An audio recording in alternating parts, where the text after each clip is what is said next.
we do with every witness appearing before us, there are a few paragraphs that I need to read so that you understand the purpose why you are here and what are the rights that you have. Honorable Minister, you have been invited to appear before this ad hoc committee, which investigates the allegations by Lieutenant General Senzo Mchunu. You have been invited to provide information in relation to the ad hoc committee's oversight. On a point of order, Chair.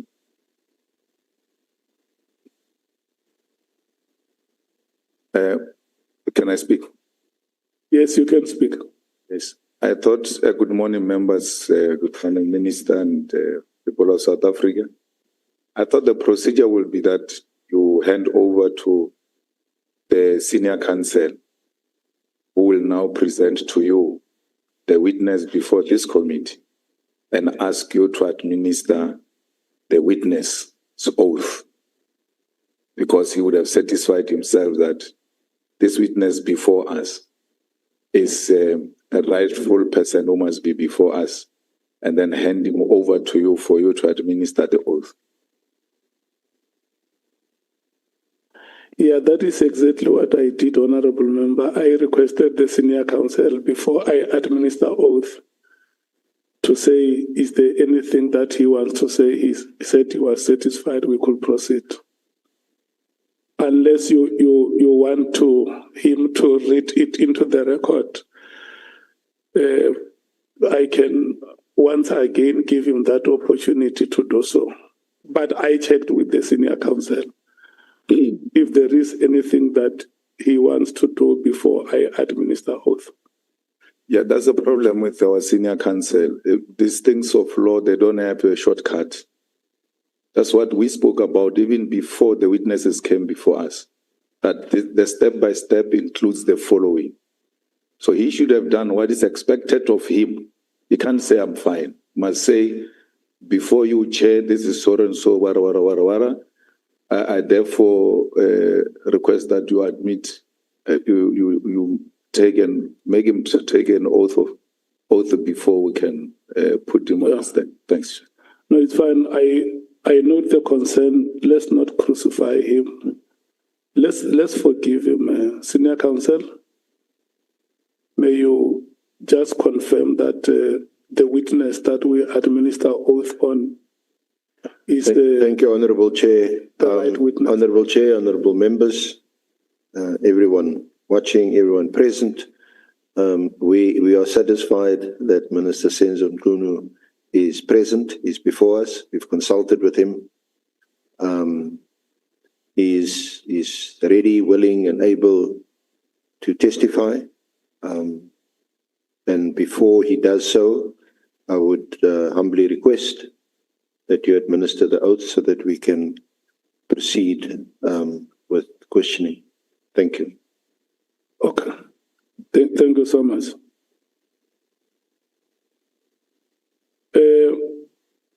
Let me start, Minister, because you may no longer remember some of the things that I have said. You have been invited here to appear before this ad hoc committee, which investigate allegations made by Lieutenant General Senzo Mchunu. You have been invited to provide information in relation to the ad hoc committee's oversight, to properly investigate the allegations made on that day of the 6th of July, 2025, which include, amongst others, the alleged unlawful disbandment of the political killings task team, otherwise known as the PKTT,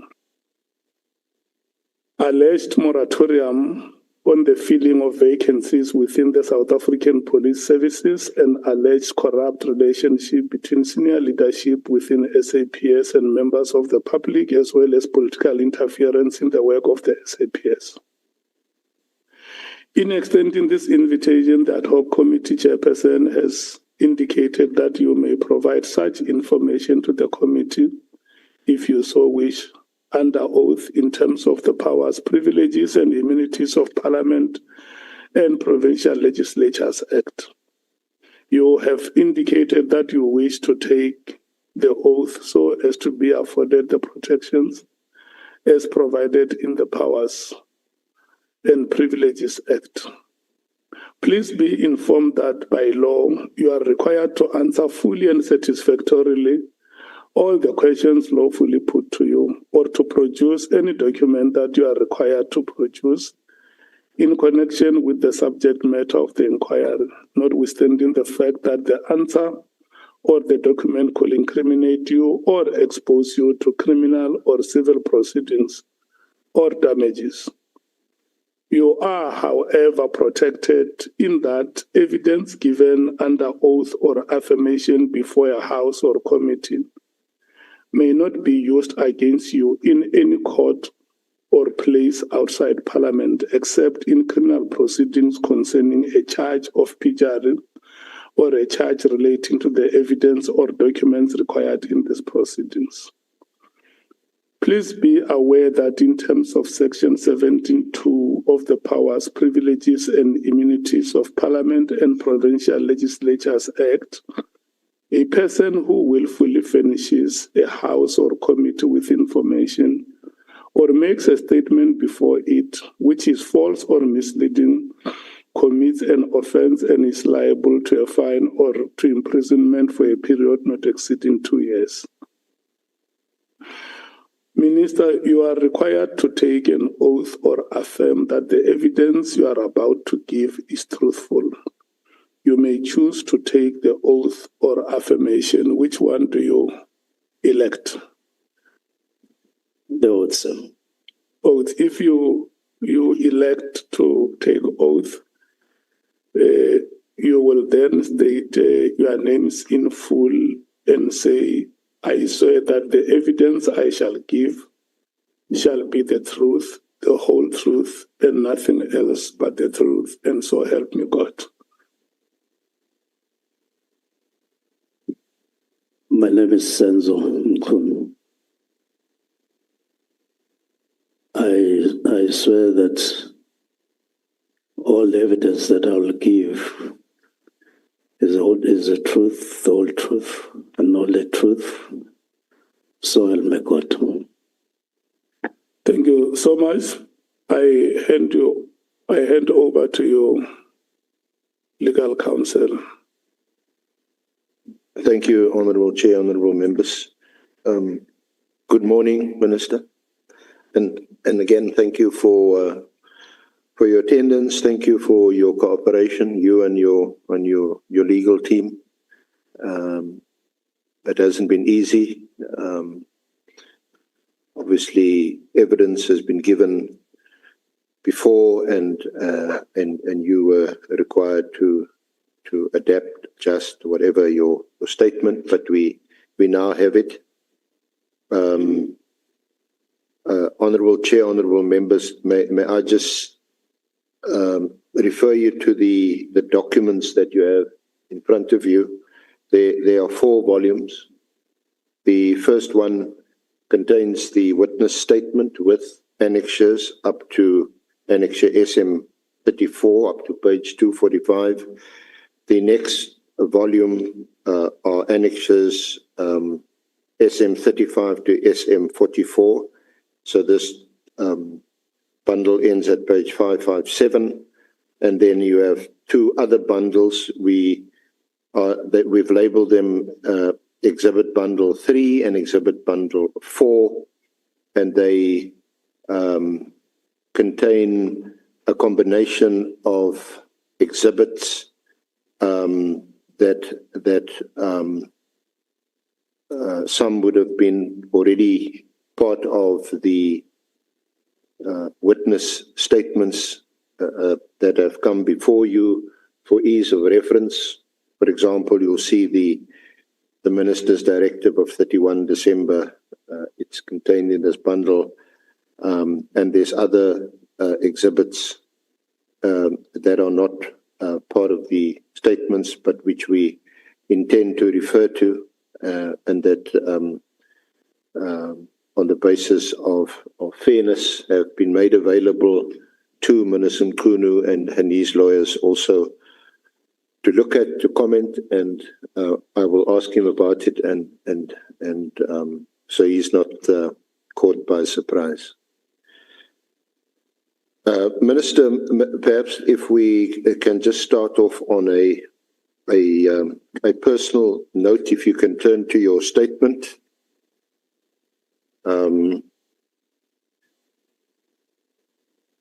You're aware of why you are here today. They relate to the media statements made by Lieutenant General Mkhwanazi on the 6th of July, and subsequent to that, the National Assembly appointed this ad hoc committee in terms of reference, which you will see summarized on pages 2 through to 5. So if we could go to page 6 of your statement. And these are all personal particulars about when you were born, your school background, your tertiary education, qualifications, and then at paragraph 11, you entered into full-time politics. There's a typo there. I take it doesn't apply to you. It says, I entered dull-time politics in 1991. It's full-time politics, isn't it? And you became involved, and you also have the distinction of having been appointed, elected as Premier of the KwaZulu-Natal province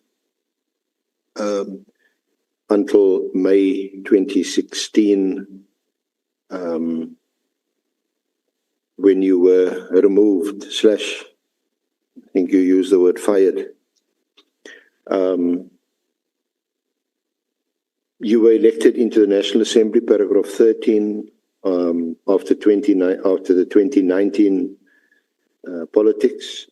general election, sorry. Your first appointment as Minister was of Public Service Administration on the 30th of May 2019, and then on the 5th of August 2019, you were appointed as Minister of Water and Sanitation.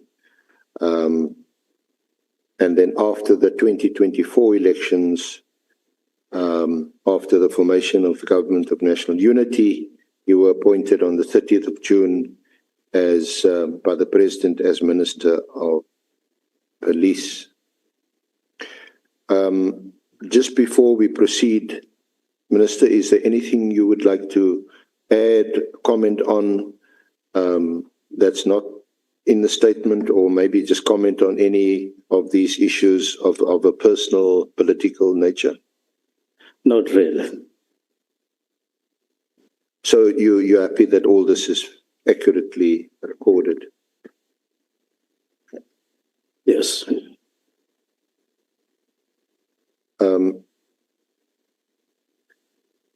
Can we just perhaps discuss your appointment and then your orientation as Minister of Police? After the elections and the formation of the Government of National Unity, you had been in the previous administration, you had been Minister of Water and Sanitation. Did you know, or were you aware that you would be appointed to another portfolio, especially Minister of Police?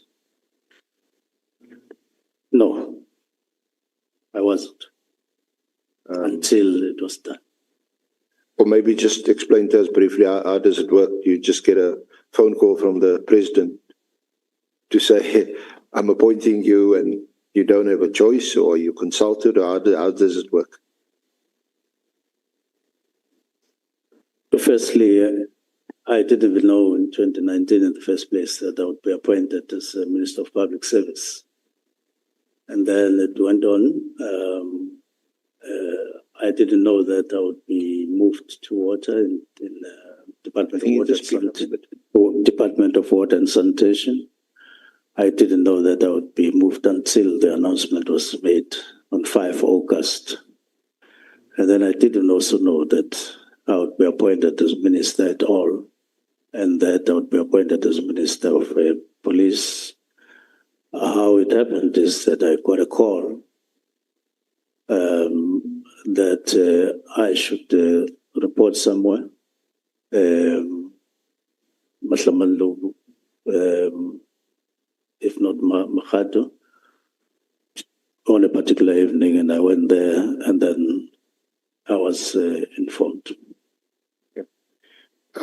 What was your reaction when you got the call from the president or from the president's office that you would be appointed as Minister of Police? Well, I imagine, I imagine that at that time, I went there, as I say, not knowing what would happen. And when it happened,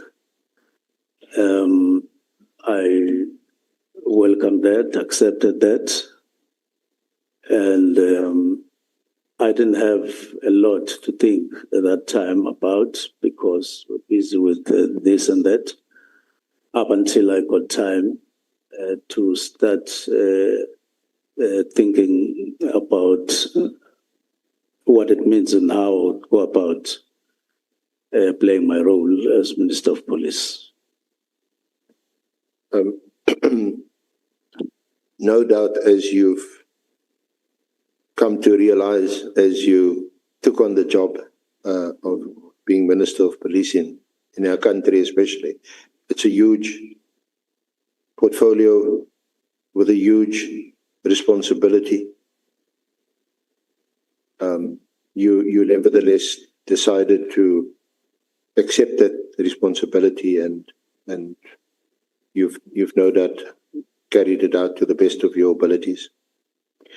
Yes, that was the other part of it. In other words, I stopped thinking about, yes, I've been appointed, given an opportunity, that nice part, and started reasoning about this position and how I would go about and who I'll talk to and all of that to get to know and understand more about it. And indeed, I reasoned at some point that it's a huge responsibility, especially in a country infested with crime like South Africa at the moment.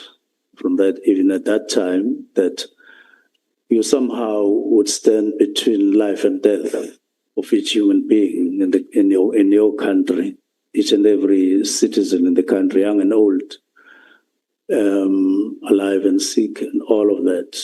You take a very, very, very huge responsibility, and it runs to you personally, not just in terms of it being a job, but personally.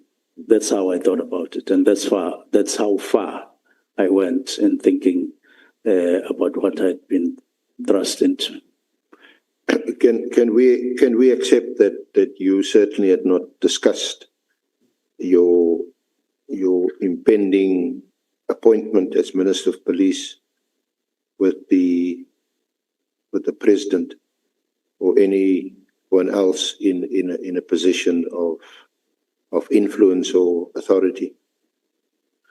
No, the President of the Republic is the only one that appoints and instructs that you'll be called. But the first word comes from him, and as it did, it came from him that I'm being appointed as Minister of Police, no one else.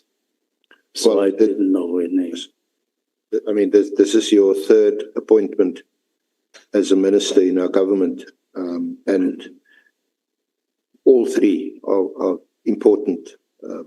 Minister of Public Administration, we've got a huge administration, public service, of course, and water and sanitation, and now the police portfolio.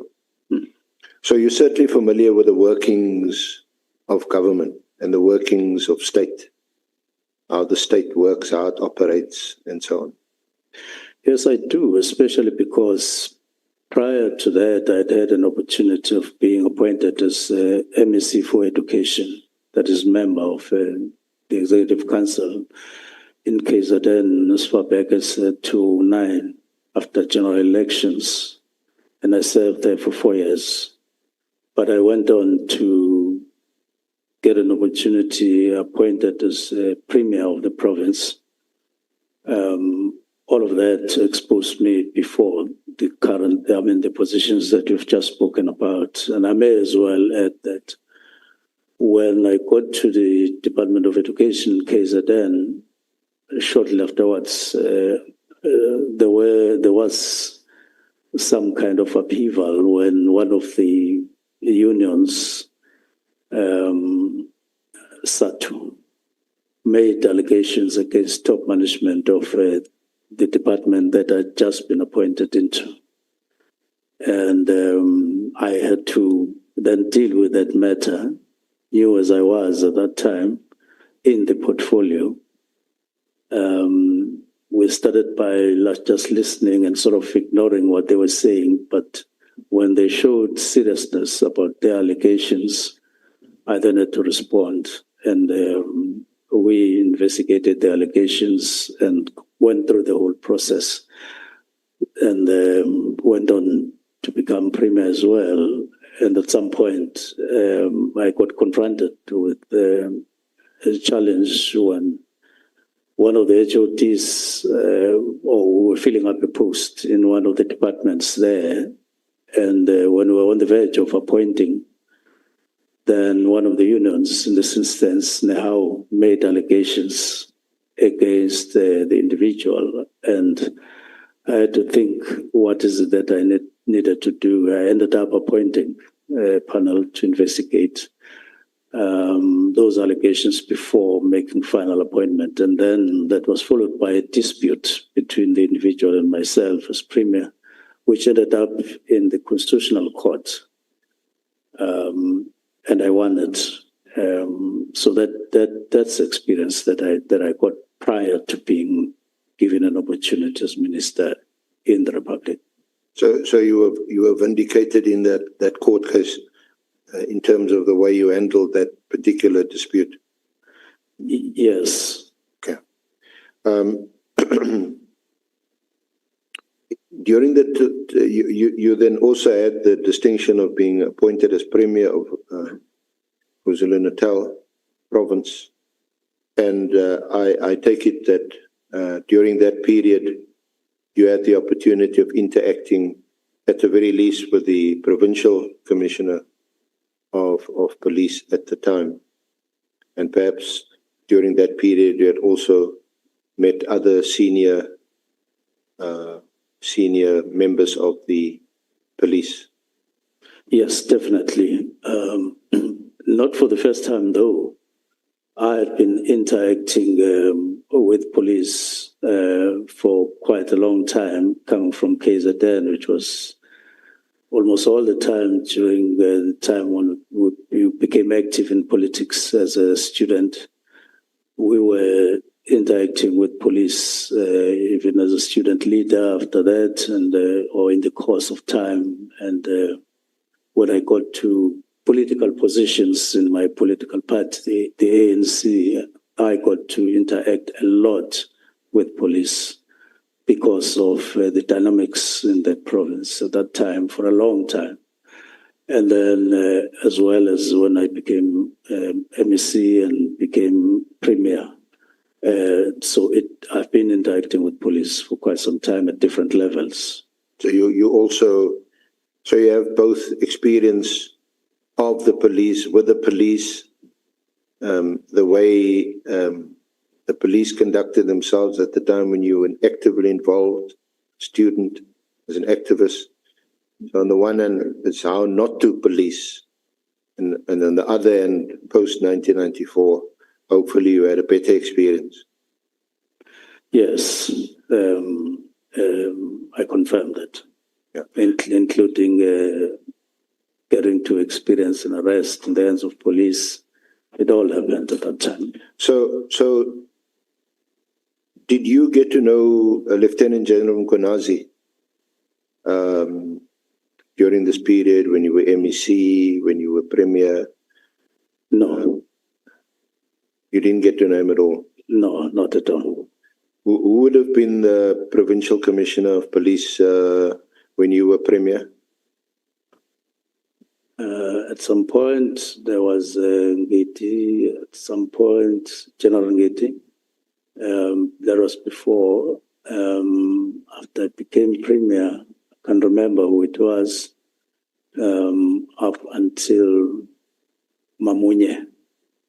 Yes, Mamunye, General Mamunye, Lieutenant General Mamunye, who got appointed more or less at that time when I was Premier. We're working with them. And your relationship with the Provincial Commissioner and the police at the time? I would take it that from my side, the relationship was very good. I would take a phone, call her. I would report things when there were things to be reported. We would meet as well. So the relationship was good from my point of view. Who would have been the Minister of Police at the time? Minister of Police, there were different ministers during that time. I think we started off with Minister Natum Tetwa. and then I think Natin Tlego after that, and then Minister Mbalula after that. So they all had, but I knew that at some point there was also Charles Ngakula in political circles. Before I got to government, I did interact with him on various matters in the province. Now, once you were appointed as Minister of Police in the Government of National Unity after June 2024, you would no doubt have oriented yourself with, what your portfolio is all about, and so on. No doubt, that's one of the first things that you would do, isn't it? Yes. So do you want to just discuss that? You deal with it in your affidavit at paragraphs 16 to 18. You can either read it, or if you want to refresh your memory, or if you want to speak from memory, you can tell us what your orientation was like. Yes, I did got, after being sworn in, sought to have a meeting with the leadership of police in the country, just for orientation, starting off with meet and greet, look at each other in the face and get to know each other very well, as it happened in the office there. There was a start of the relationship, a working relationship with top officials in the police management.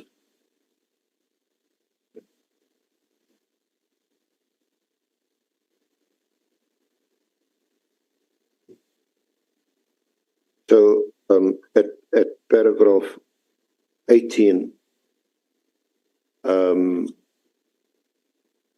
you say that my orientation was, paragraph 18, page 9 of your statement. Yeah.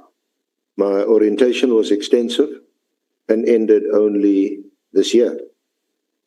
Some of these orientation briefings touched on matters relevant to the National Political Killings Task Team.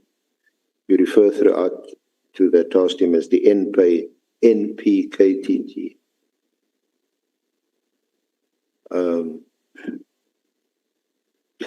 In one of the discussions we had around November 2024, I recall the National Commissioner clarifying to all present, that's to you and the Deputy Ministers, that the NPKTT was not a formal unit, but a task team. This to me was obvious because the NPKTT was a task team and not a unit. The important part about what he said was that the intention of the NPKTT was to evolve to a dedicated murder and robbery unit. I will later on demonstrate that the National Commissioner withheld information from this committee. He was aware of a work study that was undertaken and signed by General Satoli, the former National Commissioner, in June 2019. The work study disbanded the NPKTT and resuscitated all the specialized units, including the murder and robbery unit. This occurred before I came into the position. Mine was to give effect to the work study outcomes. So you confirm, having said this, do you want to elaborate, to expand before I ask you a few questions about this?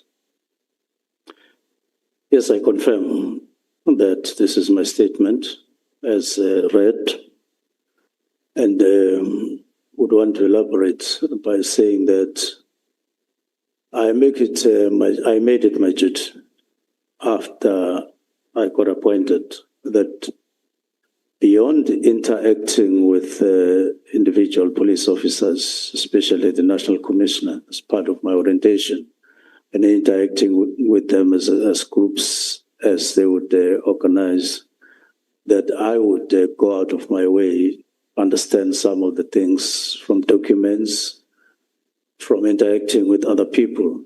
And one of the people I met, of course, was former Minister Begicele during that time, who did an orientation, handed over a file to me, outlining things, some of them that were on course, others that I would need to deal with, including what the portfolio entailed in terms of various committees of cabinet and all of that. And of course, other people, as they would have wanted to meet me to advise here and there. It happened like that. And I must say I got a lot of support. And I thank all those people who interacted with me at that time, including in particular National Commissioner and his deputies. They were kind, they were open, they were interactive and cordial relations that they sought to develop and I sought to develop. But of course, I did become aware, as I say, of other things which wouldn't have been necessary to then say, let's discuss this and that. Just things that would have been happening in the department in that particular way. And of course, in this instance, later on, I familiarized myself with through meetings. So orientation became orientation, but at the same time, it became discussions. And in some cases, during those discussions, we took various decisions. So it was not always up to the end of the year, just a question of sitting and listening. We were very interactive together with the two deputy ministers, asking questions, but also opening up and leading discussions, but also in some cases, taking decisions when we felt we needed to test our ideas and what we had. And later on, I did become aware of this particular issue of units, of task teams, the difference between a task team and the unit. And the names of such, and including the National Political Killing Stars team, and the history and background and all of those things. So we got to know those things up to end of the year in various meetings. I think it would be expected of any new or a minister coming into a new portfolio that's I suppose that's why you use the word orientation specifically. Or to orient means just to familiarize yourself. Yes. And you would rely on people telling you how things work before you get to grips with it, and you can start asking your own questions. So that would have been expected in the first period. But what I want to ask you to comment on is in that second sentence of paragraph 18, you use the word touched. You said some of these orientation briefings touched on matters relevant to the NPKTT.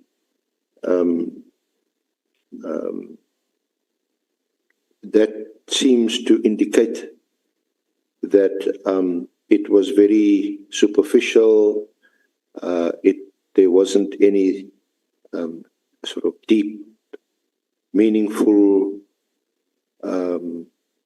discussions or consultations on this particular aspect that you mentioned. You just touched on it.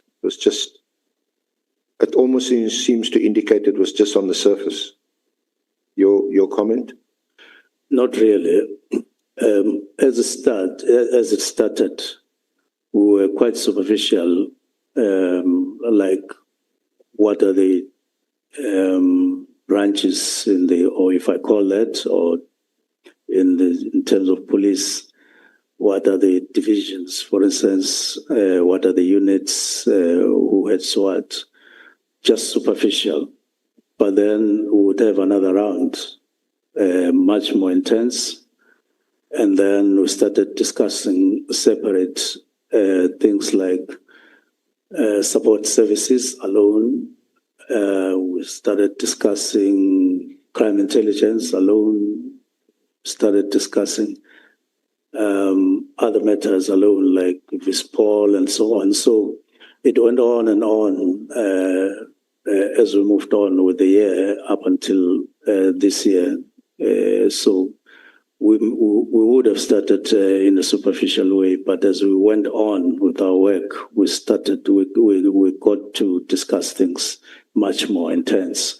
And in this instance, we would go on to discuss, for instance, somewhere in November, the National Political Killing Stars team, like we would discuss other teams or other units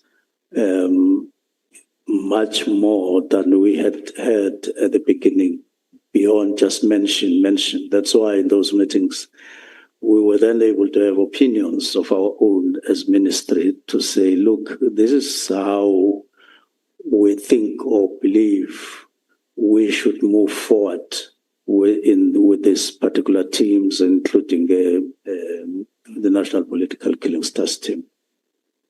We're going to get to November 2024, and Honourable Chair and Honourable Members,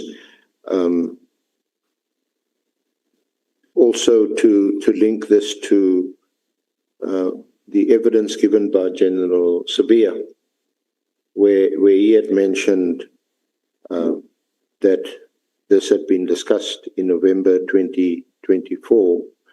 You will recall that he was challenged on that because it hadn't been mentioned previously, and that General Masemola, the National Commissioner, said that there was no discussions about the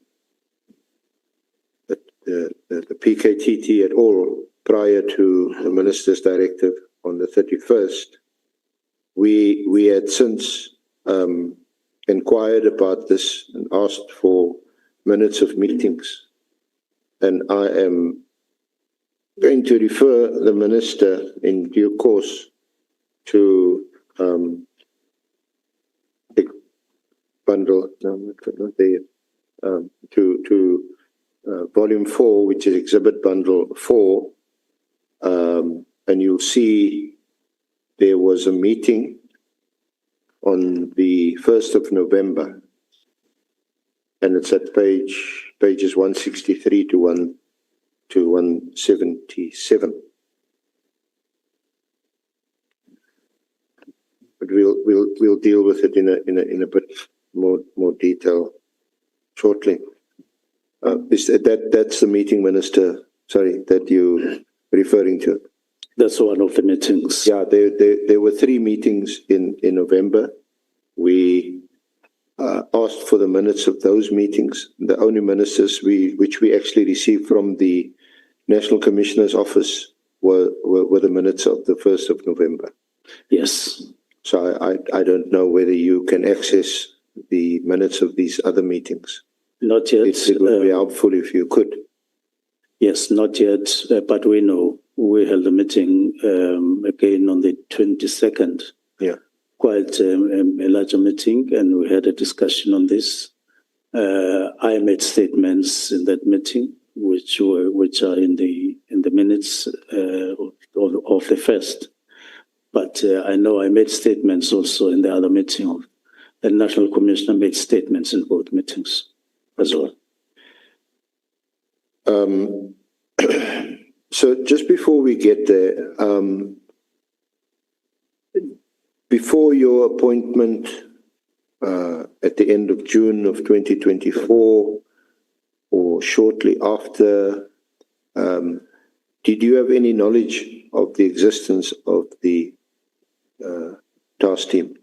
When I talk about task team, I'm talking about the NPKTT. Yeah. Well, I did in a way, in the sense that I would have served in cabinet from 2019, and there would be reports in cabinet with the relevant or from the relevant minister, and there would be other discussions, related discussions. But as minister, I'm above average about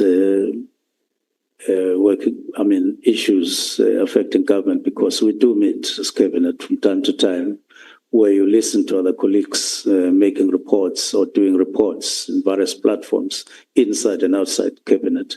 So you get to be aware of what's happening in that department, even if it's not necessarily a department that you are heading. And in that way, I was in a way knowledgeable in that sense about the existence of some units, even though I couldn't name all of them at that time, as it were.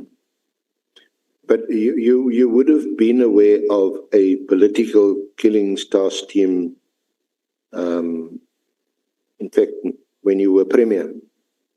Yes. Or shortly afterwards, you gave evidence at the Morani Commission. Yes, I was aware. And one of the recommendations from that Commission of Inquiry was that such a team be established. I was aware even before I became Premier in 2013 of what police were doing with violence and aspects of violence in the province of KwaZulu-Natal. I know, for instance, that there was a task team that was established in the province in 2014. I know there was another one that was established in 2016. And I know that there was then this one. By the time this one was appointed in 2018, I was at that time working at full-time at Lutula House, headquarters of the ANC. But I was aware that I was aware of those developments. That was before I got appointed as minister in 2019 in the first place. Because the president made an announcement in the National Assembly, I think it was in May 2018, here in this National Assembly, that the situation warranted a special task team to investigate these political murders in the province of KwaZulu-Natal, and they must investigate and bring the perpetrators to justice.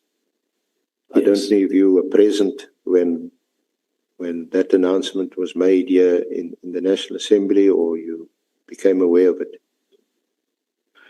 Well, I know that in 2019, the State of the Nation address, the President did make statements on the need for specialized units in subs to deal with what was happening at that time in the country, and that it was agreed that there would be those specialized task teams.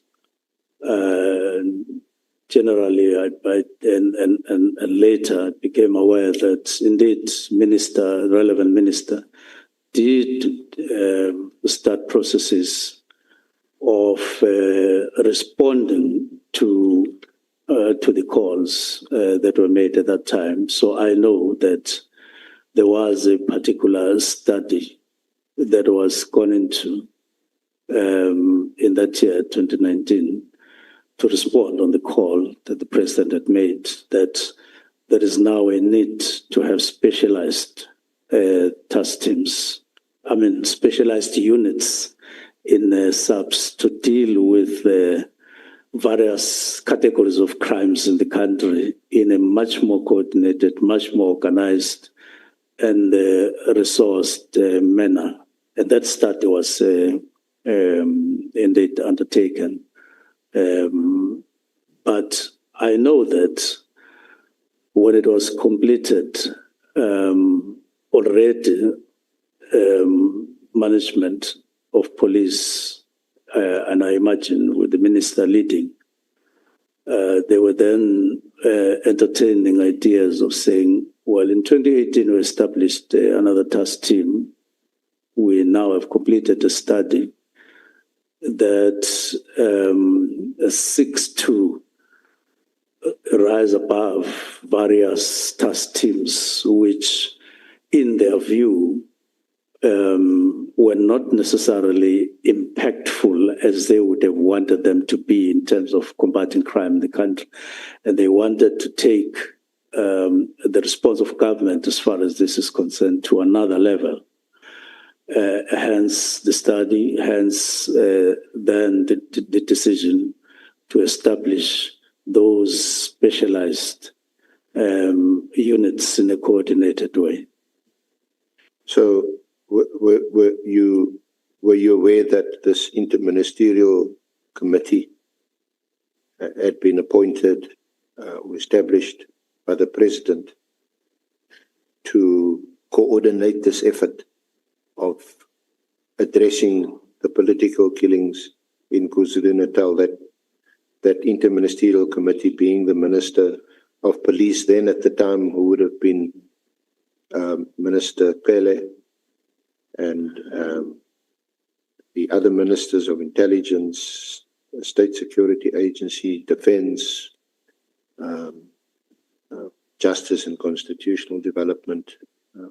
Those in defense, they in that cluster.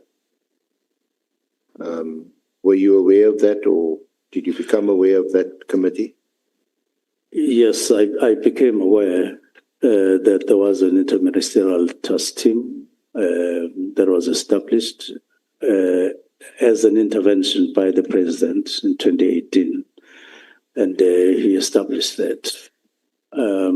What I then came to know later is that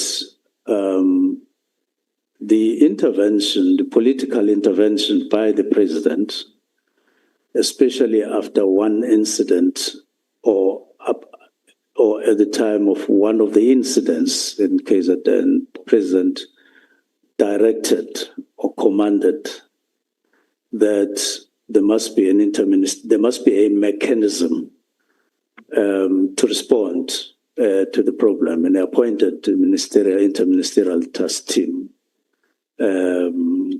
or ministerial committee, interministerial committee, who were tasked with that particular task of developing or establishing a mechanism to respond to the call at that time. And they then established a second tier, which was a steering committee, which I would imagine they established a third tier at an operational foundational level of people who would operate, and that was under a lieutenant general who was deputy national commissioner at that time. So the intervention that the president wanted to see and finally saw was a kind of a three-tier kind of intervention when it was completed and it started operating as it started, and then got to be known as the National Political Killings Task Team. So it referred to that kind of three-tier, each one clearly identified interministerial, and then the second tier being the steering, and then the operational one right on the ground of people who were operatives. So that was a complete mechanism that the president set up to deal with that incident of Mr. Makata, Senzo Mchunu, and other matters that got referred to them later, but it was in direct response to that particular incident, among others that had happened just before that one. And it was a concern to the president. That is what then happened, which would then be assessed or evaluated from time to time to look at impact and other aspects thereof. Now, you mentioned that must one accept that you were briefed on this,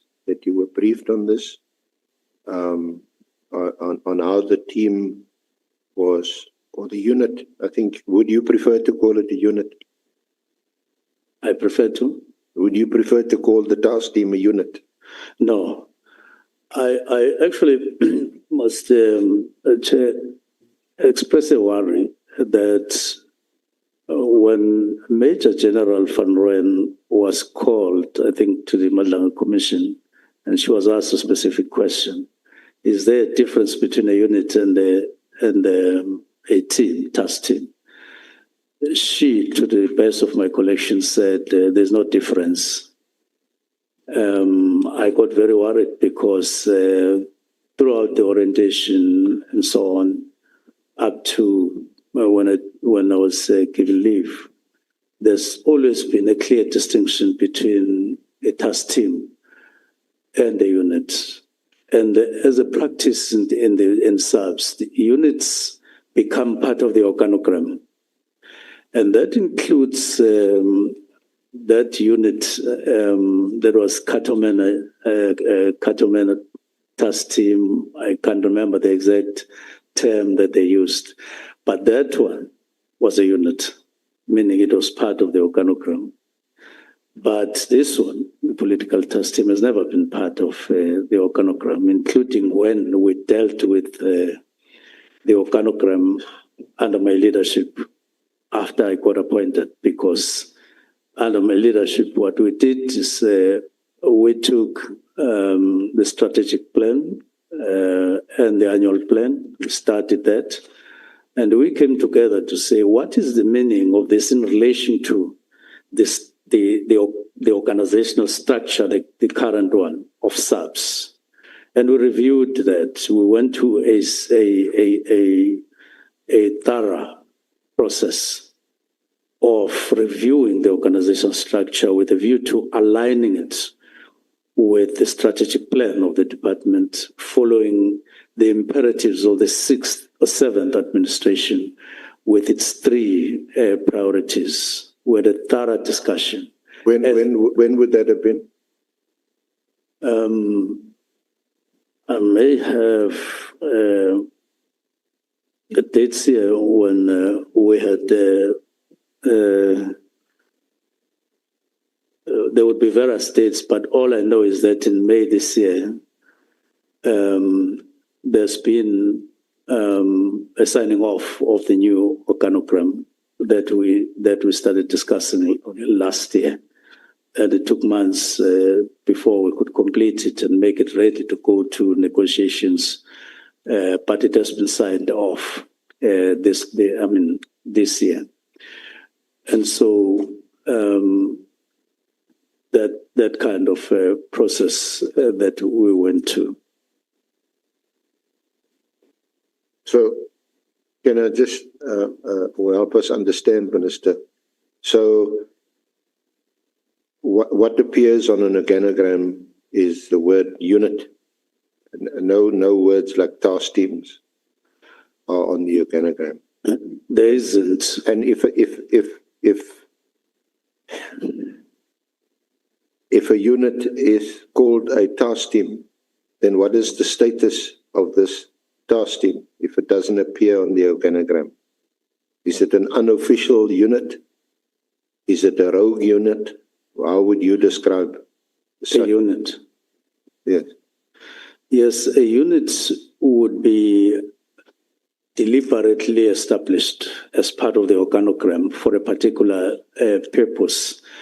But it would be, as I have observed up to now, it would be on a sustainable basis. In other words, it would be envisaged as a long-term kind of an arrangement. Some of these units have been there for quite a long time, and that has been the practice. But at the same time, task teams have been established from time to time at various levels. I suppose that even at a district level, a district commissioner would observe a particular problem in their area of jurisdiction, and they would say, we need a particular task team to deal with that particular problem, and of 3 people or 4 people and so on, and they would be allocated some resources and they would deal with it. At provincial level, they would do the same, establish a task team for a particular purpose with a specific time frame, specific allocation of resources, and it would be gone into. Once the mission has been accomplished, they would then withdraw members. Remember, when you establish a task team, you don't all of a sudden appoint people from outside. You pick up people from within that particular area as you choose, as they may be suitable in terms of their expertise for a particular purpose. And then you draft them in as part of that particular task team. And as soon as the mission has been accomplished, you then get them back so that they continue to play their role where they come from. You don't open up a gap on a permanent basis because it will cause confusion. Say, for instance, in a province, if you suddenly see the need to establish 8 task teams for a particular reason, it would mean that you would need to call a number of people from the and who you wouldn't be able to replace for the duration of that particular. So that's why it is always necessary that once you are done with the mission, you withdraw people. They don't ask you where to go. They go back to where they are ordinarily appointed. So that has been the practice, well established in SAPS. So can we accept then, from what you're saying, that a task team won't appear on organizational structure or what is called an organogram because it is appointed to perform a specific task?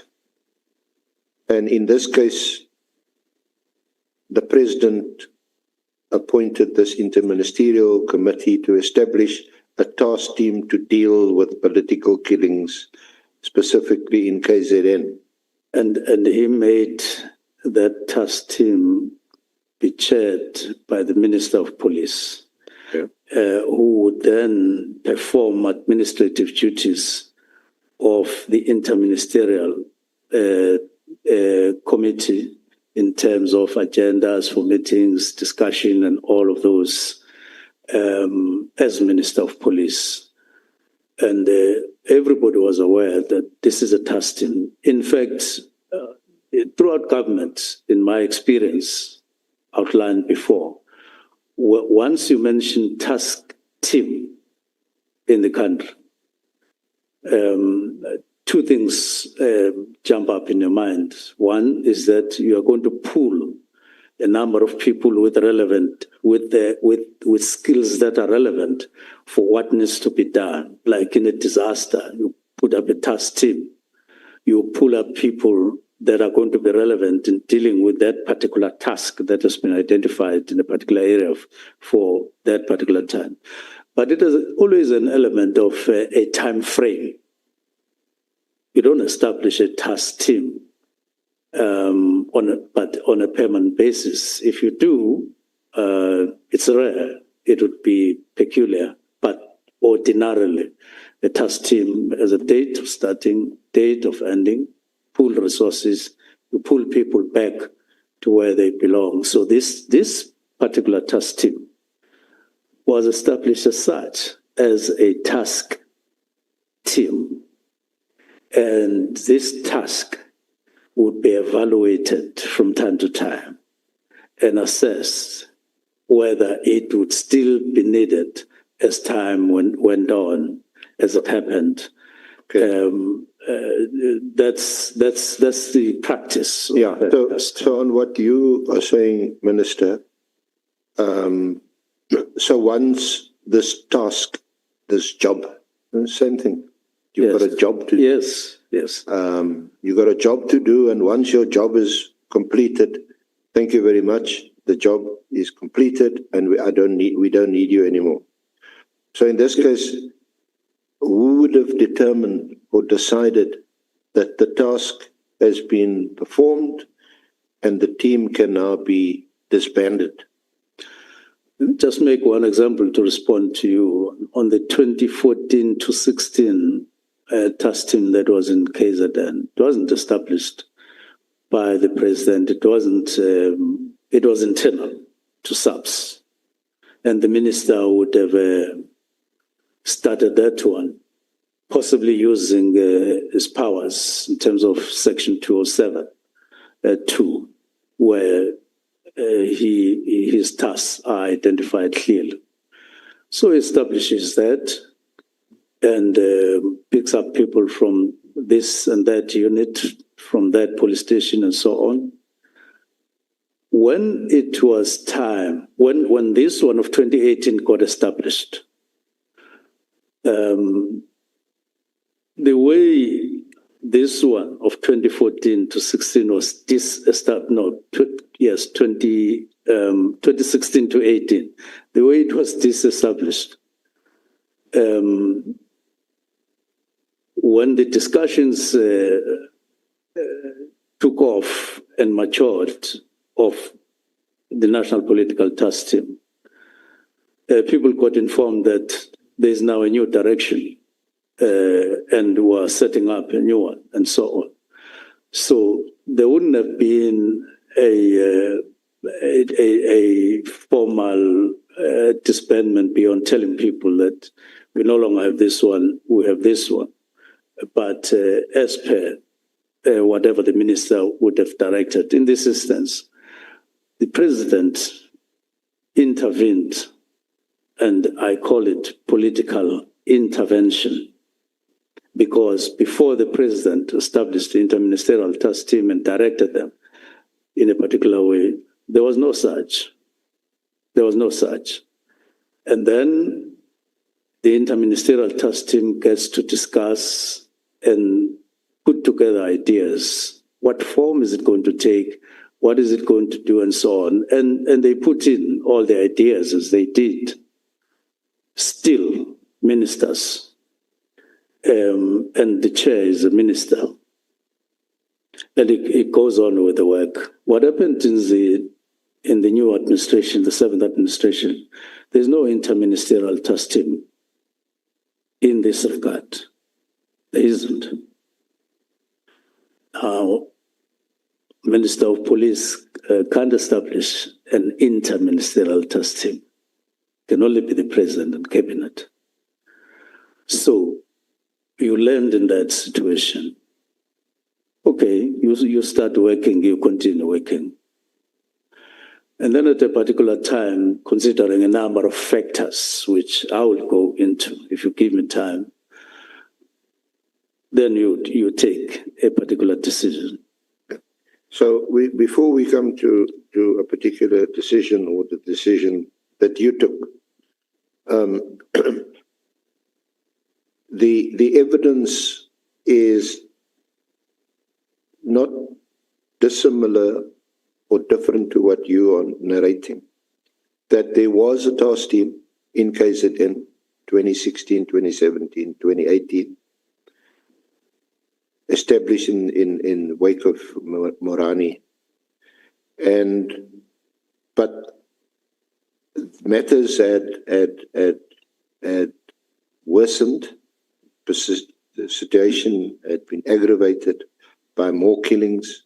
That at the disturbing level, the president then said, "I'm going to appoint this interministerial committee to establish this task team, this political killings task team." So up until that point, there was a task team looking into political killings, but very much localized, made up of officers from KZN province. But it was then established that it wasn't that effective for various reasons. Officers from KZN, some would be bribed, some were corrupt, some are just scared because they come from the community. So it was established that this task team was ineffective, and then it was decided that they'll bring in officers from other parts of the country also to form this task team. I don't know if you're familiar with that as the narrative changes. So in 2018, Yes. the composition of this task team had now changed. You aware of that? I'm quite aware of that because, as the name says or suggests, IMC, that is interministerial. They get brought together to work together and establish a mechanism in the way they did, as per their discussions, a mechanism it was two-tiered. They pull in other officials from relevant departments. Yeah, so in the steering committee, and then thereafter the interministerial committee formed of different ministers would then provide expertise, resources from various departments to form a multidisciplinary team. Yes. And it would also involve the working with the NPA, so it was directed by a prosecutor. Yes, and police from outside KZN. And this formed part of a presentation that was done to the interministerial task team. Are you aware of that? And General Mchunu was instrumental in making such a presentation. I think at the time, General Satoli was the national commissioner. Yes. Are you aware of that? Yes, he was. It was him at that time. But are you aware of the presentation that was done? Were you aware of the role that General Mchunu played in the formation of this task team? Yes, I'm aware. And I'm also aware of what other role players played, because it was not a one-man show. It was the interministerial task team giving a team of officials a task, which they came back to present to them. It was always a group of people. In fact, just for the record, Honourable Chair, honourable members, if I may refer you to bundle 3 of the exhibit bundle. This one. The exhibit bundle, yeah. Yes. You got it? Yes. Item 1. Yes. Item 1 of the exhibit bundle, EB1, pages 1 to 10.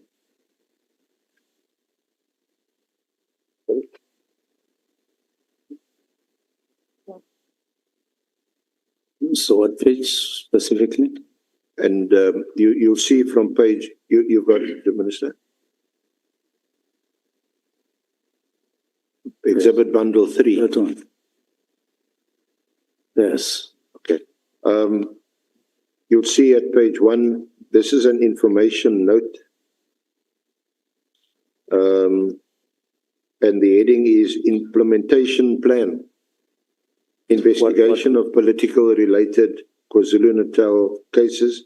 KwaZulu-Natal from 1 July 2018 to 31 December 2018. Yeah, I see that. That's page 2.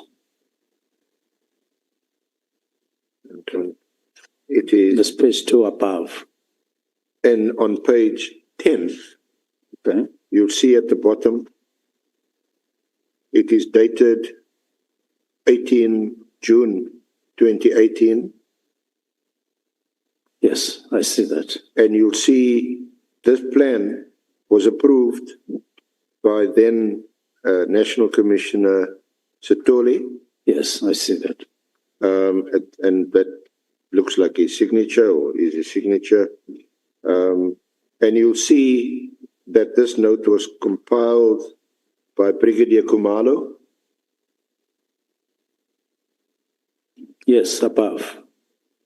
That's right at the bottom.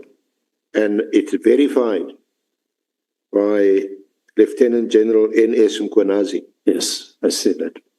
So they played quite a prominent role in that. And the information note,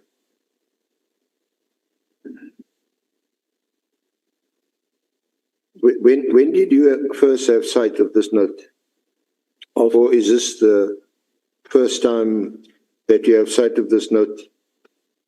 Or when we made it available to your lawyers, and it's also referenced in the. Sorry, maybe I should have just confirmed this with you also. We did make available to you and your lawyers the Mkhwanazi statement with the annexures that was before Madlanga and the Masemola statement and annexures. Yeah. So you would have seen that. So this note, when was the first time you saw this note? To see this note? Yeah, that I've just referred you to. No, I've just seen it. So you hadn't seen it before? This very one? Yeah, No. Yes, the one that I've just made reference to.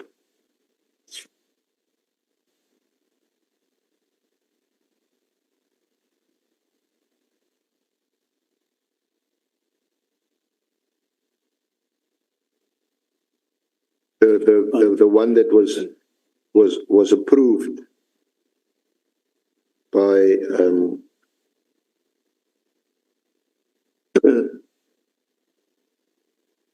by the National Commissioner on the 18th of June 2018. Yes, I see it, and I've seen it before, not in this particular form, and not as a bundle, but just in parts of it, not strictly compiled like this. But I'm aware of the content of this. I've become aware of it before. And Before I got this one. did you see it, or were you made aware of it as part of your orientation as the newly appointed minister? Yes, as I indicated before, that as I familiarized myself or got to familiarize myself with issues. I came across many documents on various aspects of subs, either distributed or I call them elsewhere, or brought to my attention elsewhere. So I've been aware of this, but not as compiled the way it is compiled, so, but different aspects thereof. So this information note is very helpful in terms of giving us background why this team was established. You'll see that on page 1.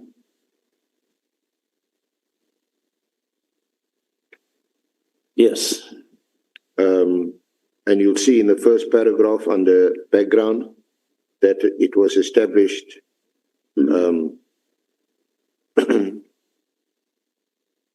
by the President in May 2018. The Interministerial Committee consisting of Ministries of State Security, Justice and Correctional Services and Police. The committee is chaired by the Minister of Police and is tasked with ensuring that the perpetrators of these crimes are brought to book. The IMC met with the task team investigating these cases on 21 May 2018, and one of the preliminary observations was that this multidisciplinary task team was working in silos, and it does not have an investigation and prosecutorial plan or strategy that is aligned to overall government priorities contained in the National Development Plan of 2030, the Medium-Term Strategic Framework, the MTSF, and other key policy prescripts, i.e. creating safe and secure environment. Then the then acting provincial commissioner led the process of developing the strategy, which was tabled, and at the meeting of the IMC, the strategy and its implementation plan were provisionally approved by the National Commissioner. Then they deal with the current situation on page 2, on page 3, the operational approach and concepts. And then in paragraph 4, on page 4, composition of the operational teams.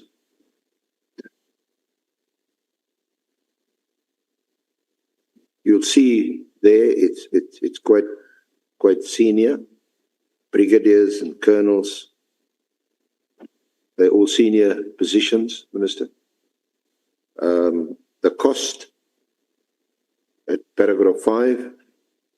So this plan is it will commence on the 1st of July 2018 to the 31st of December 2018.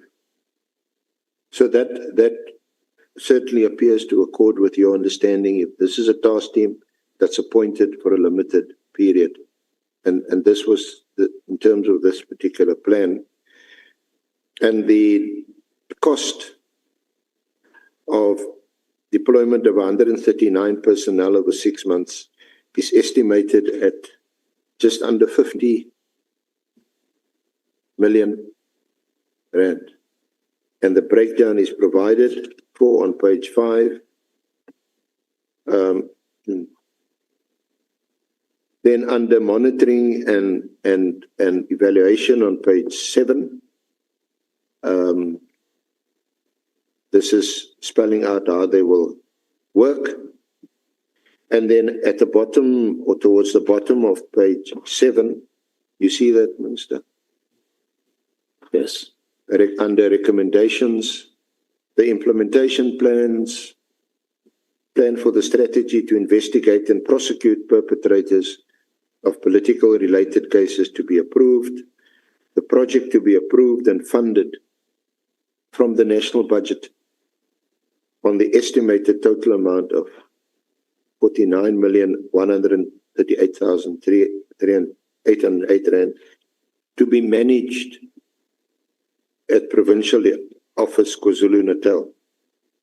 And it's signed off by Lieutenant General Acting Provincial Commissioner, KwaZulu-Natal, N.S. Mkhwanazi. You see that on the 18th of June.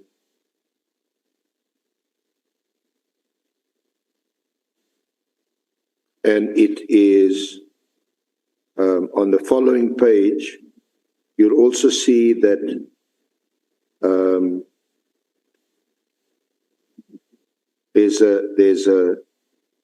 it's signed off also by then Deputy National Commissioner of Policing at the time, S.F. Masemola, who's the current National Commissioner, on the 18th of June. And he makes the following comment: cost center, costing different to other national ops. Understood that the provincial, ops vehicle budget, something. But anyway, he doesn't disapprove. He supports the recommendation. It's also supported by one of the other deputy national commissioners of crime detection at the time.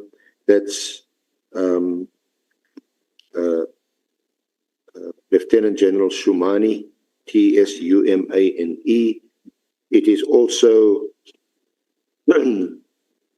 approved by the then national head of the Hawks, Directorate for Priority Crime Investigation, Lieutenant General Labia, on the 18th of June, and also by one of the other Deputy National Commissioners, Asset and Legal Management, F.N. Vuma, Lieutenant General, on the 18th of June, and then finally signed off on the 18th of June by the then National Commissioner, General Sitoli. So my first question was, when did you first see this note? And I think your answer was, you must correct me if I'm wrong, was now when I've read it to you.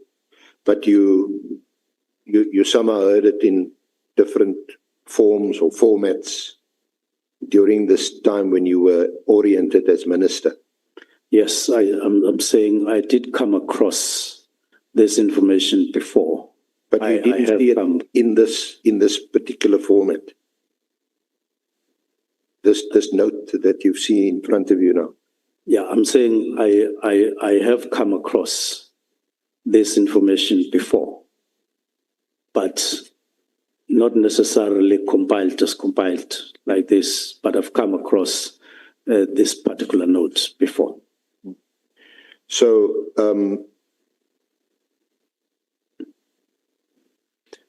now from this note, and this is for your comment, it appears to be a case that this was a political initiative made by the president. In his capacity as the president of the country, is addressing or trying to address an issue of grave concern to him and to all of us, that these political killings in KZN is unacceptable, is out of control, and needs to be addressed. And he forms this interministerial task team. But now this political initiative has to be implemented. Yes. Given some meat. And what happens is that there's a presentation by Lieutenant General Mkhwanazi, and it's spearheaded. The project leader is Khumalo, and they make a presentation which is approved, and it must now be implemented and it must be operationalized, if you don't mind that language. And it's budgeted for from the national budget. And it's approved by the head of legal and asset at the, so the task team is put into full operation. Now, who has the control and management of the task team? Is it the interministerial committee, or is it the national commissioner? Because this task team is now going to report to Mkhwanazi and Khumalo, and ultimately the national commissioner. What is your understanding? Now, the first understanding that I've had or developed throughout as I familiarized myself with this is that this is what the president envisaged when he made the decision to intervene in the situation in KZN, establish a mechanism, but he himself establishes an interministerial task team. Go and work, go and do, but this is what I want to see, so that we combat the problem. Then they go and have a discussion, and they give themselves tasks.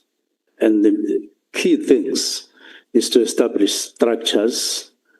They establish a structure, two structures below them, managerial, the other one much more operational on the ground, and they do that.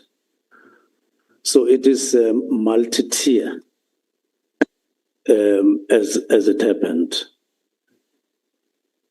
So when you ask me what who composed, it's all the people that were seen to be relevant, starting with ministers, relevant ministers, and then the next tier, relevant people and departments, and the province. Hence, you see General Mchunu signing all of that because it's in KwaZulu-Natal. He's provincial commissioner. He lays the platform. He avails the platform where this mechanism will operate, and he needs to support. He needs to be active, and you would see that when you run the other units on illegal mining, for instance, when it happens in Northwest, you go there, the central person there would be the provincial commissioner, even though there are people above him, as is happening, because it's under his poll and so on. So you go there, all of you, but the person who provides the platforms, the provincial commissioner, and is involved. And so even though it's not a provincial kind of an instrument or structure, but because it is in that province, it gets recognized, it gets encouraged to play a role, a conducive role, an enabling role, so that all other players are able to move. And when they move out, they are able to say, we leave a person who's providing a platform actively, and in this instance is General Mchunu, and it works like that, and they therefore established it like this. But Minister, didn't it work like this according to this plan? Mm-hmm. There was the initiative from the president, the formation of the establishment of the interministerial committee. Importantly, because you don't want to operate in silos anymore. You want to have a coordinated approach. So justice is involved, and the NPA is made available to assist, appoint a prosecutor dedicated to this task. So all of them are dedicated from various, whether it's from the State Security Agency to provide intelligence, defense to provide some or other assistance. All of them are there. That's why they form this team. But the team that now is established by Mchunu, led by Khumalo, they must now begin to operate. Surely they operate in accordance with the instructions of either Mchunu, Khumalo, or the National Commissioner, who at the time was Sithole. They don't operate according to the instructions of the Interministerial Committee. Well, how do you understand it? Because this is signed off, it's approved, the funding is approved. Or let me start with this question or proposition, that do you accept that this task team that was established certainly for this period from 1 July 2018 to 31 December 2018 conforms to the law. It's a lawfully established task team. Yes. In fact, approved by the Interministerial Committee, Yes. of which the Minister of Police is and functioning under their direction. Yeah. Let us understand that, because that seems to be your case, isn't it? We're going to get there when we debate the directive.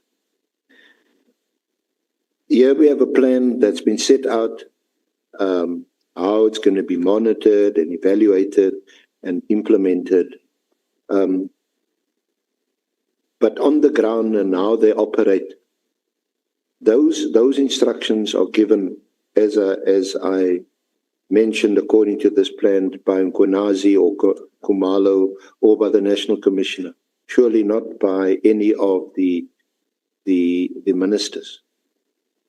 Do you accept that? No, look, Chair, when the president intervenes, as he did at that time, he thereafter, once he had directed, as part of his directive, the group of ministers to develop a mechanism, there's no way you can divorce him and say he can now go to London and have a holiday. That was not the case. He had expectations that things would roll out the way he had envisaged. So he becomes and stays part of it, but not operational. But that is his intervention. Then he leaves the interministerial task team. Then they work. Now he's not part of them. He's not minister. He's not with them. He's sitting in his office doing other things. They come and bring reports, but they are working there. Now, you're not going to say they are separate from his command to a point where he has nothing to do with that. Now, what do the interministerial do? They discuss how do we roll out the mechanism as instructed by the president. They then say the best way of doing this, get prosecution, get skills in terms of detectives, get people from outside. They discuss actively. Once they agree... In fact, Minister, just to interpose, and in fairness to you, the presentation that was initially made by the then acting provincial commissioner of KZN, that did have the effect of persuading the Interministerial Committee that approach at the time was not the right approach. And it wasn't producing the desired results. So they were instrumental in saying no, and this new multidisciplinary approach should that's fair comment, I think. Yes. So once the Interministerial Committee have conceptualized this thing, of course discussing with everybody at officials level, in other words, officers, they then leave. They say, you do as discussed, this is the resolution and so on.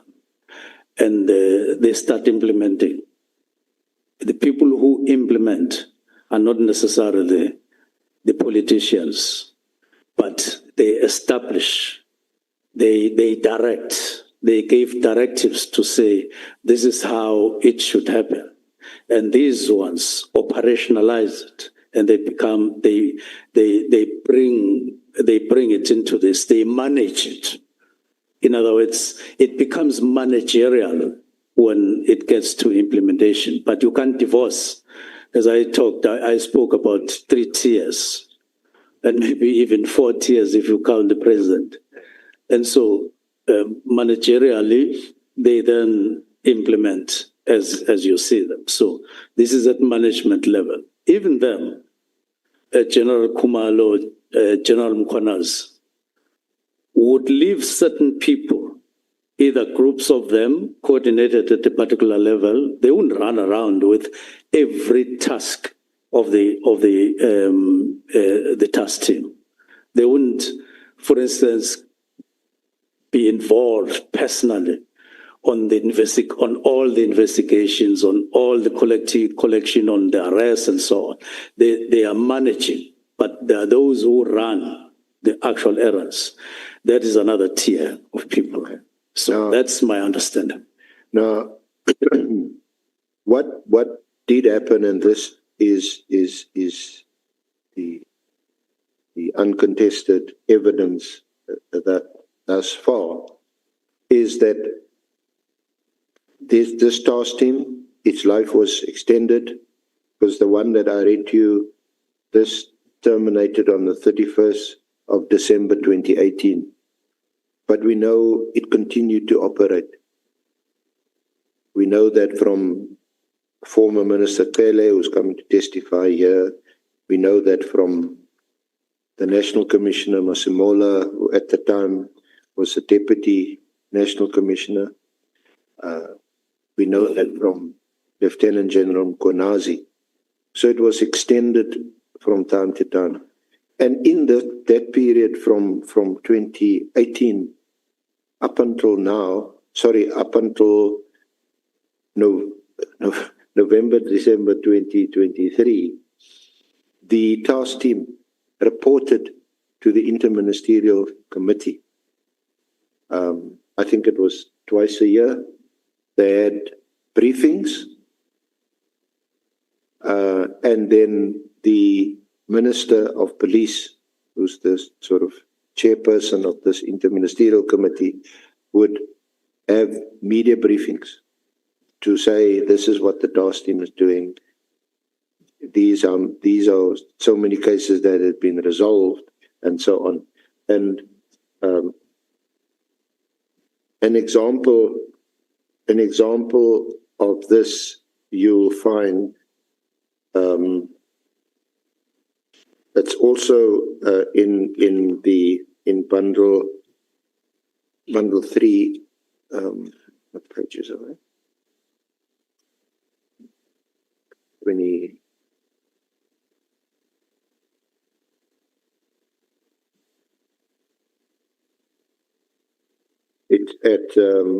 It's EB3.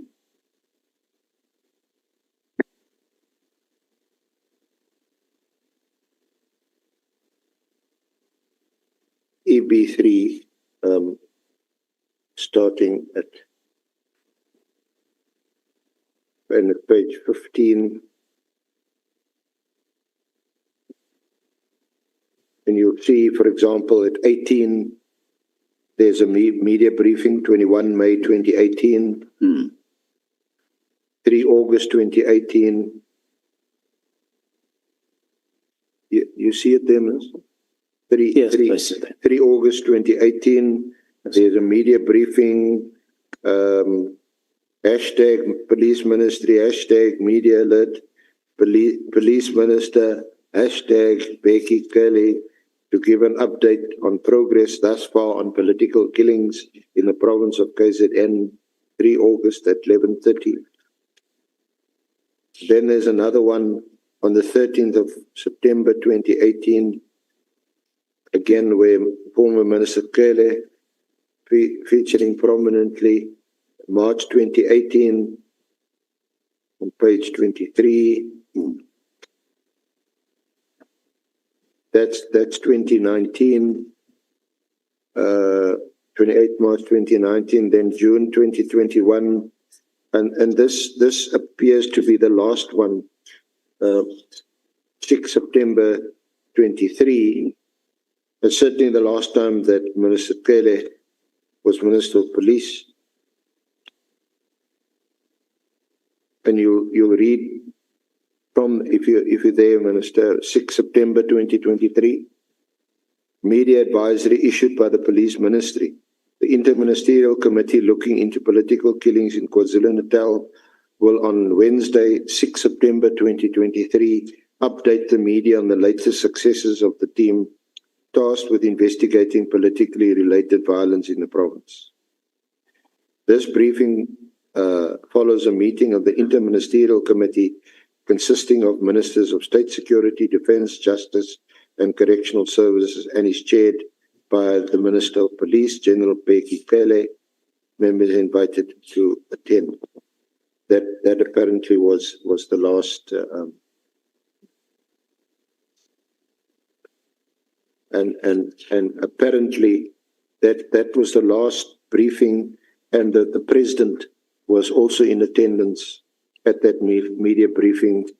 It was apparently at the airport. So that's how it worked. This team was established and it was extended from time to time, from 2018, 2019, 2020, 2021, until 2023, and more recently,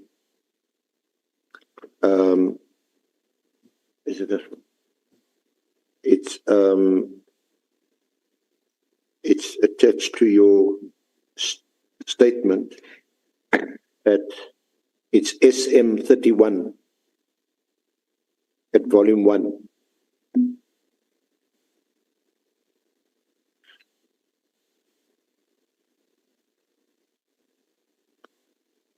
SM31 at page 235. This is an information note. It's a request for financial authority for 2024-2025 National Task Team investigating politically related cases in KwaZulu-Natal, and it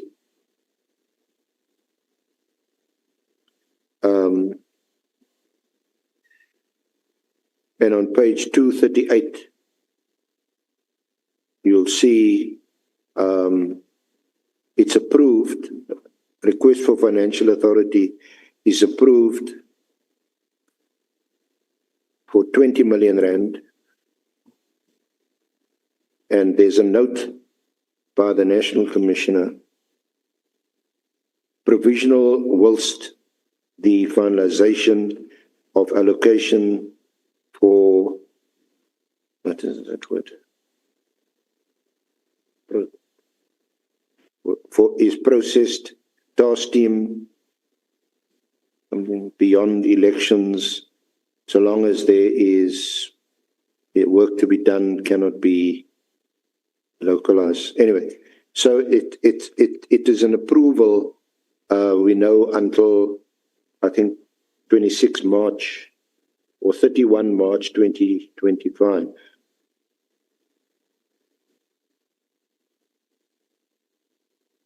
Sorry. Yeah. So that request was approved by the National Commissioner, and you'll see there's comments at page 237 by the Lieutenant General, Divisional Commissioner of Financial Management and Administration, Lieutenant General Dampani, on the 12th of April 24.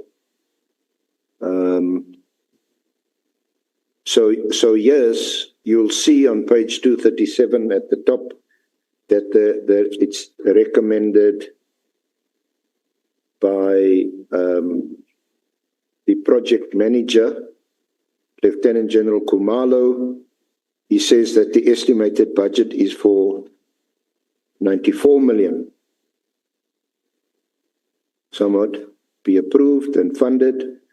Alternatively, he says, whilst the final budget allocation is being considered for 2024-25, a 2 months portion, 15,810,000, be approved. And it is supported by Lieutenant General, Deputy National Commissioner Crime Detection, Sabia, on the 26th of March.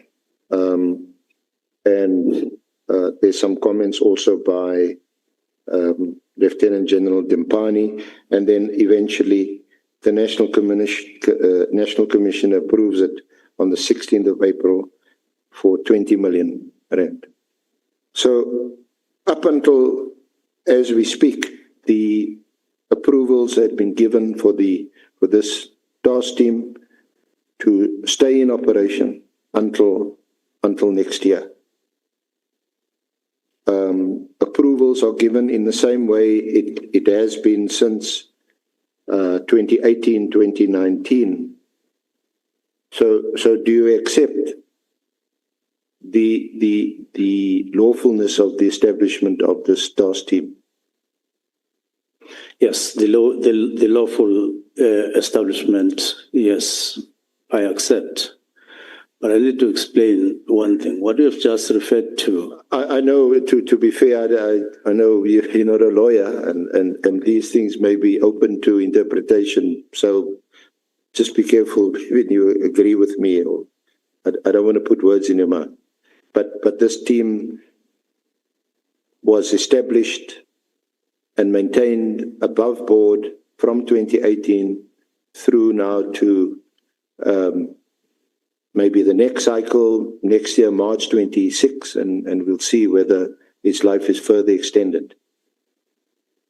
But the monies were approved, presumably in terms of the PFMA, everything seems to be above board. Firstly, you would see in the note that you've just presented as part of the process, that there was a note that said that the needs after the allocation that was processed of 20 million, there needs to be a work study. I'm sure you see that from the CFO. But there's a difference between an approval for funding and an approval for extension, in terms of, because if you start right from July, it's clear that it was for 6 months. The task team was established for 6 months, after which there was a review or an evaluation to say, this is how we've performed in the last 6 months. And there is a need then to extend, which would be approved by National Commissioner and the Minister. And these extensions were done up to 2022.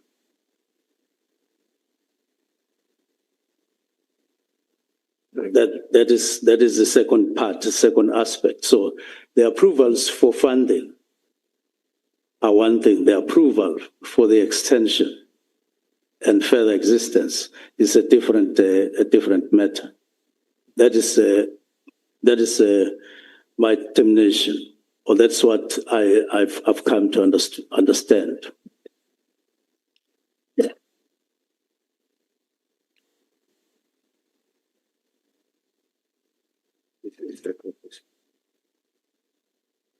Sorry, Minister, I'm just being... That's why Senior Council, you'd see in 2019.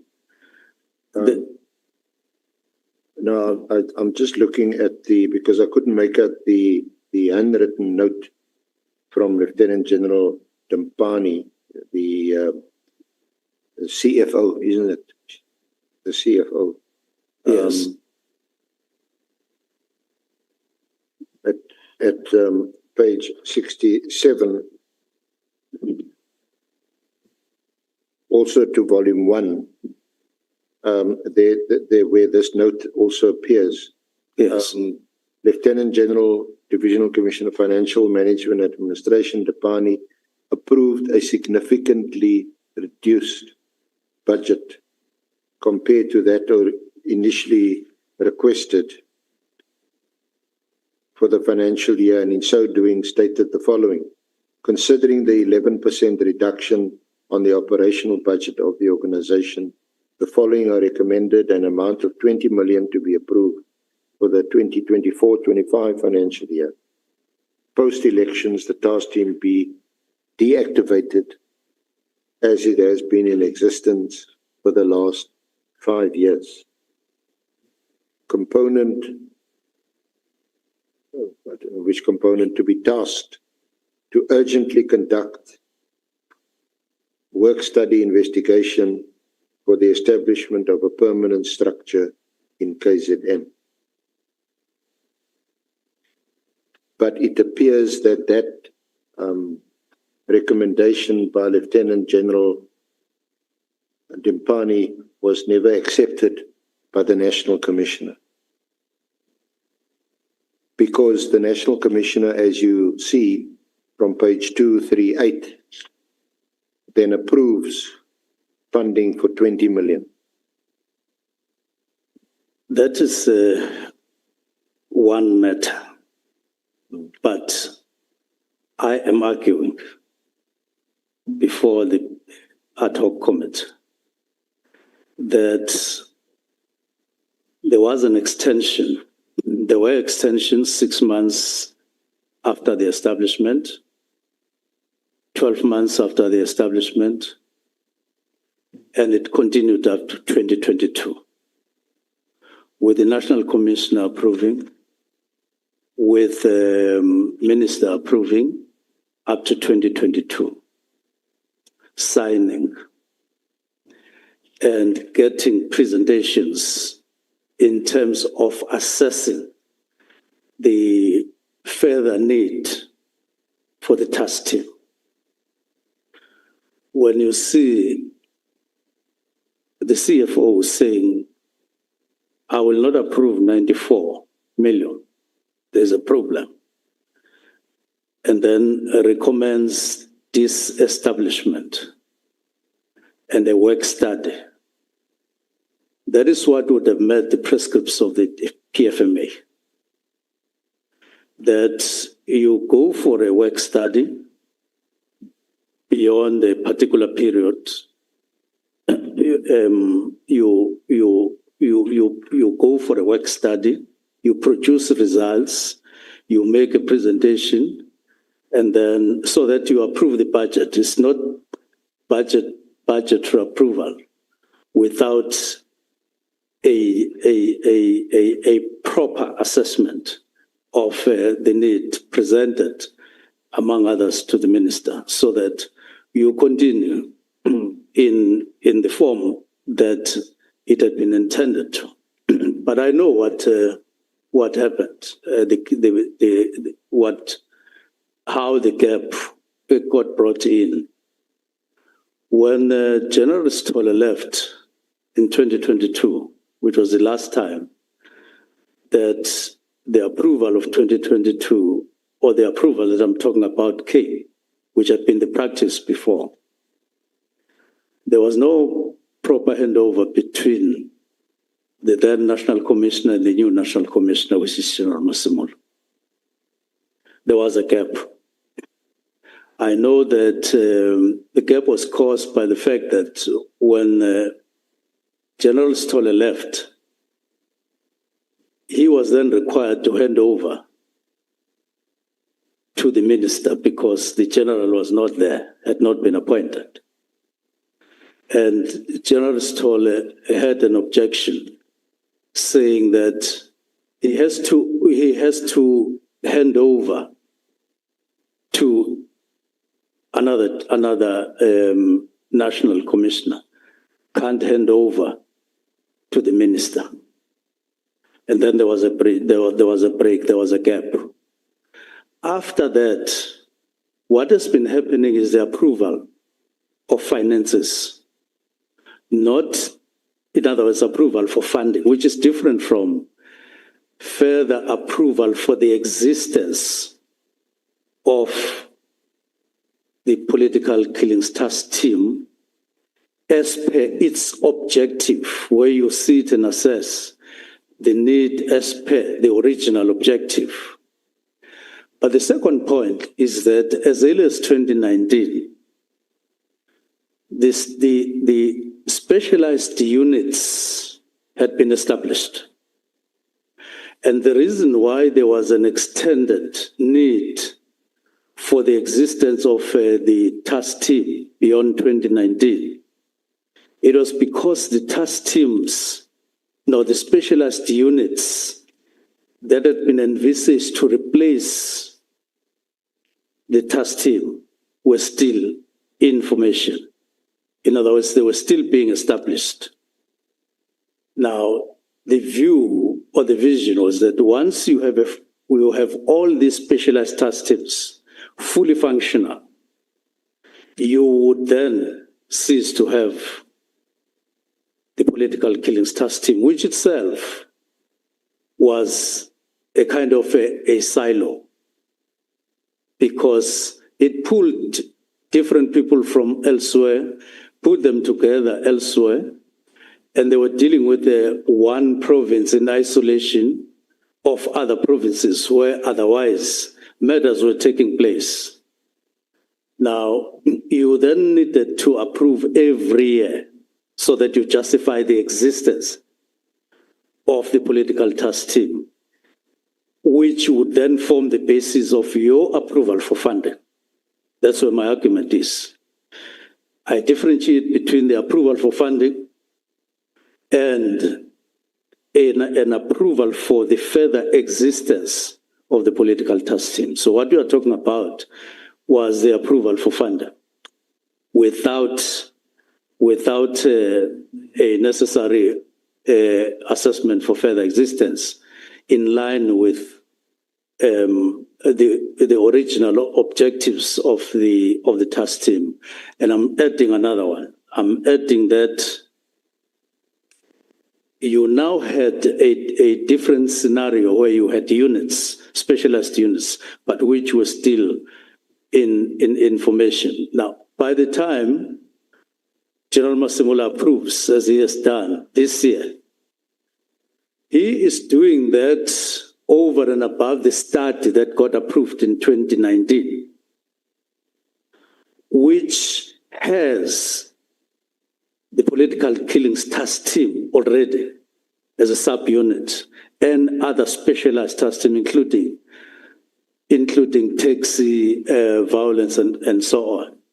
And this is a structure that we approved in November last year, because we looked at that work study of 2019, which had been approved and signed off. And we say here, you have what is ideal.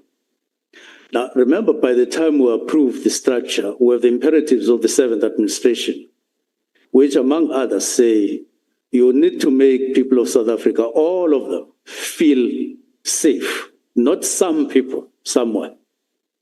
Not a certain grouping of people called public representatives or councillors or those who are political. You now have a new direction, a new political imperative that say protect all the people of South Africa, make them feel safe. And in fact, it is in line with the Constitution of the Republic.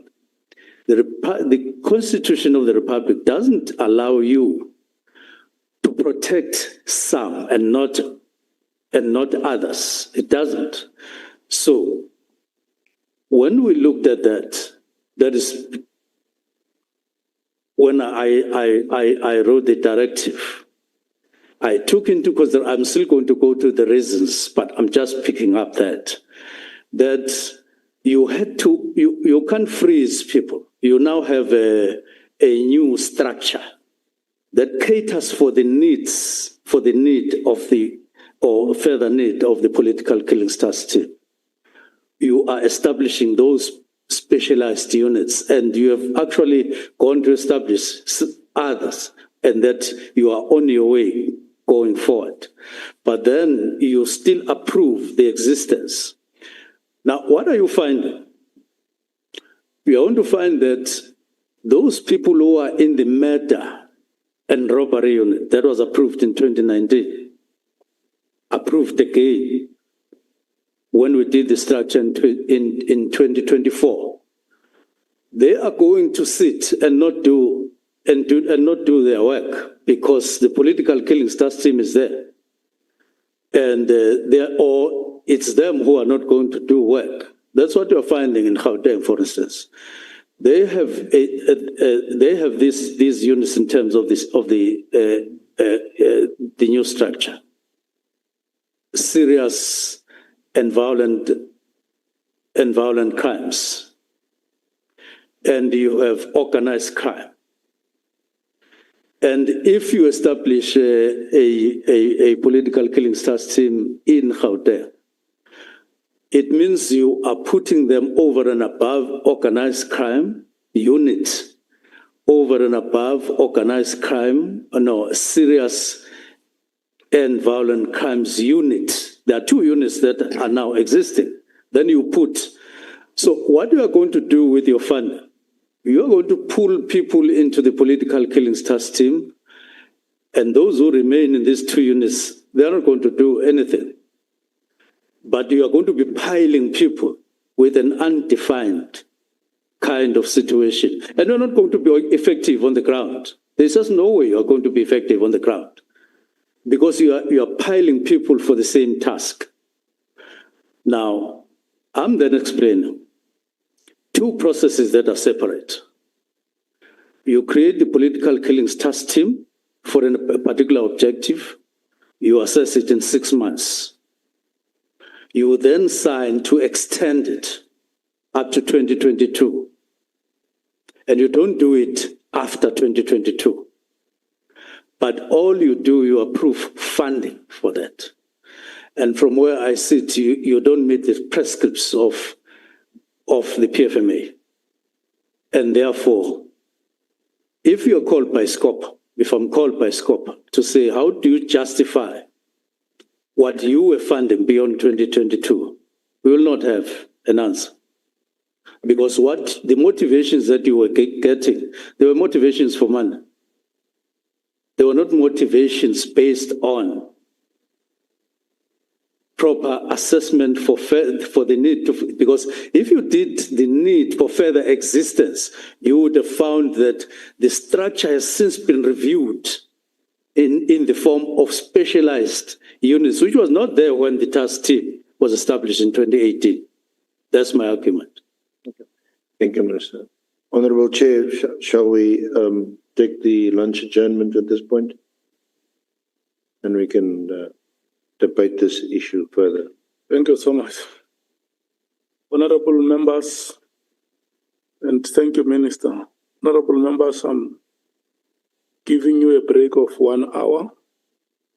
We will return at 14 hours.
wa bona ku seri microphone.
administration of the separate entities mentioned in the attached work study report. The completed SAPS 495 documents can be sent to marais@saps.gov.za for further handling. The report was presented at the Board of Commissioners and presented to the SSBC. Job evaluation in support of the levels and command structures should be completed. Implementation of these functions will be done in a phased approach, where units will be capacitated on a yearly basis as posts become available. It is important to note that units that are established will be evaluated for the correct determination of the post structures, as the current structural approval is for an enabling establishment. The first units to be evaluated to determine the criteria as well as ideal post establishment will be the anti-gang units in the Western and Eastern Cape, as the units have been functioning already on the approval date of the report. Is that what you're referring to? Yes, Senator Council. So where does it doesn't refer to task teams. It doesn't refer to task teams. It just refers to the establishment of these two units.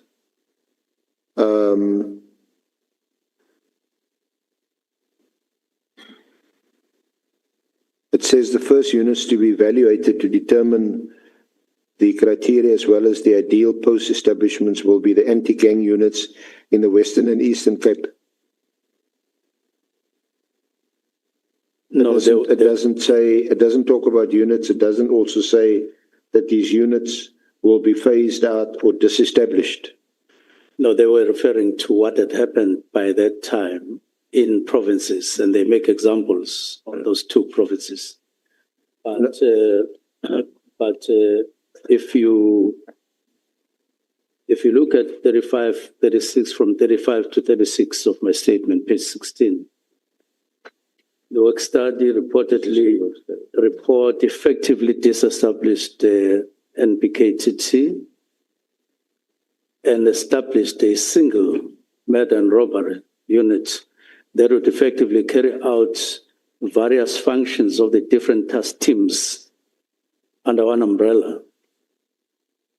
According to the implementation letter, the implementation of the functions covered in the work study report was to be done in the phased approach.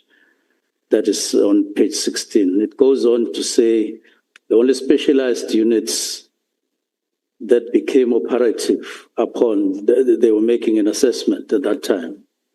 And then they said, 37, for all intents and purposes, NPKTT was disbanded once the work study report was signed by General Stoller, since the murder and robbery was not yet operational. They continued operation and so on. So that is the whole conversation that I was referring to. That so in practice, Senior Council, when they established with their right hand these specialized units, they defined the tasks because they are specialized units, and infused that into the new structure. And then in their mind, it would gradually replace, because you can't have them. You can't have both of them and be accountable in terms of public funds.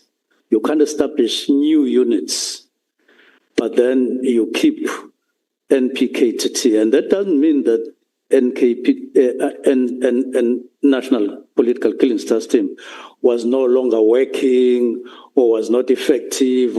It just meant that they knew that this is temporary. They knew they needed something sustainable that will take to the future. They knew that you needed something that will cover the whole of the Republic of South Africa, not just KwaZulu-Natal. That's the central argument in the new setup that they were talking about. So what you're saying, although it's not expressly mentioned in that communication, that is implicit in the plan or understood in the plan, that as you establish these new specialist units, the others not even in my head, but it's written down that it would be there would be a phase in.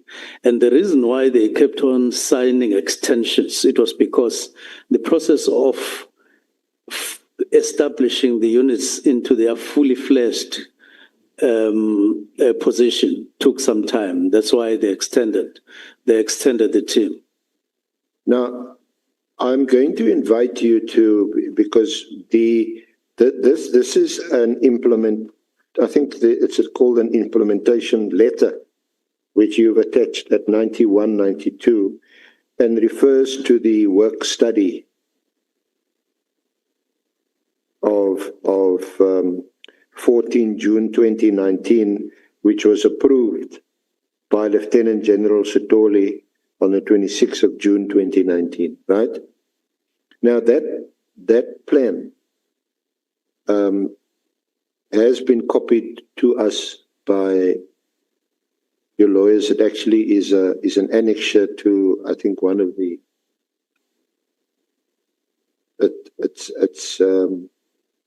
So we will, Honourable Chair, Honourable Members, make this available and put it on the exhibit, in the exhibit bundle.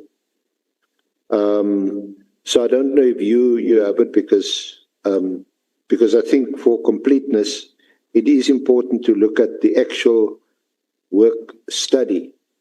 And if you look at what, and this is, and I'm reading to you from the work study itself. This is the assignment given to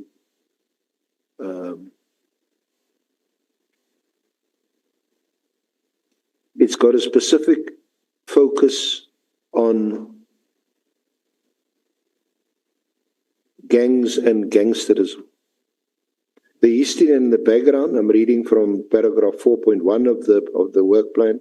The problem of gangs and gangsterism continues to plague the South African landscape as it continues to manifest in shootings, prison riots, intimidation, killings, and organized crime. Gangsters are becoming career criminals, forming part of organized syndicates and establishing a criminal economy in the communities. Then it talks about the prevalence of gang-related incidents across all provinces, but most pronounced in the Western Cape, Eastern Cape, Northwest, Gauteng, Limpopo, Free State, and KwaZulu-Natal. Gangsterism is therefore a serious national problem that is not limited to the Western Cape only. Existing police practices, mostly conventional in nature, have failed to effectively address the gang-related situation. Hence, the National Commissioner's directive to establish anti-gang units in the above-mentioned provinces. That is what this assignment is. And the findings at paragraph 5.1, the nature of gang-related crimes as well as the exposure to constant corruption inducement and the danger to the lives of members within the units and other families necessitated the need for an organized placement that will support the diverse nature of their functions. The placement should ensure the anonymity of the personnel and bring the functioning of this unit to a level outside of existing SAP's culture.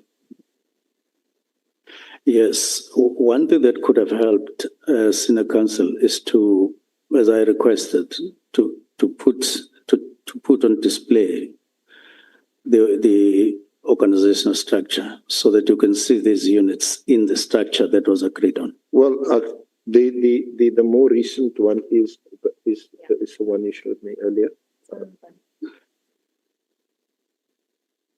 Bundle 4. It's up on the, at your request.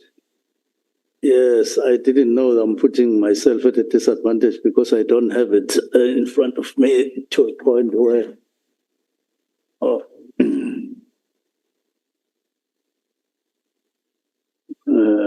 Even this one of mine is very small.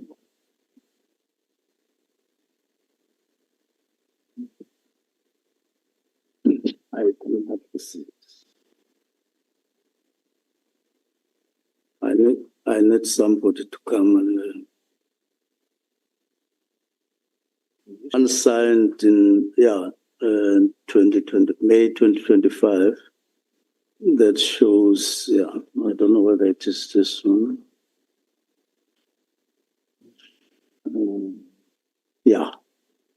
It is not the one that is displayed now. It is one on approved structure, division, detective service.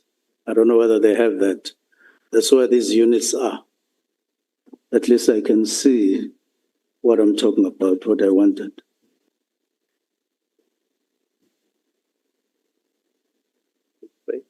Do you find it?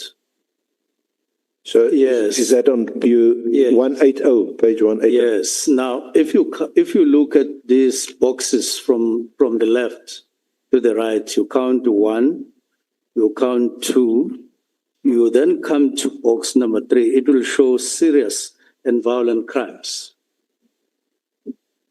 giving effect to the study, and then we also spoke about it and agreed that it would be the new structure going forward in the whole of the 7th administration, serious and violent crimes.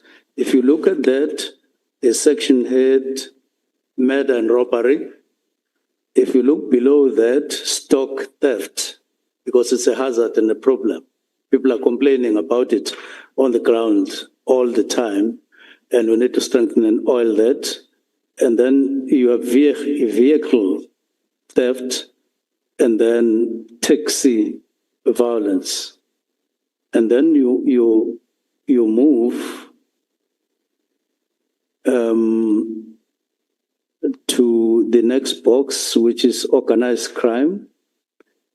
You have a section head, you have economic, you have extortion, you have narcotics, you have transnational, you have anti-gang that you were speaking about.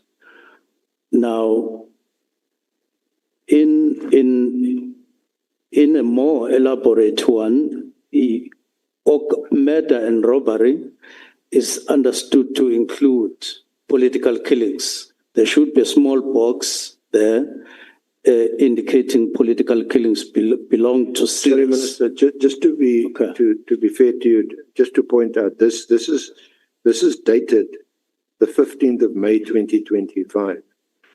Yes, and is it's an organizational structure for the detective services.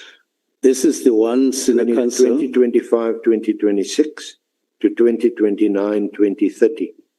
This is the ones in the council that National Commissioner said. 2019 work study speak to this structure? Yes, it could have been implemented long ago, actually, but there was a delay until we then, in 2024, looking at the imperatives of the new administration, we then get to be told that, no, look, this thing was done at some point. What ministry is demanding now is something that was done before.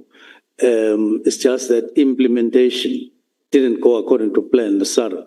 And then, if you like, it was a revival, what we agreed on last year. So is your point, firstly, that political killings is part of serious and violent crimes. So it's integrated into serious and under this heading.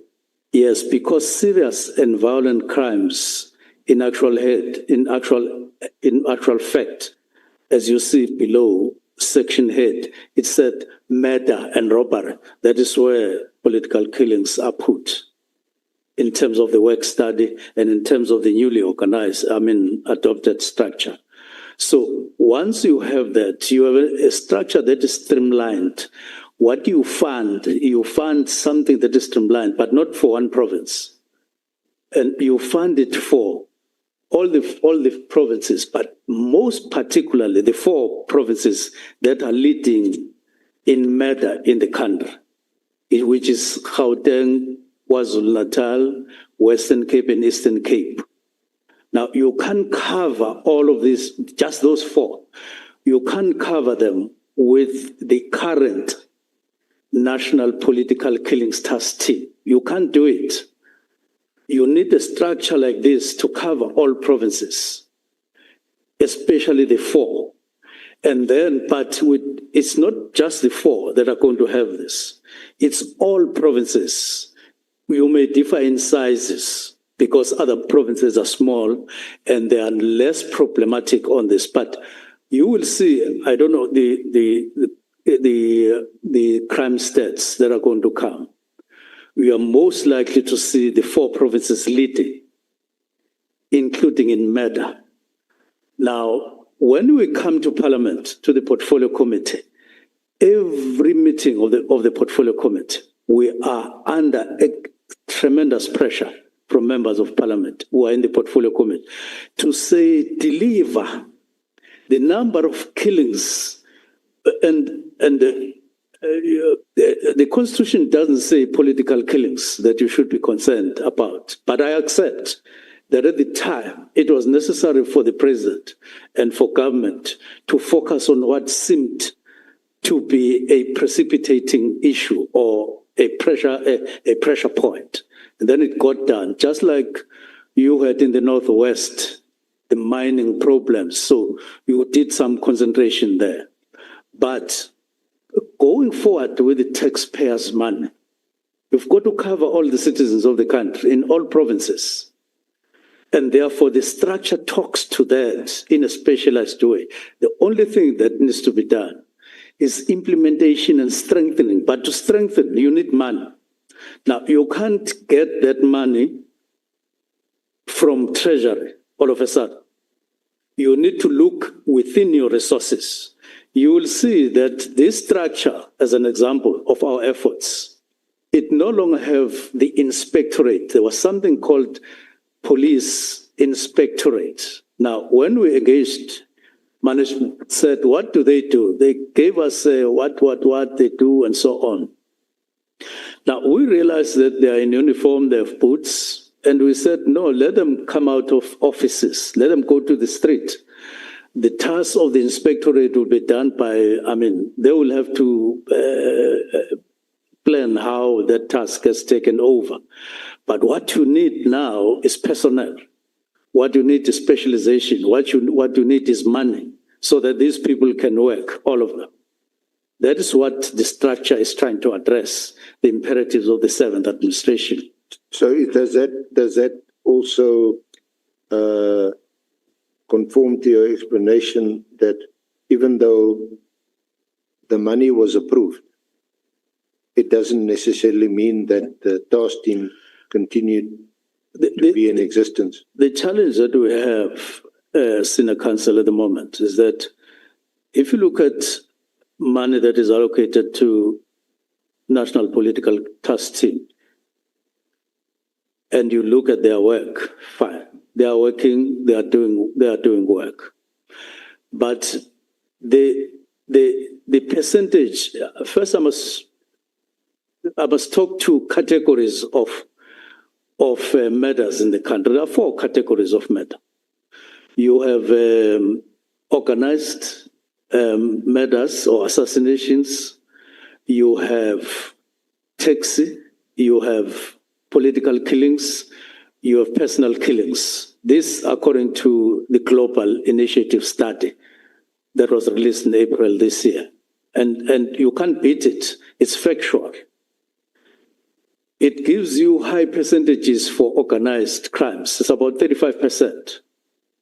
And the other one for taxi violence is 34%. And then political killings is about 24% and 7% for personal.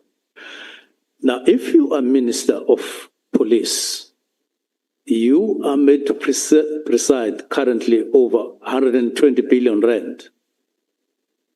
You've got to think about the most effective way of distributing and using resources. Now, if you keep on funding one unit somewhere in one corner of the country, even if they do well, they are not going to deal with the criminality in the Cape Flats. Our consciences are going to be washed on an hourly basis. As I will get to that when I get to reasons why I took the decision to disband the political killings task team. Because every time there's a death in the Cape Flats, you are asked, what are you doing about it? You can't say, I have the political killings task team, which is operating in one corner, and killings are happening also in another corner and other corners. And so what we are trying to address is to be even-handed throughout the country, yet effective and impactful. But I'll go on to explain other things. I just need to take the opportunity to explain that over and above this, when we dealt with the structure, we said in our assessment, SAPS doesn't have a sharp and good capacity on the combative side. In other words, you have policy, uniform all over, but criminals out there are getting organized, they are getting armed, and they are dangerous. You now have to increase capacity of SAPS in that regard to confront them. The fact that we don't have, this is why Cape Flats is so stubborn, continuing, is because we don't have the machinery to face them, those who are carrying guns in the Cape Flats. So we're going to come to Western Cape every time and make excuses that no, we're trying. I mean, something like 400 people die here in the Western Cape in 4 months, 3 months. And what do we do when we're confronted by the portfolio committee? We say we note. We say we note, we're trying. But in reality, when you go to sleep alone as Minister of Police, your conscience doesn't give you peace because you are aware that you are not doing much on the ground where you are required to do something. That is why we then created a new division in the organogram, which is called Operations Response Services. It's a new division. They have to appoint a new divisional commission who will be responsible for the units, just the units, in the manner that is demanded on the ground. We can't keep on saying Enanda is a problem as if it was as if God, when he created the world, he said, people in Nanda must die and they must die permanently. In the south of Johannesburg, El Dorado Park, Rivali, people must die on a permanent basis. Cape Flats must. That is not God's plan. And it is not in keeping with the Constitution of the Republic. And if you are given a task to be Minister of Police, you've got to be anxious and keen to end that. It must worry. That's why I convened a meeting on the 22nd of November of the National Commissioners, deputies, and provincial commissioners, and said to them, once the watch ticks 1 o'clock or 1:30 in the morning, I lose my sleep because of the increasing number of people, the rate of murder in the country, because of drugs, and because of proliferation of firearms. That's why the meeting was convened, and that's what I said. Well, I listened to General Mchunu when he was talking about that meeting at Givens Screw, and I have respect for him, even when I don't agree with what he's saying. He said the only thing he picked up there was Advocate Piccoli, my special advisor, lecturing to them something about the role. And he didn't say I said, I no longer sleep well because of this, and they must go and design and do something about what was in the main worrying me as Minister of Police. And I said these things. Now, I'm then saying these are the things that we did in this organogram to face up to the actual challenges of what is happening in the ground. You need to have TRT here. Even if you take them from Mpumalanga, you reduce them, maybe for 6 months you must bring them here. A national intervention unit, bring them here, such that they are able to deal with criminality here, which must not be permanent. It's unacceptable that 4-year-olds, 3-year-olds, they must die every day without any response from us nationally. And this is what we're trying to address with the structure. And as I say, that structure, that's the work study giving rise to the structure then, which has given rise to the structure that we've just adopted, is designed to actually confront what is happening on the ground currently, including in the Eastern Cape and here. That's my argument. You may feel good about the National Political Killings Task Team. It has done work. It's fine. But you can't keep on relegating the majority of people in South Africa and focus on councillors and Amakos. Not because they must die, but you are saying what morality, what ethics. I'll come to that at the end. Thank you. So thank you, Minister. So all that, what you're saying comes down to this, that the organizational plan that was adopted in 2019 already, that plan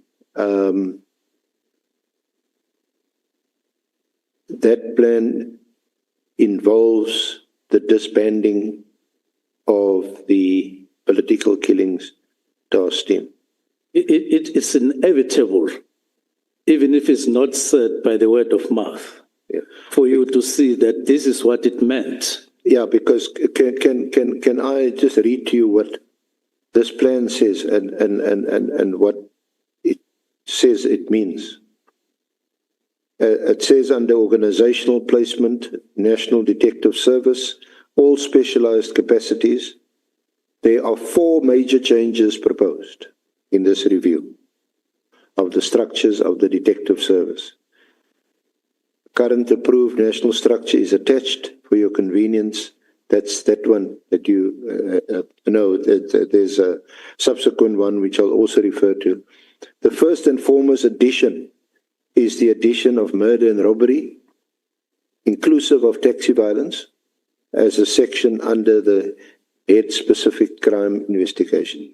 Secondly, after careful consideration, it was found that the title of head-specific crime investigation should be changed. The change from specific crime investigation was proposed to become serious and violent crime. Looking at the sections that will be placed under the head of serious violent crime will consist of the following: murder and robbery, including taxi violence, stock theft and endangered species investigation, existing units, vehicle crime investigation, existing units, and national investigation and cold case unit, including tracking teams. The third change would entail the placement of a cold case investigation capacity as part of the National Investigation Unit, changing the name to National Investigation and Cold Case Unit. And so that's I'm just reading from the document. Now, nothing is mentioned of the political killings task team, or even political killings generically across the country. In my submission on page 18, Yes. in my statement, 17 and 18, but look at 18 in particular. there is political matter team.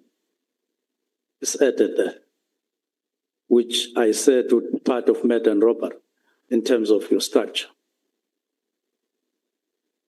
It is said there, page 818. This is not a reference to the 2019. This is not a reference to the 2019 work study. Yes, this is a reference to the. It starts from page 15. SB. Yeah.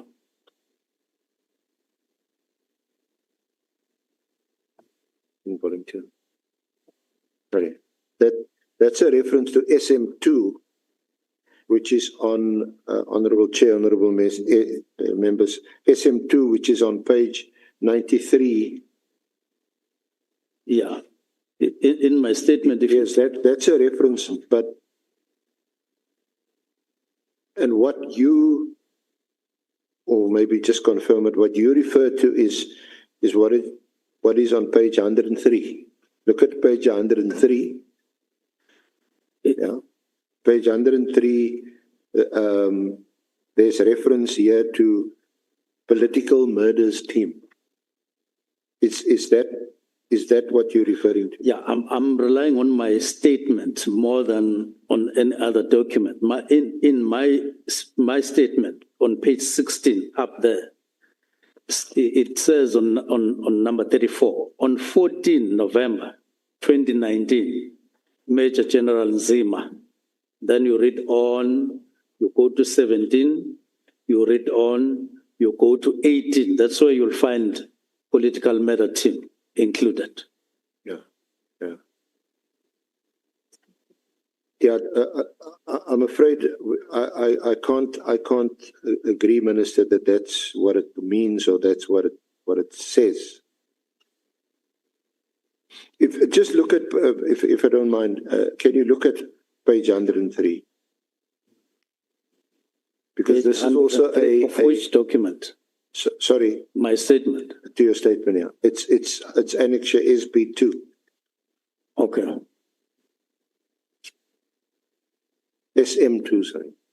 SM2. This one. Which starts at 93. Page 93. Yeah.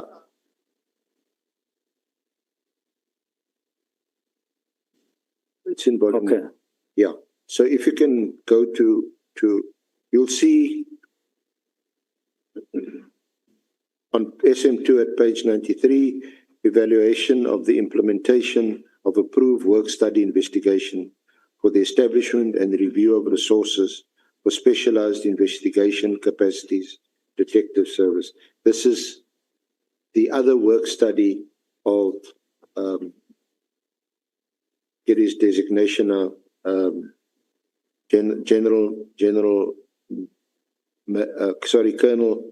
Colonel Murray's work study. So he says at the top of page 103, the task teams that are monitored run rampant for years without determining or accounting. Are you on page 93, Senior Counsel? Sorry? Are you on page 93? Page 103. Okay. The annexure starts at page 93. Yeah, I see. But the page I'm reading from is 103. What paragraph from above? Right at the top, the first line. Okay. Okay. The task teams that are not monitored. Doesn't say so. Are you on page 103? Volume Page 1. 103. I thought you were saying page 93. No, it starts at 93. So you are now on 103. Yeah. Okay. Yeah. I'll go with you. Okay. So you're this side. And this is what it says. The task team that are not monitored. The task team that are not monitored. Yes, I see that now. Run rampant for years without determining or accounting for the gap left where the members were taken from mostly at station level. Task teams found operating in provinces are as follows. Then it mentions the foreign vehicle task team, the multiple trio task team, essential infrastructure task team, kidnapping and ransom teams, extortion teams, counterintelligence task team, anti-gang task team, cash in transit and ATM bombing, political murders team, multidisciplinary task team, which may also be a reference to the political killings task team, knockout team, narcotics task team, provincial tracing team, and the illegal mining task team.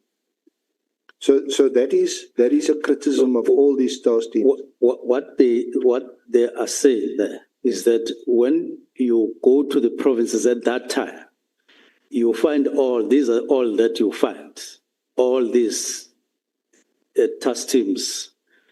This is what you find. This is what they sought to improve. That's why they say, among other things, there's where they talk about ferocious, what, and they say there's duplication and overlap, which they seek to resolve.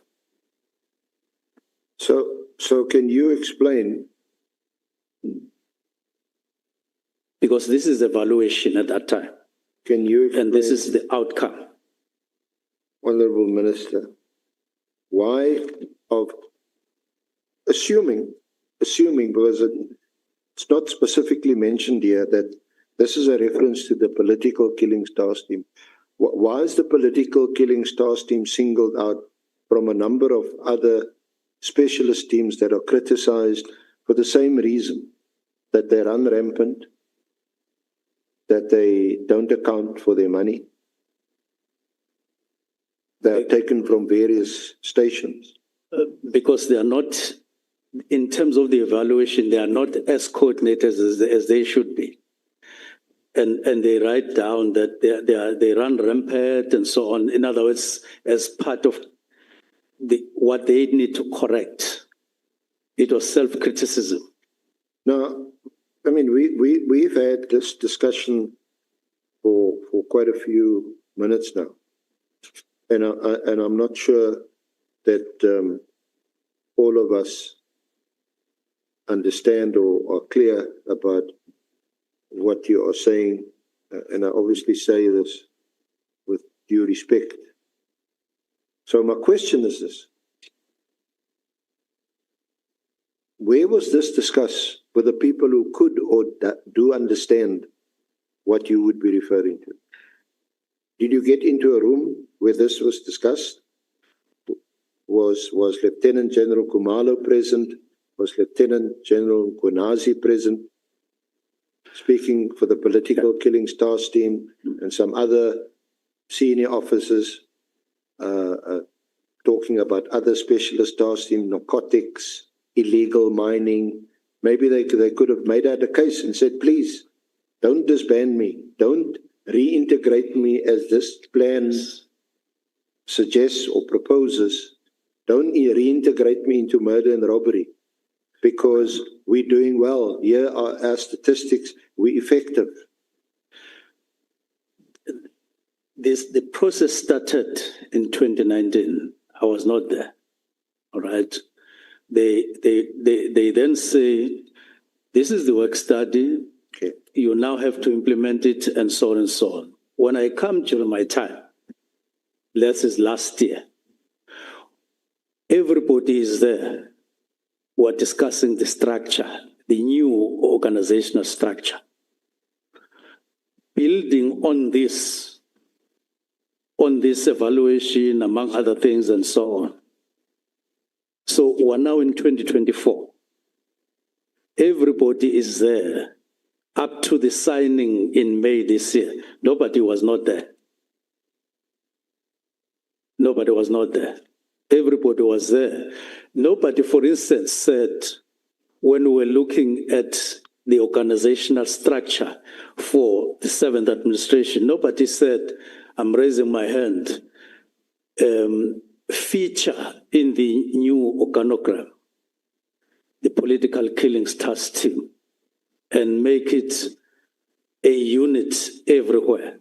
It didn't happen. That's why you don't see it in the signed organizational structure in May this year. It's because it's a team. It's not a unit, and there was no one who said include it or integrate, because if they had said so, then it would have been pointed out that it is already integrated. The work of political killings is already integrated not only for KZN, but all over the country, because the structure caters for everybody in the country. So, but Minister, please look at page 112 of the same annexure and 113.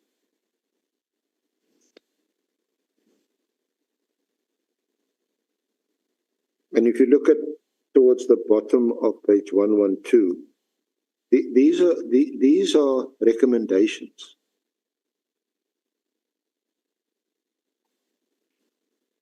It is recommended.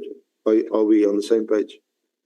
Yeah, I see. Yeah, 112. It is recommended that this investigation be disseminated to all provincial commissioners after completion of comments and signatures.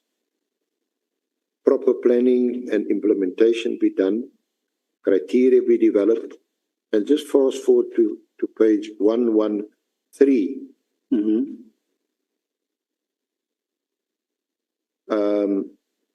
At paragraph, I think it's 8.10. 8.10, it's the printing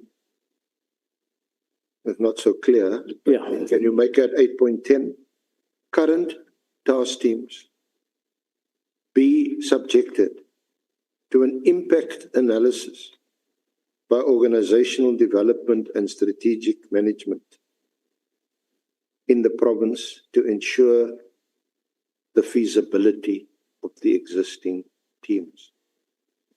So, assuming you are correct in your reading and your analysis that this plan, the 2019, both the 2019 and the 2024, which appear to be similar, assuming that your interpretation is correct, that it involves or it means the phasing out of the political killings task team. This still says that the current task teams, which would include the political task team, be subjected to an impact analysis by organizational development and strategic management in the province to ensure the feasibility of the existing teams. In other words, this document is not the final word. This is a recommendation, and an impact analysis and feasibility study must still be done to see whether or to ensure the feasibility of the existing teams. In other words, if it's true that some of these units, like task teams, like it's been suggested by someone like Mary de Haas to say they run rampant, they abusing state and taxpayers' money, and they're not held accountable, and so on. Once a feasibility study is done and that is determined, and it's justified for that team now to be disbanded, then that can happen. But clearly, we must agree that didn't happen in this case. Yes, I did earlier on explain, as I'm doing now, that a year after the establishment of the National Political Task Team, they then started the process. This was the beginning of the process. They were analyzing what's happening at that time. And they were building a study that would be approved at a later stage. They were in the early stages, in other words, but already a year later, after the establishment, they were busy at work, but not yet having successfully created these structures. That's the thing. The specialist units were being established, they were being fused in, and so on. So these were early stages. senior counsel. It was going to be some time before you could say we now no longer need the political killings task team. This was not the time. It was merely a recognition, a concept. But they had already begun to say you need specialized teams or specialized units. So, and they were beginning to envisage how it will look like. Now, building on that ourselves, because this thing got approved, it could have been implemented even long before we arrived. And so we say, let's review the structure to suit the imperatives of the seventh administration. So is your, sorry to cut you, but are you saying that this was already approved by the time you assumed the position of Minister of Police, but there was a failure or implementation was slow. Was slow. It had not reached the level where you could then do away or disband the National Political Killings Task Team. That's why they extended its life up to 2022 via motivations, via presentations, and then the National Commissioner and the Minister sign that we extend the existence of the National Political Task Team, which will then extend or provide finance or funding. So these two things needed to go parallel together in order to meet the obligations of the PFMA, so that you don't fund a structure outside the organogram perpetual without accounting properly for it in terms of the objective for which it was created right from 2018. And you needed to act responsibly now and say, by the way, what are the imperatives of the new administration? What do we have? What do we need to improve? What do we need to change? Which has happened. And in our discussions, we find that some of these things that we're discussing had already happened in terms of decision and thinking. Let me make an example. The ORS, the Operations and Response Service, we were told it once existed at some point, but then they did away with it. They said, no, we no longer need the Operations and Response team. So where is it now? All these units, Task Force, Task Unit, National Intervention Unit, RTI, and POP, where are they? They are under VISPOL. And VISPOL takes 53% of the budget of SAPS, but it is one branch under one divisional commissioner. Operationally, it's impossible. You have your border there, it's impossible for one divisional commissioner to be able to take effective command of all these units, yet they are there. They are a potential capacity for SAPS to combat crime, including those crimes that are being performed by or done by hardened criminals and cartels. Criminal cartels and Gospel must catch Matlana. Pardon? Now you say, you're suggesting Vispol, they take up 53% of the budget. Yes, they take, Vispol alone, take 53% of the total budget of SAPS. And yet it's just under one divisional commissioner. Now, that one divisional commissioner can't be responsible for policing in police stations to make sure that they have cars, they have systems of policing in each police station, and they are performing their job, and then still run with all these task teams, all of them. It's impossible. Keep them oiled, deploy them as and when it is necessary. So you go to Gauteng and they complain to you, their Minister of Police, you run there after 5 people have been murdered. You go there, you say, I'm here to see what has happened. But it has already happened. And then from there, they call you in the Eastern Cape. They say there are matters in Lusikisiki. You run there. And so you end up you don't have something sustainable that runs the country in terms of combative capacity on a sustainable and ongoing basis.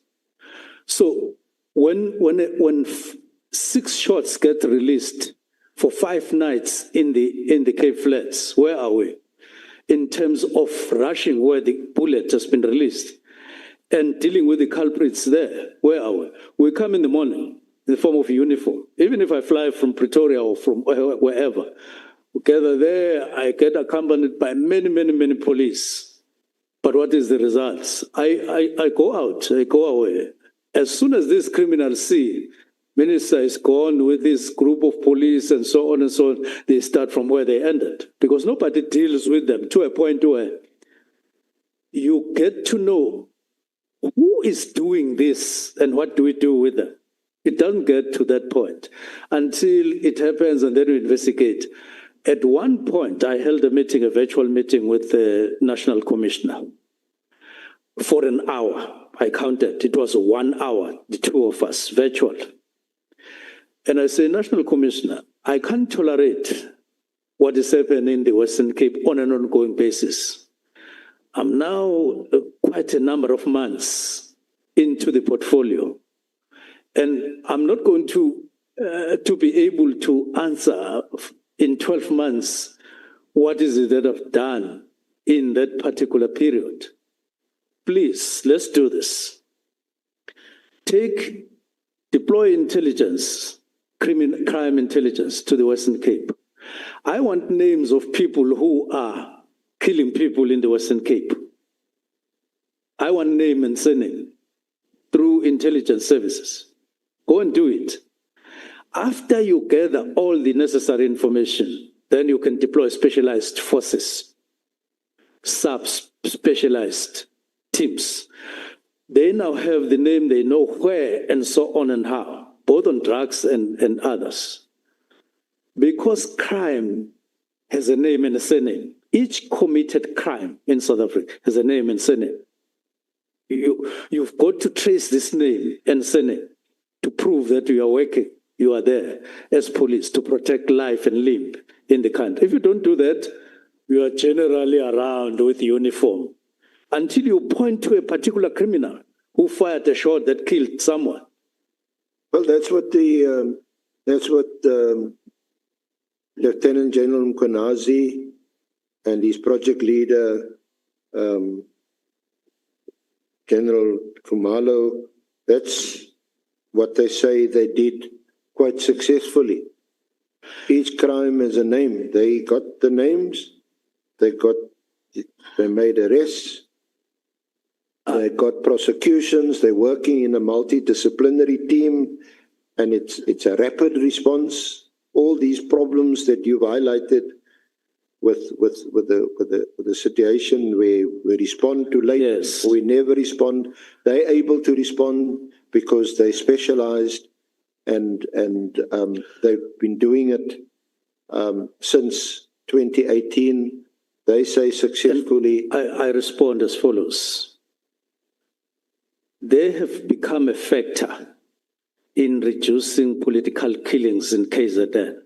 I'm saying a factor, not that they single-handed have brought down the killings in KZN. I'm making that point. I acknowledge that they've done work, but they are not the only factor.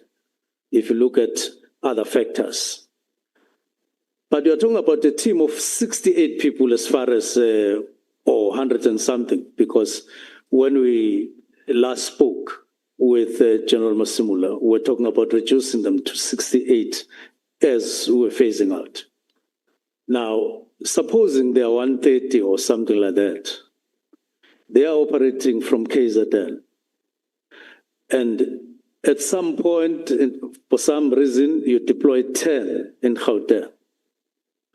You don't deploy anyone in the Western Cape. It can't work. Let's apply common sense, you and I.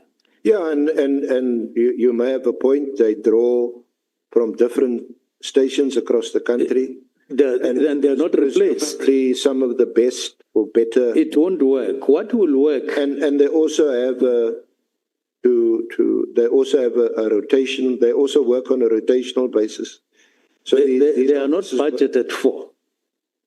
They are not budgeted for by national. They pick up money. I don't know where they pick up money from. When that 20 million that was allocated, even if National Commissioner signs and say, I approve the new budget up to 2026, I would say as minister, I don't agree with you. Not because I am just itchy to disband the national political, it's because the bulk of people who are being murdered in South Africa are not the ones that are being dealt with by the National Political Killings Task Team. And that's a fact. It's not theory.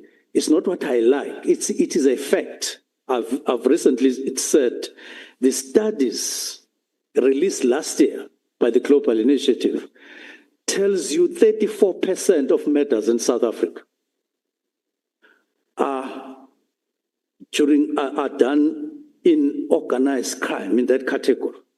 35 there. 34 are in taxi violence. And then 24 is political killings, and 7 is personal, where you just go on a mission of your own and say, I want to go and murder so and so. Now, when you allocate the resources, where do you put those figures?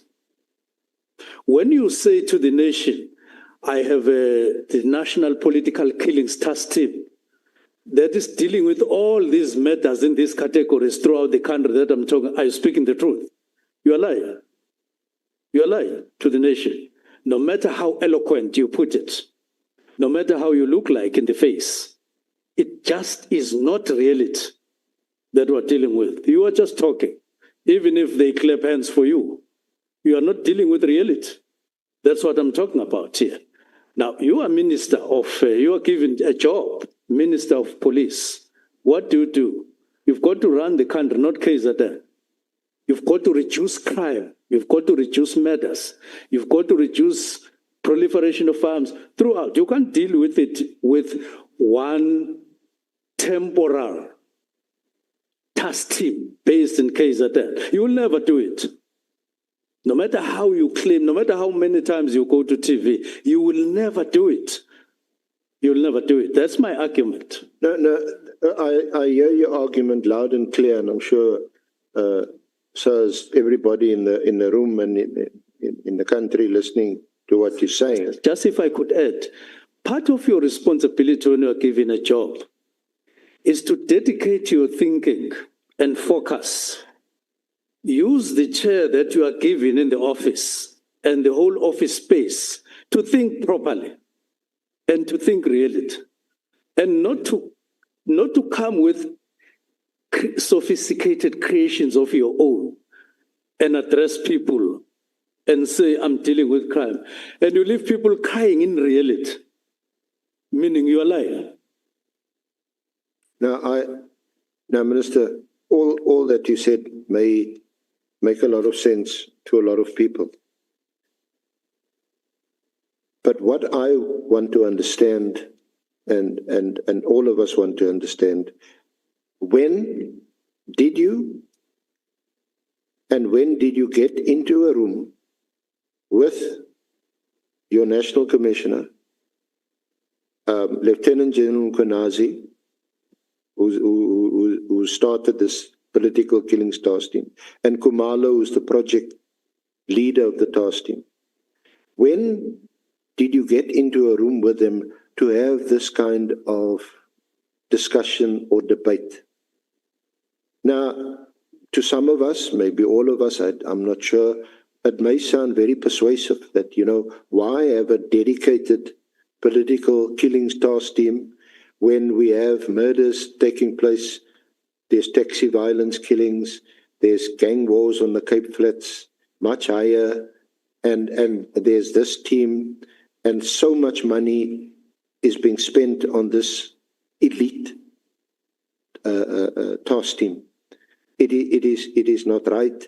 it is not fair. You should also look and spread your resources to deal with other killings. Okay.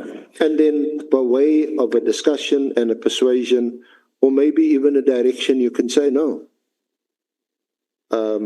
Because now they come with their counter arguments as to why the team should continue to exist.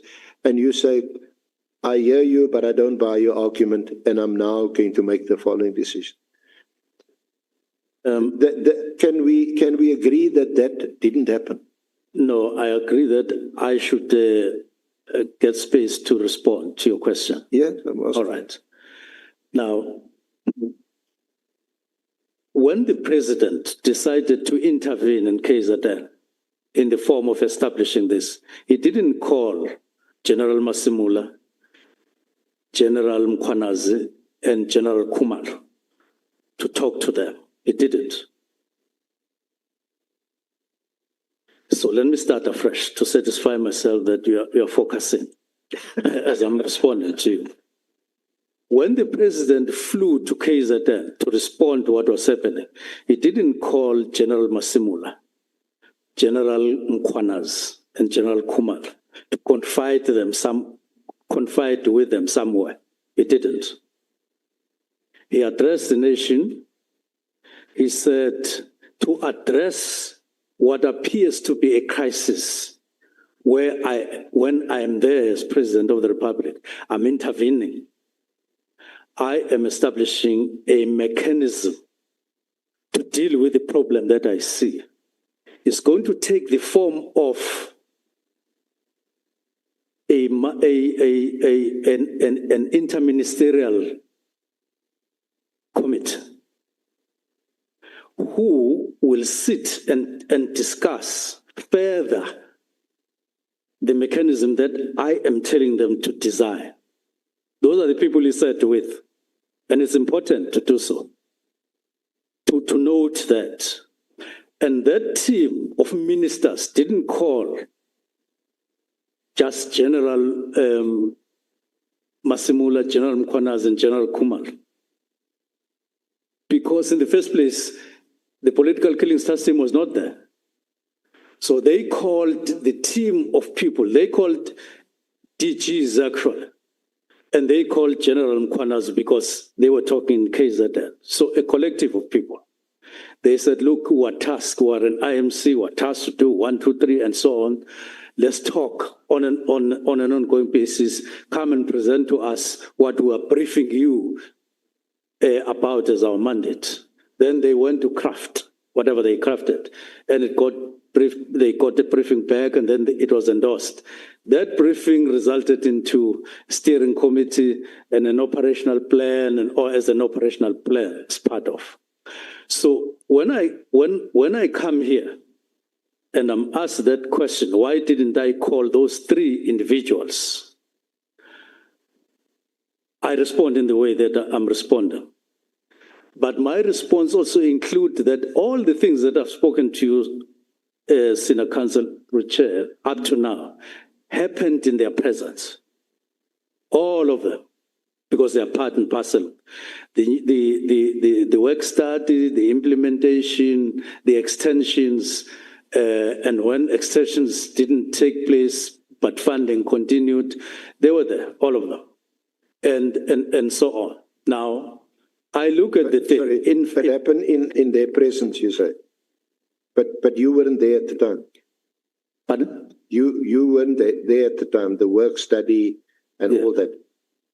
You weren't the minister at the time. No, I wasn't there.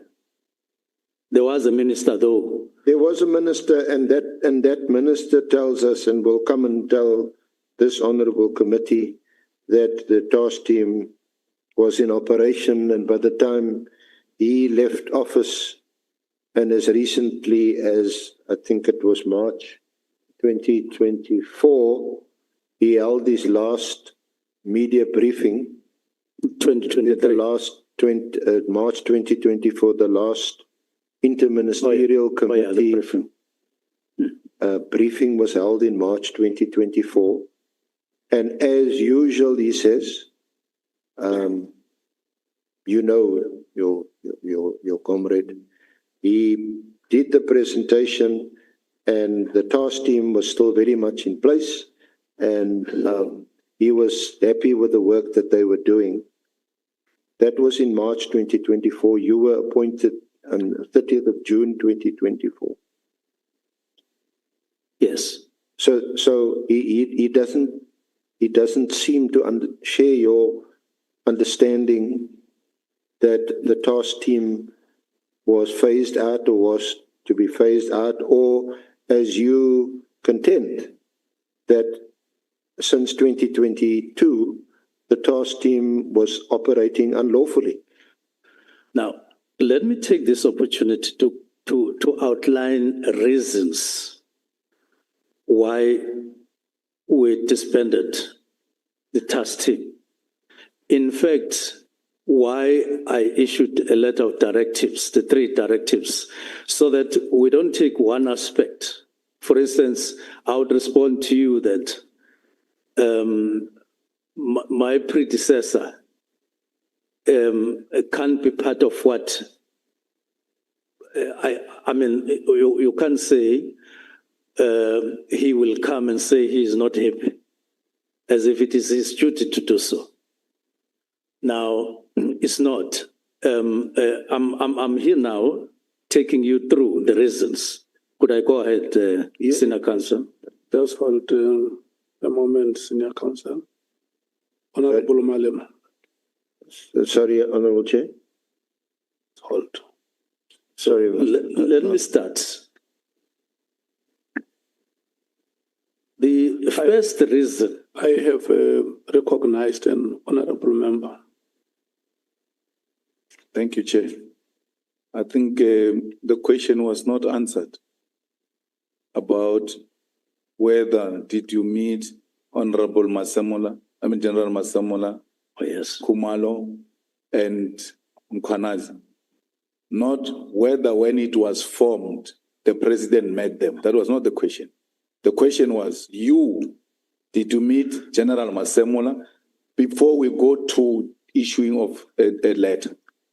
I think there we didn't get the answer there.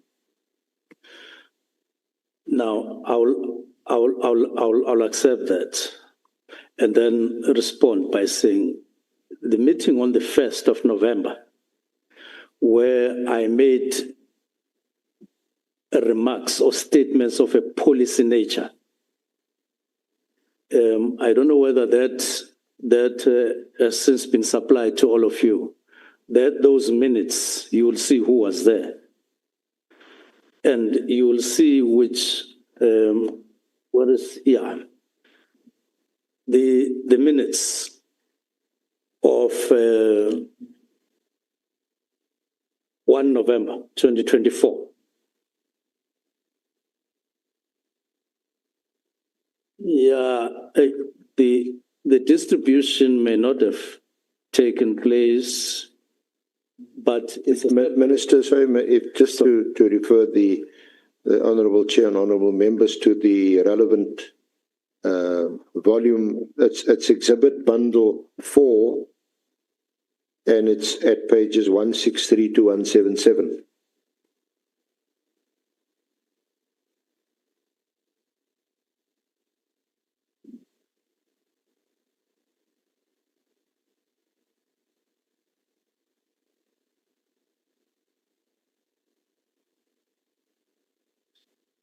So could I go ahead? It was a meeting that was called to discuss the organizational structure. Now, I made remarks on page 3 of 15.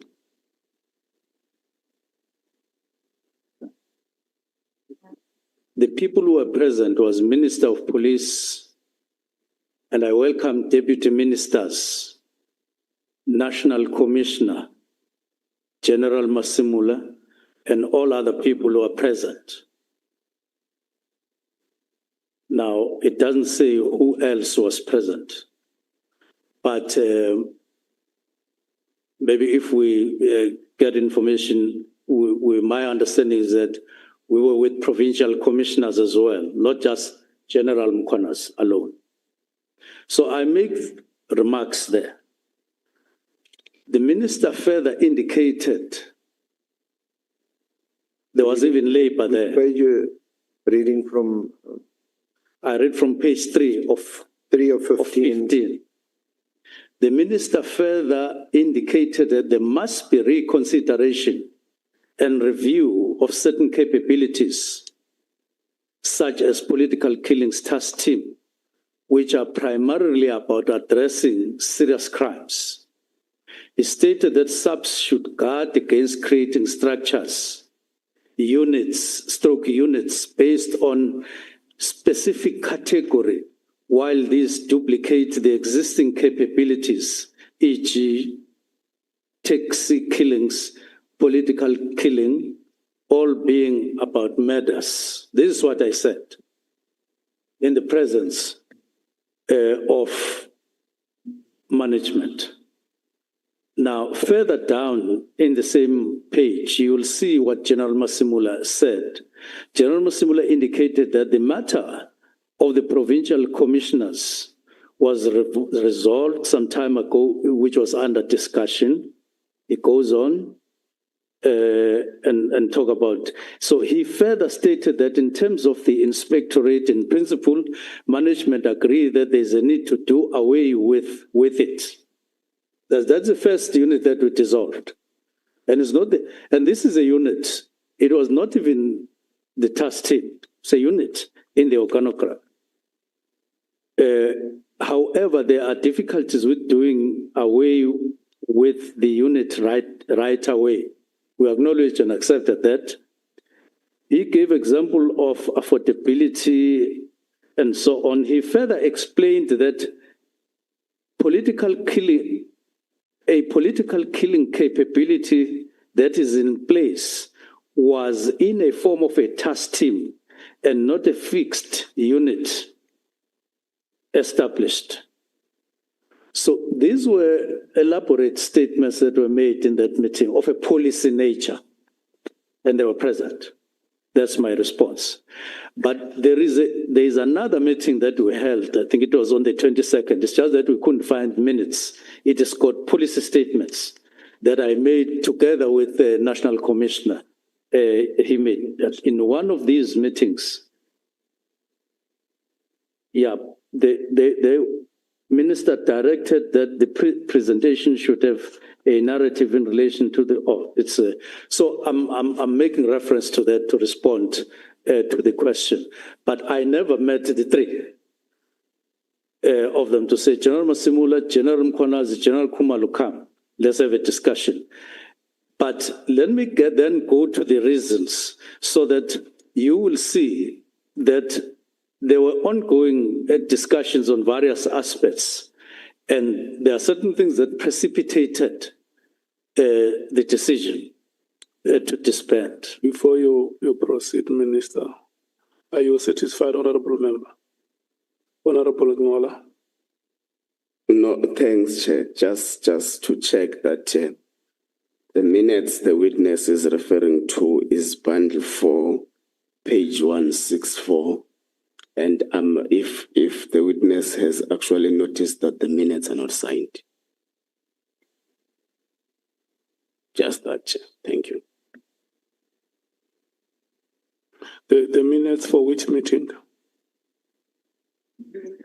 The 1st of November, 2024. From which he just read now. Yes. Yeah, but the question was whether there was a meeting with the three, and the answer is no.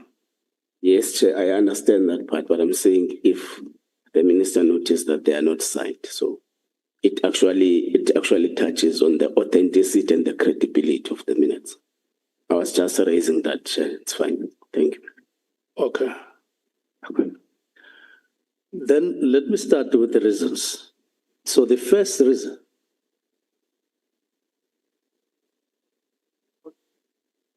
And have your Excuse me, on senior counsel. Minister, just that part, it's part of this follow-up meeting of the 1st of November, at the bottom of 3 of 15. 3 of 15. There's a reference to what General Masemola said about the task team. Can you see that the last paragraph? Yes. General Masemola indicated that the matter of the provincial commissioners was resolved some time ago. And then later on he says, the last sentence, he further explained that a political killing capability that is in place was in the form of task team and not a fixed unit / establishment. What did he mean by that, or what did you understand? It talks about permanent structure. He refers to it as a unit, which I said as a practice in SAPS would be part of the organogram, operating organogram.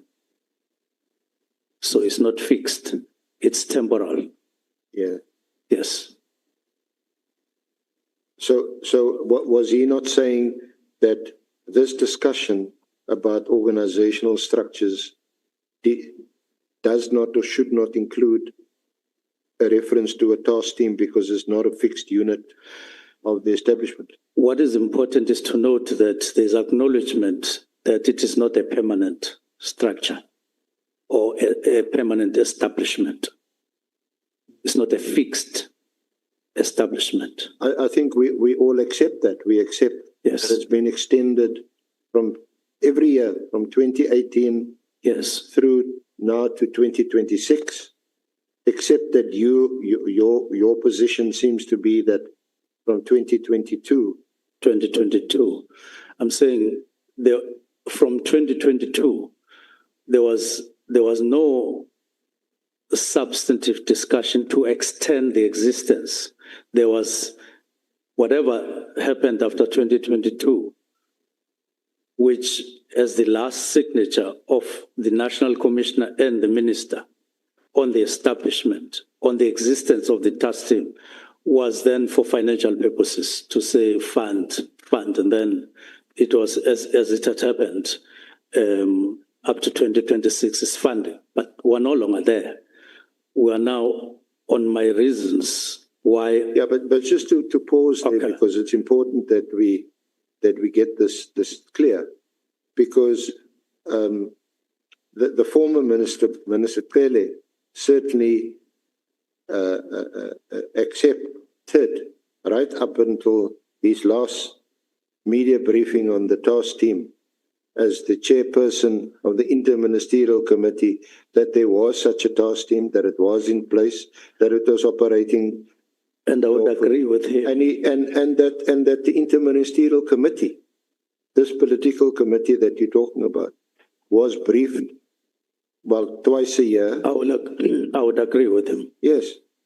And there was never any, so, well, we don't know, maybe That was one of the 2023. honorable members and their researchers will look into it, but it seemed to be, even if they were operating outside of the PFMA, if it was irregular or wasteful expenditure, this seemed to have been condoned. That because they continued in operation. No, I've indicated that we held a meeting on the 1st of November, and we held another meeting on the 22nd. Even if the minutes are not signed, but I would believe that because this was a meeting of the support branch of SAPS, somebody would have a correct record of this. But I'm on leave. So I got this document that was with me, not from the office. So they would have a better document in the office. We had made a written request to the office of the National Commissioner, and that this is what we received, and this is what we've made available to you and to everyone else. Okay. They don't have any other minute or any other documentation. So let me go on. I've then indicated that I wasn't alone on the meeting of the 1st. I wasn't alone in the meeting of the 22nd. But let me go to the other aspects, therefore, or reasons for the disbandment right away,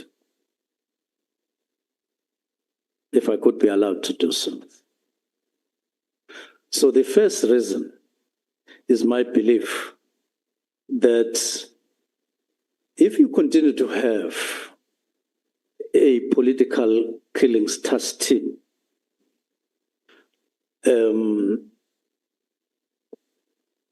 you are not recognizing the new work study and the new organogram. You are denying that there's a new organogram, there's a new work study that gave rise to the new organogram. And I don't want to be in denial. I am confirming that we've done that work and that the structure, I am able to face the nation and say, the organogram that we've designed should be able to enable us to develop capacity to face the challenges that are out there, requiring response, effective and efficient response from police. So that's the first reason. You now have capacity.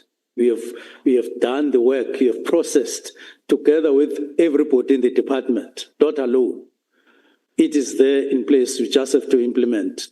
General Masimula has signed the new organogram, and it now needs to be funded and implemented and rolled out. It caters even for the political killings, but no longer in KZN alone, all over the country. It is there, it is in place. I've demonstrated that. It has been discussed and adopted, not by me alone. Then we go to the next reason. The next reason is that when I assumed duties together with the deputy ministers, we got a number of people talking to us about various matters in the department. We were new coming in there.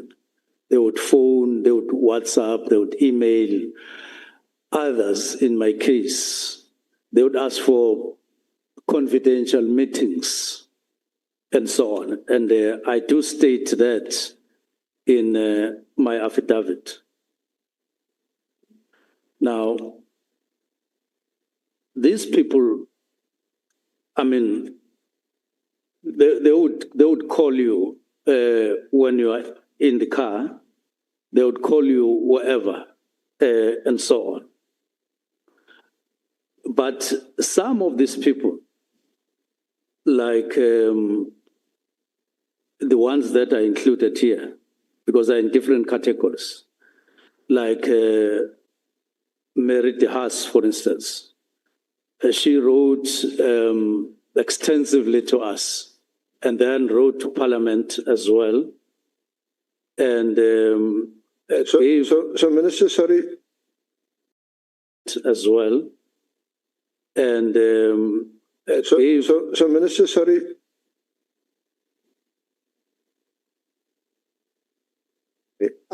Apologies. I do want to get to your reasons for your 31 December 2024 directive. I do want to get there. Yes. But I was still, unless you tell me you're done, are we finished with the focus of the disestablishment of the political killings task team before we get on to the reasons and the rationale for the disestablishment of the team? Okay. And I think the last question was, which I think Honourable Member Malema had also flagged, and we don't have a definitive answer. Did you get into a room with General Masemola, with Lieutenant General Kwanazi, with Lieutenant General Kumalo, who's the project leader of that team, to discuss this disestablishment with the team, or why it should continue, and for them to do a motivation? What we do know is that there was this meeting on the 1st of November where you made some remarks about it, but from the minute, unless the minute is not a full recordal of what happened, this was not a discussion about the PKTT. This seems to be a passing reference to the PKTT in the context of the organizational structure of the police. And the only reference that General Masemola makes is to say, by the way, PKTT is not a unit that's part of the organizational structure. It's a task team. We don't know. We didn't have the minute, unfortunately, before us when he testified. Maybe we'll put that question to him in writing and get his response, what he meant. So there's only passing reference to it. It's not a meeting where it was discussed. It was mentioned, and General Sabia had also mentioned the other night. No, it was, well, I'm not even sure now whether it was mentioned or discussed in November. We took issue with him, but perhaps to give him a little bit of credit, there seemed to have been mention of it in November 2024 before the decision was taken to disestablish the task. So can we accept from you there was no focused discussion on the disestablishment of the task team before 31 December 2024? Well, Senior Counsel, I'm not sure about forecast, because there's nothing that suggests that on the 1st of November, nobody was focused on what was going on there. But if you mean that there was no day where we said this day we're going to be discussing the National Political Killings Task Team, I would say yes, there was no such a day. There was no day to discuss the National Intervention Team, the National Intervention Unit, even though it has not been disbanded. But I'm saying, as a principle, you would discuss all the teams and so on if there was a day for them, and I'm sure at some point would come. And as it happens, you now know that there was a meeting that came after the disbandment. But yeah, no, we know about those meetings. But I wanted before then, in the reasons, I want to capture that response. So you will then get to understand how we intended to handle that particular matter specifically in a dedicated form that you are talking about. But I've already answered that it was discussed on the 1st of November. It was discussed on the 21st of November and 22nd November. Much as you would want me to say there was a day, I am answering there was no such a day when there was a dedicated discussion on this. I'm saying so. So your answer is it was discussed with, but Mkhwanazi wasn't in the meeting. Khumalo, he wasn't in the meeting. Only General Masemola was in the meeting. Senior Counsel, I've said, yes, there was this meeting. It was the way it was. And these statements were made in that meeting. I want to avoid talking as if I breached a particular law by not doing what you are talking about. I'm putting it as it happened that we had a meeting on the 1st. Now, I'm not hearing you saying, why didn't you have the 3 on the 1st and not this meeting? So I had this meeting, I'm telling it as it is. And then on the 22nd, that's all we did. Not a meeting dedicated, separate, with General Khumalo, with General Mkhwanazi, and with General Masemola. No, not that one. Yeah, so it seems to me that this is all part of your orientation as a new minister since July 2024, and even by November 2024, you're discussing the organizational design and structure. And one of those issues that crops up or arises from those discussions is the political killings task team. As part of that discussion, that's the context of that discussion. What I asked you about is whether there was any dedicated, or as you like to say, focused discussion on the political killings task team. And from this minute, it doesn't appear to have been the case. And we don't have, unfortunately, the minute of the 24th of November. Now, let me say two things. I've already said there was no focused discussion on the matter, but I want to elaborate on that and give you the more detail. Two, not as if there was a prescription that it had to happen and take a particular form. There's no law that says so. Three, I've already given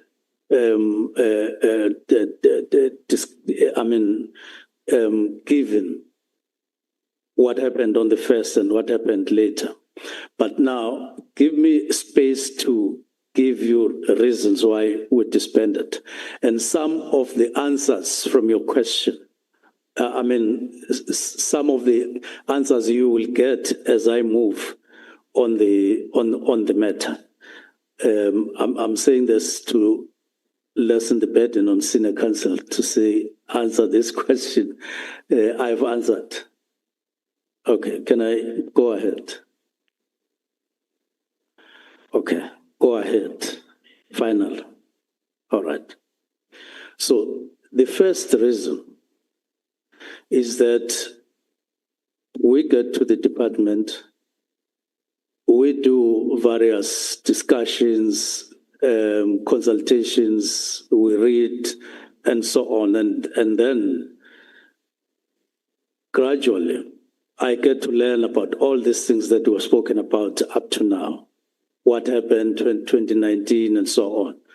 The work studies, the establishment, we get to discuss the imperatives of the 7th administration, and we deal with the organogram, and we come up with a new structure crafted on the basis of what had happened before, and we move on with the work. All right. It becomes imperative to me as minister that you can't have a duplicate structure or any other duplicate structures on top of what has already been put in place and what can deliver on the mandate of the 7th administration in the form of this organogram, catering for all that SAPS could do or can do in order to meet the mandates and the imperatives of the 7th. And I'm saying I'm convinced that if this organogram is implemented, it will have an impact on murders, on firearms and so on crime in South Africa, based on this, if we go on. So you streamline, you say, I've got the machinery now, as we have signed off now. And it is important to note that there is no one, when we did this, who said, put in the organogram the National Political Killings Task Team. It has been there for 5, 6, 7 years. Put it on the organogram. No one said so.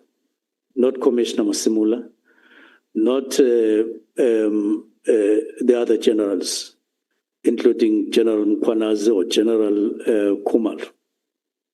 So we went on with the organogram until it was finalized. But we went on with this understanding that there is no task team that, including the National Political Killings Team, Political Killings Task Team, it was never meant to be permanent. It was even referred to as a project in many documents. is reflected on as a project.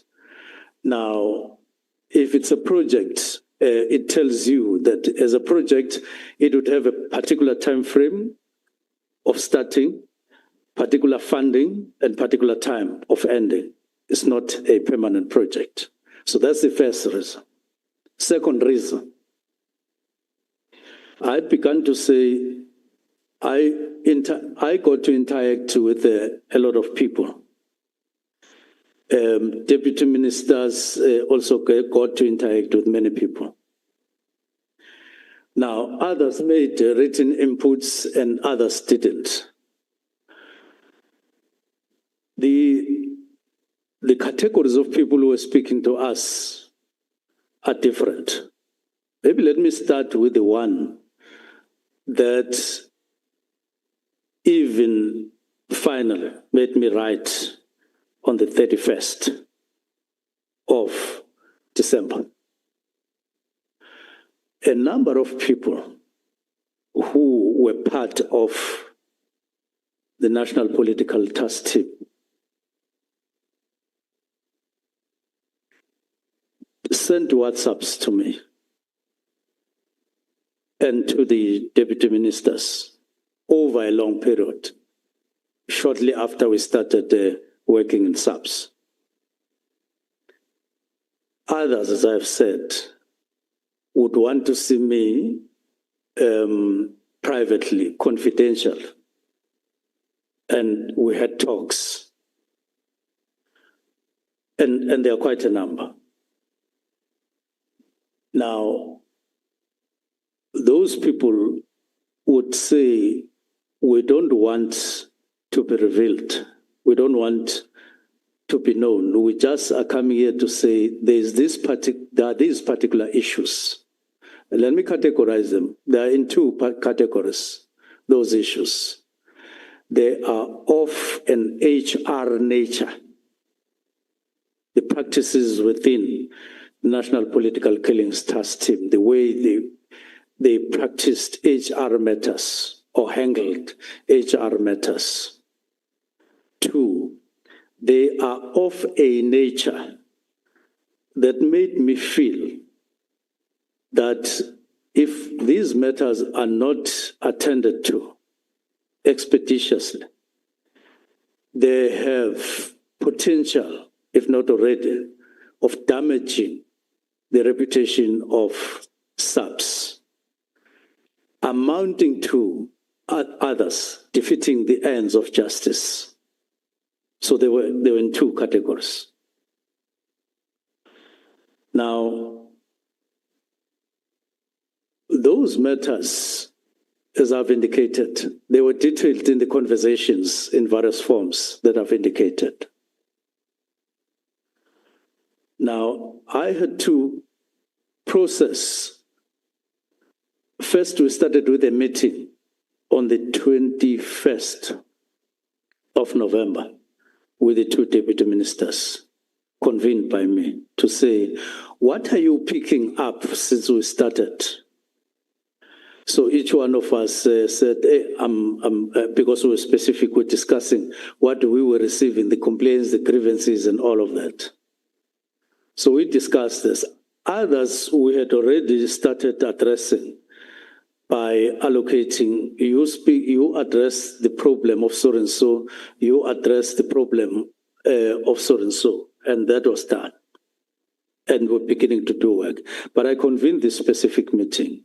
The resolution in that meeting said, Minister, these things that we have shared here are important.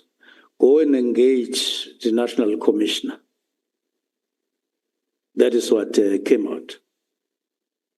We didn't discuss the detail of the form it must take and all of that. It was just go and engage the National Commissioner on all these matters that we've just discussed and other related matters. Now, I will come back later to say what then happened. But because we didn't discuss the nature of the form in which it was left upon me to really look at how I would go about engaging the National Commissioner, which I did. And it took some time before I could satisfy myself that this is the form it must take. Now, let me put a comma there. That's the first reason. That's the second reason. The other reason is around there were also a lot of other information that we got. I had already mentioned Professor Meriti Haas, that she's one of the people who called us, wrote to Parliament, and so on. And there's one thing that I normally do. Meriti Haas is a well-established... Who is Meriti Haas? We've heard her name here now many times. Meriti Haas is a KwaZulu-Natal-based violence monitor who has been there over time. I've never had the opportunity, as far as I can recall, of having met her, but I do read the stuff that she produces. Yeah, she wrote a letter. Yes. Look at the letter. Okay. That's the person I'm talking In the about. bundle in the Exhibit 4.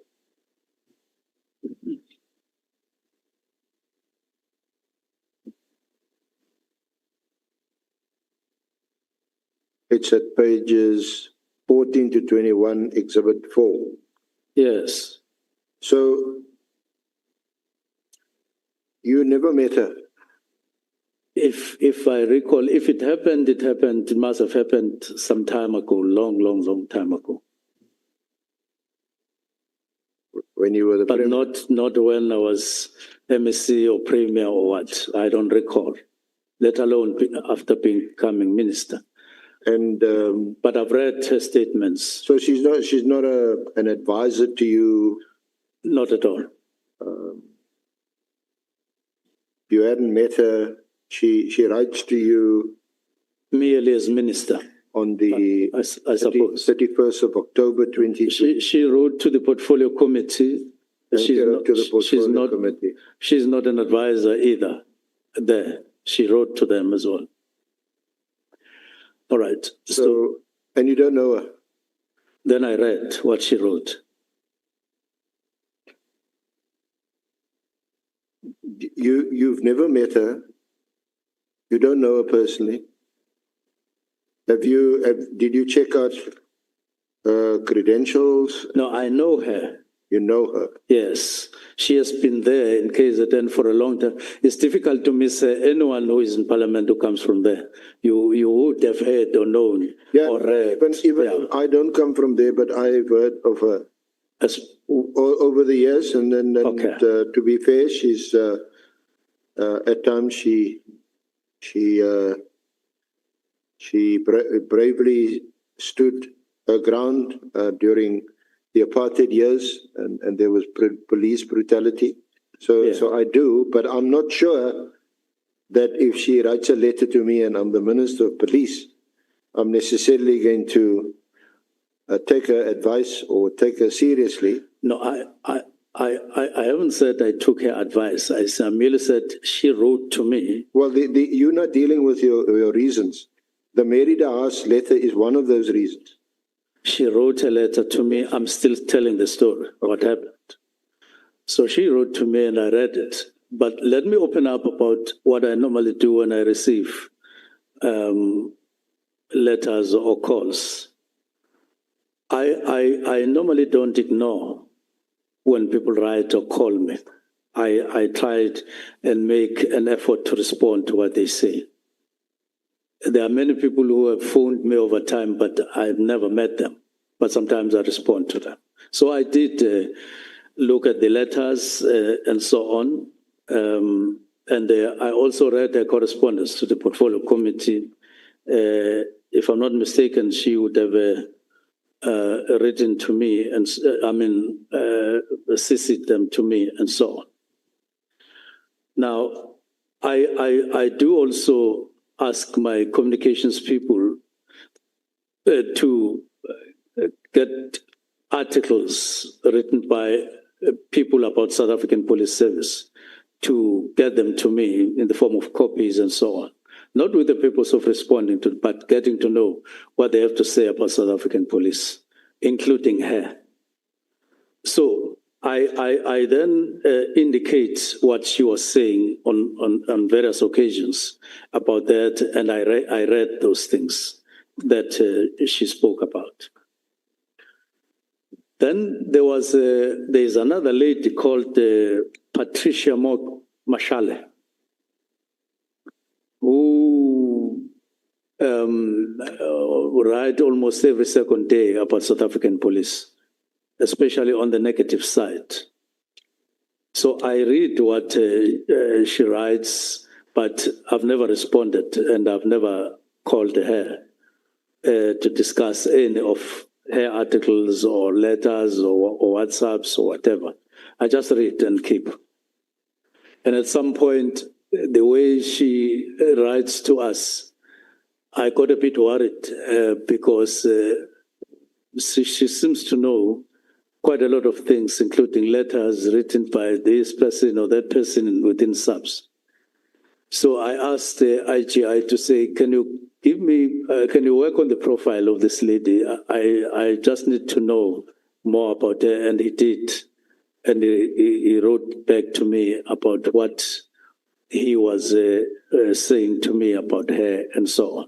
Basically saying, well, his own understanding of her, having profiled her, his understanding of her is mixed. There are things that she says that are true, but there are others that are true, but she continues to write, and sometimes about something that is a mere rumor that doesn't exist and so on. So her correspondence was mixed. So you got someone to do a little bit of homework on Ms. Mashale? Yes, because I didn't know her. It's not like Mary Dehas, who I knew. You didn't need anyone to do any homework on Ms. Dehas? Mary? Dehas. Yeah, I've said I know Mary. Yeah. I've known her for a long time, particularly through her writings and what she says and so on. That's what I said. Not Morgan. I think she also appeared before the Morani. Yes. Some kind of... Yes, but Mashale, I had never met and I had not heard, but she was really posting things and so on.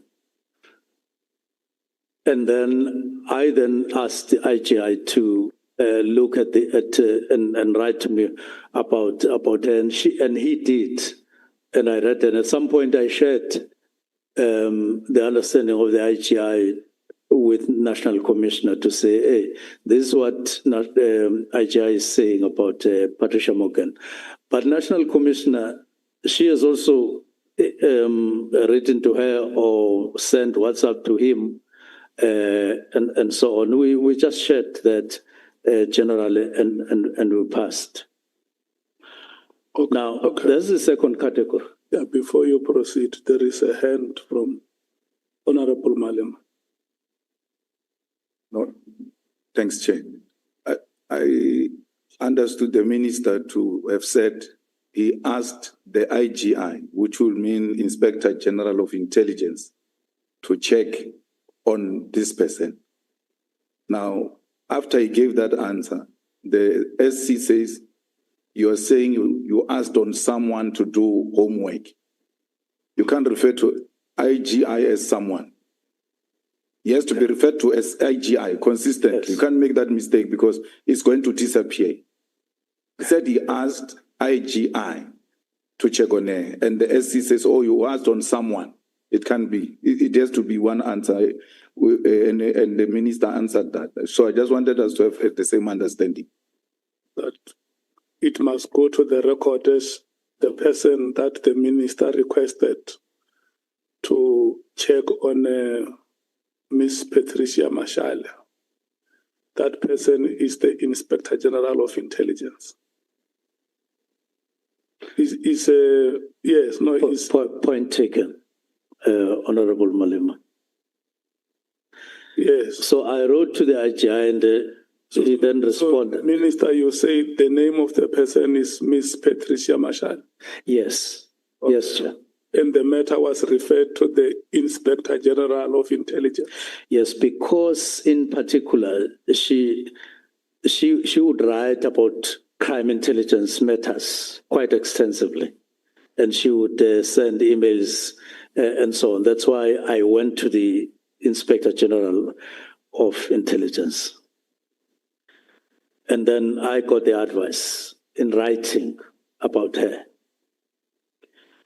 Now, So when you say that she used to write extensively about intelligence matters, what do you mean? You mean it's unusual for a person in her position to write about those matters?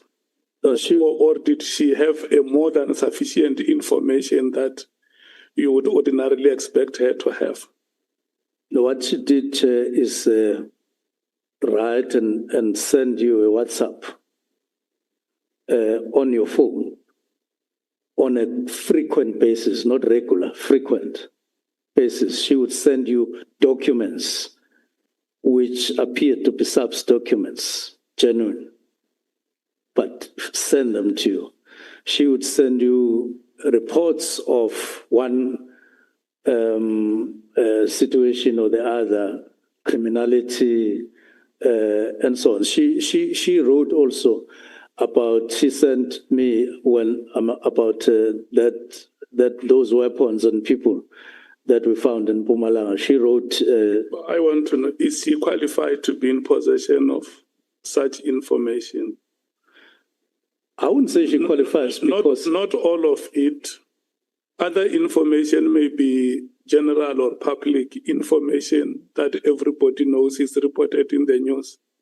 So what we want to establish is whether is there some of the information which when she converses with you, you get worried that an ordinary civilian may not have to be in possession of information like this one because this is SAPS information.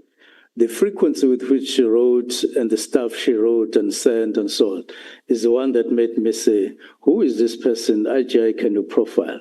And after that, I spoke to the National Commissioner who confirmed that he too does receive those kinds of things from Patricia. And she likes doing that on a frequent basis, almost to everybody and so on. That's the nature of things. And I'm merely mentioning in passing that she also did write. Now, this is what we were talking about, not necessarily in detail with the deputy ministers.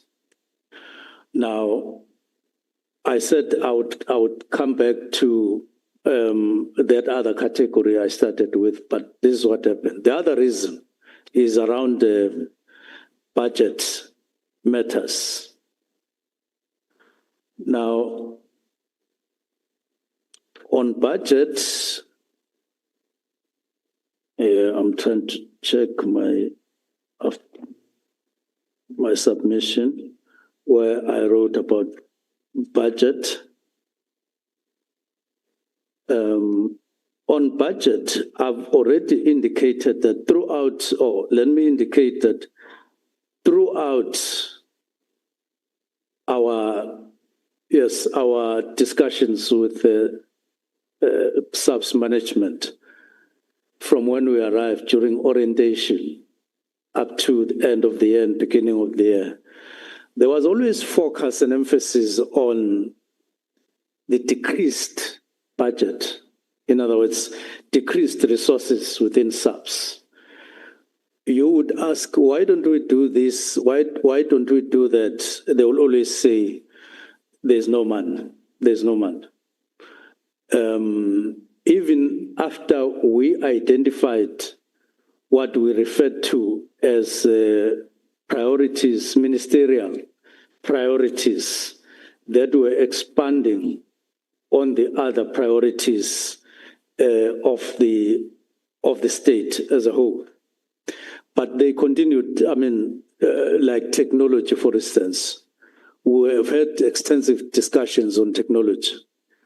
And they continue to say, well, yeah, we take those priorities, infrastructure in the form of police stations and other enablers, as we call them. But they continue to say, there's no budget. We don't have all the money. We hear you, we hear the priorities and so on, but there's no money.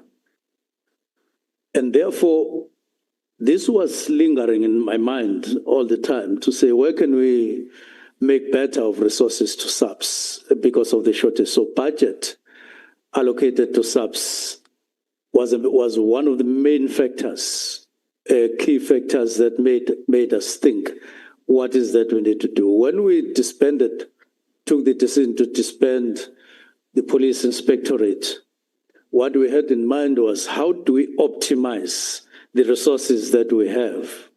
Because you have people in office in the form of police inspectorate who you may seemingly not require in that form, but you require them, their skills, their experience, and their work elsewhere. You definitely need them. And so that's why we then say, maybe we need to redeploy them elsewhere, optimizing on the budget. Now, as we did so, the budget allocated to subs became one of the things that I considered when I wrote the letter, to give effect to more optimization of our resources from within subs, and we did that.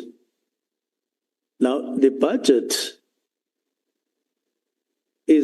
became quite a difficult subject. I want to, on my supplement, say something about this. It came to a point where, on the budget, we had to consider certain things. One of them is what I heard the National Commissioner mention during the commission, Madlanga Commission, and subsequent I heard, when I listened to Kumalo, General Kumalo, I heard him say, I will repeat those things. They were, in responding to questions that were asked, responded using the language inclusive of traditional ways of investigation, normal ways of investigating, common ways of investigating. Of course, they were responding. But what it revealed, without them intending to do so, was that in police, we make a differentiation between a way in which political killings task team, which is efficient, which is good, the way in which they investigate cases, good. Let me not talk about results, just good, that they approach things that way. But this is confined to a specific category of people. The rest of the people are condemned to common ways of investigating, traditional ways of investigating, and common ways of investigating. Now, from where I sit as minister, we can't go on like that. You can't say, because it's a public representative, I must employ this particular specialized way of investigating. But because it's not a public representative or it's not an induna, let us use the normal or traditional or common way of investigation. The Constitution doesn't say so. What we rather can do is to take the experience that the National Political Task Team has gone through. You then make it apply all over as a good practice different from the practice that is called traditional, that is called normal. To me, this is one of the ticking bombs in the South African Police Service, especially when you pronounce it, that there are various levels of in terms of quality of investigating. That talks to your ethics. It talks to your kind of mentality, the kind of practice that you want to see established and perpetrated within SAPS. You don't want to do that from my side. And the Constitution doesn't allow us to do that. We need to improve. If there's a particular experience that we've gained from a province in one way or the other, let it be taken and duplicated elsewhere, because everybody requires speciality and attention. We can't justify it on an ongoing basis. It's unfair and unconstitutional.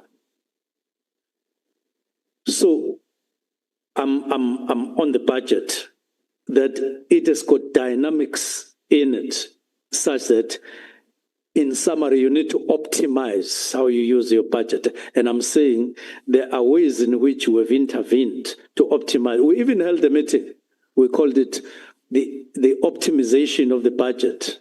How effective, how efficient would we use the budget for this particular purpose? Now, there are issues, I've already indicated a number of them, that we are doing very badly in. I've already given technology. At one point, it was very painful to listen to police in one district in the Eastern Cape saying, when they were briefing us, saying, Minister, one of the challenges we have, frustrations we have, is that we have old equipment in SAPS. And our targets in the form of criminals, they use advanced equipment. And in detecting them, they are the ones who detect us, and they run away from us because they know we have old technology. And they will be able to tell where we are, and they will go to the other way. And then when we go to the other way, once our technology indicates something, then by the time we reach there, they are no longer there. So technology, we're not good at all. We're quite bad in technology, quite low on technology. The next one is police accommodation. There are police stations that are terrible in South Africa, quite a number. You get calls, you get grievances. At one point, I attended to a meeting requested by the Honorable Chief Whip, the Honorable Tumseni Ntuli, to his constituents. He was saying, come and listen to a number of people in my constituency about a police station in Maran Hill. And as I did that, I come from Ngolezana Township in Mbangel. I know police operated from a shell that I am very, very embarrassed about, a police station in the area where I come from. But there are many others which are like that.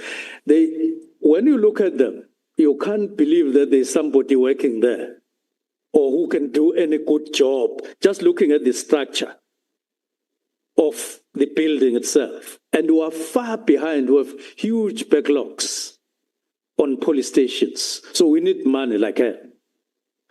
And then support to detectives. Detectives wear clothing like us, but they have 1,000 rand allowance per year, per month, to buy suits and so on because they're detectives. They're even worse off than those who are in uniform because they get distributed with the uniform.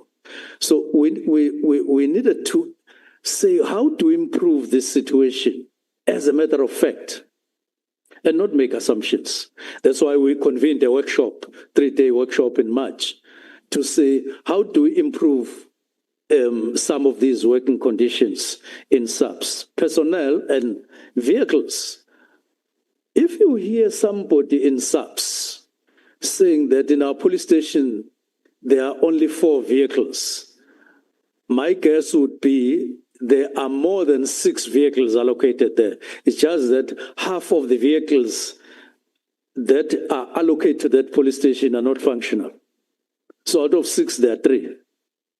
So people will say there are only 3. In fact, there are 6. And it's a constant and consistent grievance out there for which you need to respond by availing resources, lack of forensic labs. I'm identifying priorities which need funding, for which even the portfolio committee can't assist us and Treasury can't assist us. So we have to find resources inside. Deteriorating budget, equity in remuneration. As we speak, much as we were able to raise salaries after the workshop, allowances, I would call them. Now, I'm sure there are very few people in Parliament who are aware that these units that we're proud of, like TRT, like NIU, maybe NIU a little bit better, but other units, task force, POP, and all of that, get very little money. Maybe around 4,000, around 5,000 a month. And these are married people. These are adults. They get very little with the training, specialized training that they have. And it's painful. But as we talk now, after the workshop in March, we were able to raise the salaries of all the others except TRT. They are still where they are. And it's painful. But I am aware that the people in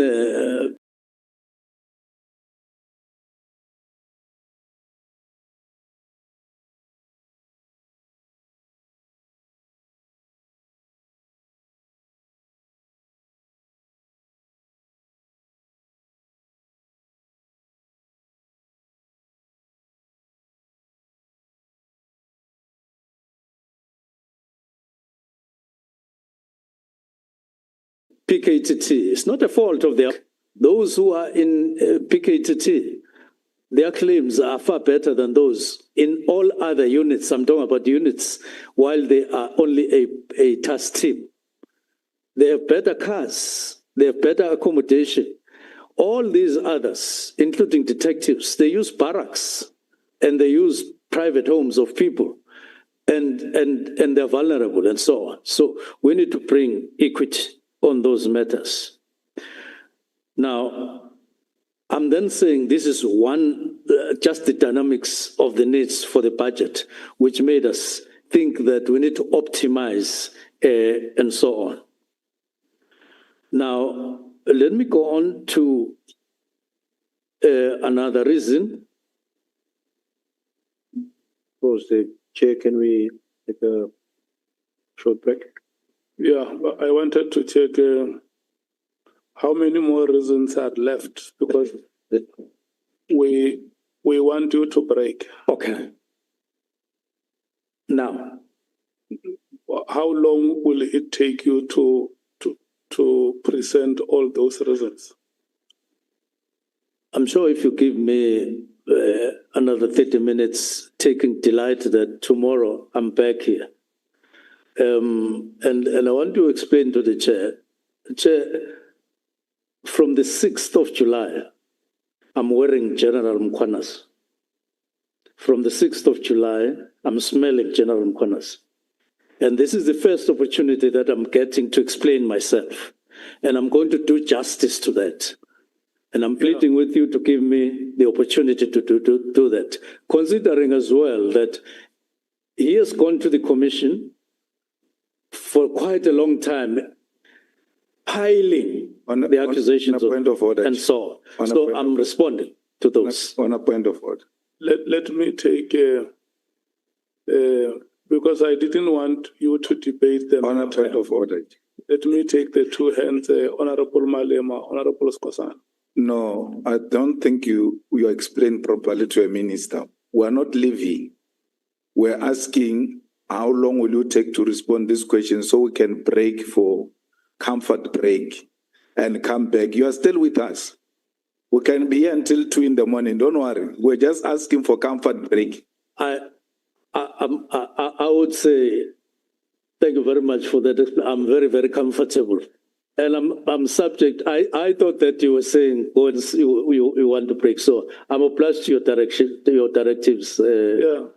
I wanted But to finish just the reason. to say to you that The reasons. because you have listed reasons. Yes. So I wanted to know how many reasons now are left for you to conclude that part Okay. so that we can give you a comfort break. Okay. I can do this in, say, 20 minutes to wrap up. That is too much. Yes. So we must break now. Okay. And then come back after that 20 minutes. Okay. Yes. Okay. And then you can continue. Okay. Thank you very much. I think the minister doesn't know that we even go knock off at 1 a.m. in the morning. We don't mind. Yeah. No, you must not be worried. But look, Okay. if that is what you are wearing or what you are smelling is combat clothes, I will advise you to wear Senzo Mchunu and not General Mkhwana's. Thank you. Smell Mchunu and not Mkhwana's. Honorable Skosan. Yeah, thank you, Chair. Just before your break, the remark from the minister that he's smelling, from the 6th, for me, he has started to smell like General Sibia. I thank you, Chair. No, yeah, no, you are out of order because what the chair has said here is that Minister Mchunu is Minister Mchunu and General Mkhwana's is General Mkhwana's. It ends there. Yeah, Ariska in Chamai, Divan. No. Honorable members, we have taken a comfort break. 20 minutes, yes. You come back at 16:40, 16:40.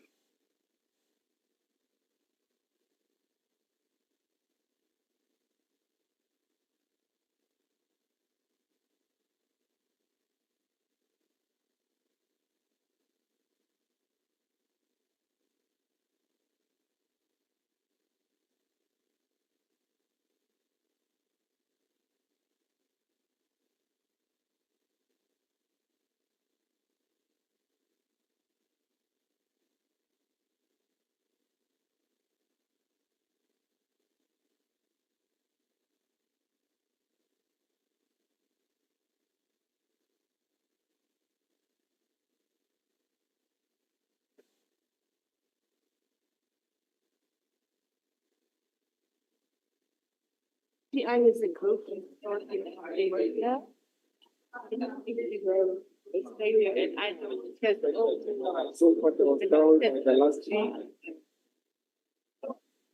What's happening, sir? You are listening to us from a television. You are listening to us from a television.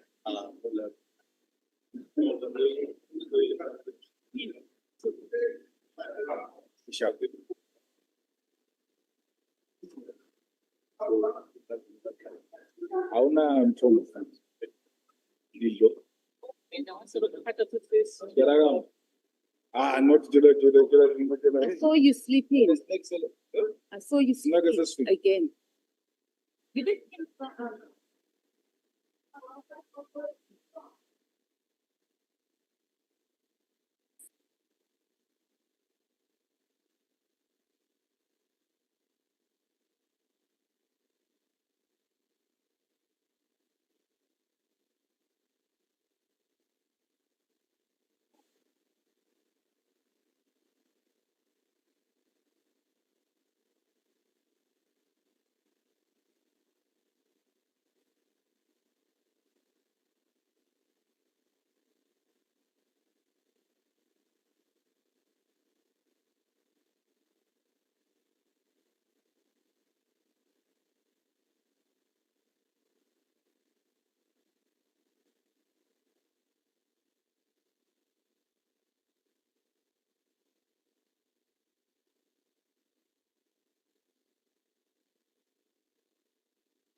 Start.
Senior Counsel. Welcome, Minister. We can proceed. The time that you requested, we are allocating it to you now.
Minister, do you want to continue presenting those reasons?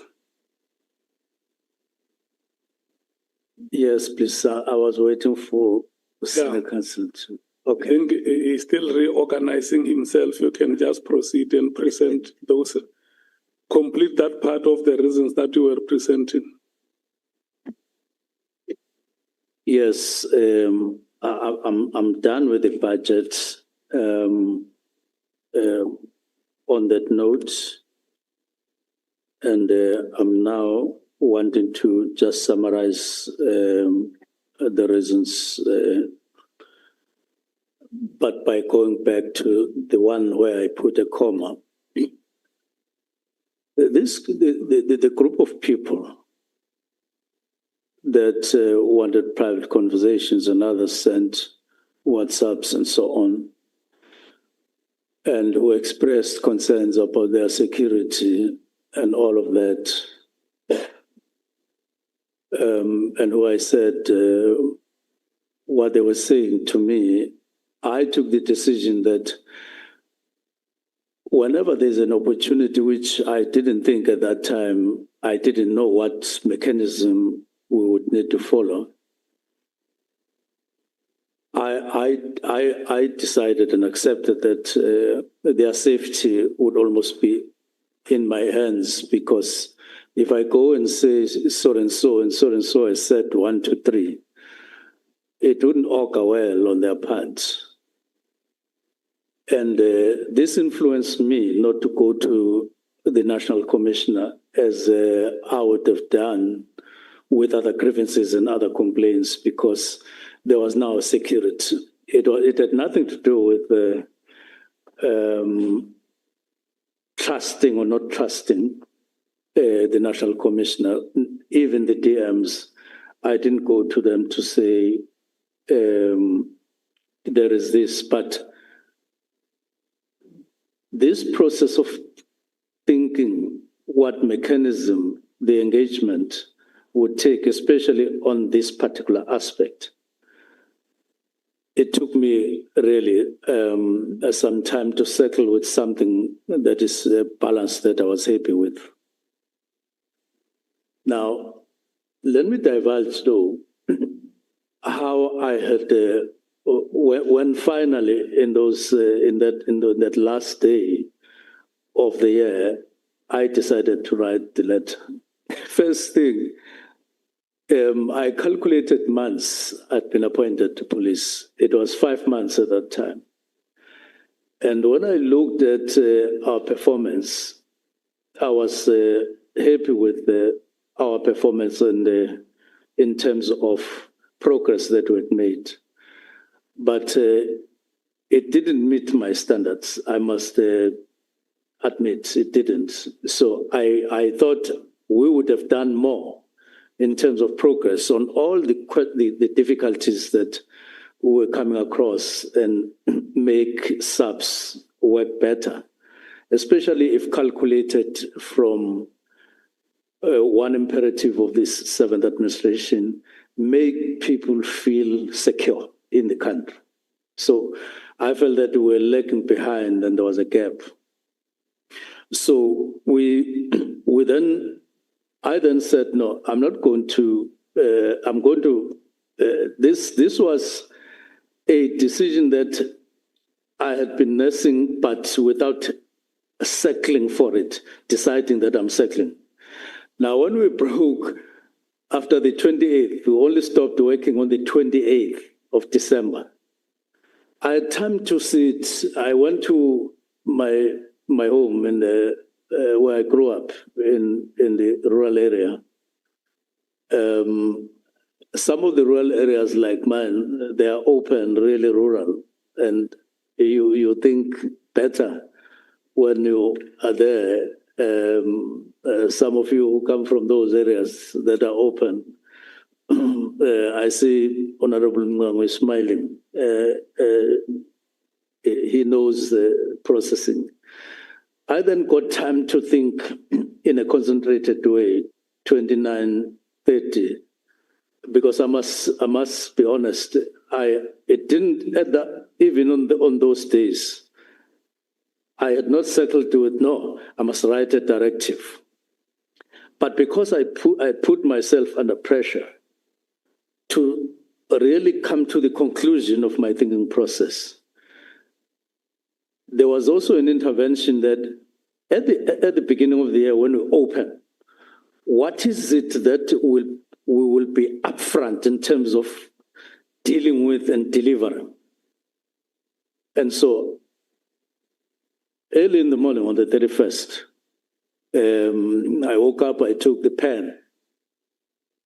In my home where I sleep when I'm there is a rendezvous. So I went there to sit on the table and started writing. Now, firstly, when General Mkhwanazi even took pain trying to explain that my letter was written by people who were sitting somewhere in a corner, I was looking at him on TV. I did see that he really was trying very hard to find a corner somewhere in South Africa where these people were sitting, who he didn't name. And he ended up not naming that place. What the truth is, I sat down in that room alone and I wrote what ended up being the directives.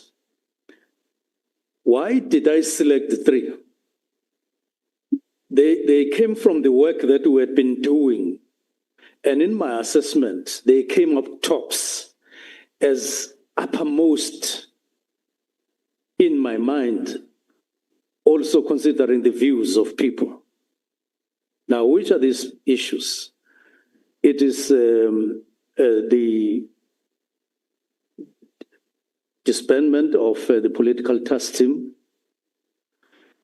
merely as part of, not that I have any particular individual in the team that I have a problem with, but it was optimization. I will get resources and so on, more resources to do what we have to do in advancing the work. And my calculation was that it would be a process that at some point we would discuss in a particular way. So I then said, okay, political killings task team, we would need to disband it. 2, It is border management, because we have, as leadership, whether here in Parliament or in the executive, some instances you really can't, you feel you can't explain. Like when a young 6-year-old girl, among other matters, was murdered in Soweto. And it turned out that she had been murdered by a foreigner, somebody from outside, from Mozambique. And when you looked at that person and the age of the child and the atrocity, the manner, the cruelty that went into the murdering of that child, I really felt embarrassed. And it was one of the things that I recorded. That maybe if I had taken some steps to reduce the inflow in borders by making sure that we play our role, an efficient role, as subs among other people who are on the border, we could have saved the life of the child. That came to me. Then I then wrote border management. But by then, I had become aware that, in fact, the exit and entrance points in South Africa are porous. Those people who are criticizing us for not taking these matters up the way we should as government over time are correct, and I support them. Therefore, border management came as a result. It has matters inside. I come from KZN, northern part of KZN. I often speak to people in Manguzi and so on. And those people live in fear, literal fear of losing their cars, losing themselves, and all of that. In other words, being victims of these people who are maranguing in that particular area. And murders have taken place by these people and so on. And so I identified that as the second thing that I would want to tackle very early at the beginning of the year. And then the third one was freezing posts in crime intelligence. Now, let me then wrap up on the, as I say, on the political killings, Tassim, why I then did it the way I did it. I've indicated that the prime issue was, how do I disclose if I phone the National Commissioner, if I talk to the National Commissioner and all the other people who are managing the political killings task team, but him in particular, or deputy ministers or deputy ministers. I felt that, let me reduce the risk to myself of these people and nevertheless take the decision while mitigating the exposure and the risk on the side of these people. Then I wrote political killings team. And so it's a decision I took, and I'm responsible for it. I stand by it, that I will deal, of course, with the constitutionality and lawfulness thereof. But in terms of reaching that decision and writing it, if there's one person to talk about on it, it's me. Let's not look for some people who are in the corner. In the writing and transmitting my decision, there are only 3 people who were involved. One, it was the chief of staff in my office, because I didn't want to personalize it to a point where I simply write from home. And like, I wanted the office to host it. But we're not together with the chief of staff. So I said, here is the letter. Send it to the special advisor, Advocate Piccoli, who was in Pretoria. And the letter was sent to him. And he looked at it, he made some inputs. It went back to chief of staff with those corrections. He sent them to me, I read it, and I said, go ahead. That's the process. So don't look any further for any reason. Even if you somehow believe that I have no capacity to write that letter for some reason. I don't think that there is any engineering of anything in that. It merely were the selection of issues I felt strong about, but not on behalf of myself, but flowing from the work that is expected of me to deal with and make impact in terms of the work that I do. And it was not the first letter that I wrote ever in life. I'm not talking about letters of love affairs as a schoolboy. I wrote plenty of those letters. I'm talking serious work. I've done so in my job. I'm not saying so, honorable member. It really was not the first letter, and I don't think it is the last letter. Just a letter to write related to work. That's why I'm saying I'm taking personal responsibility of that letter, and I stand by it.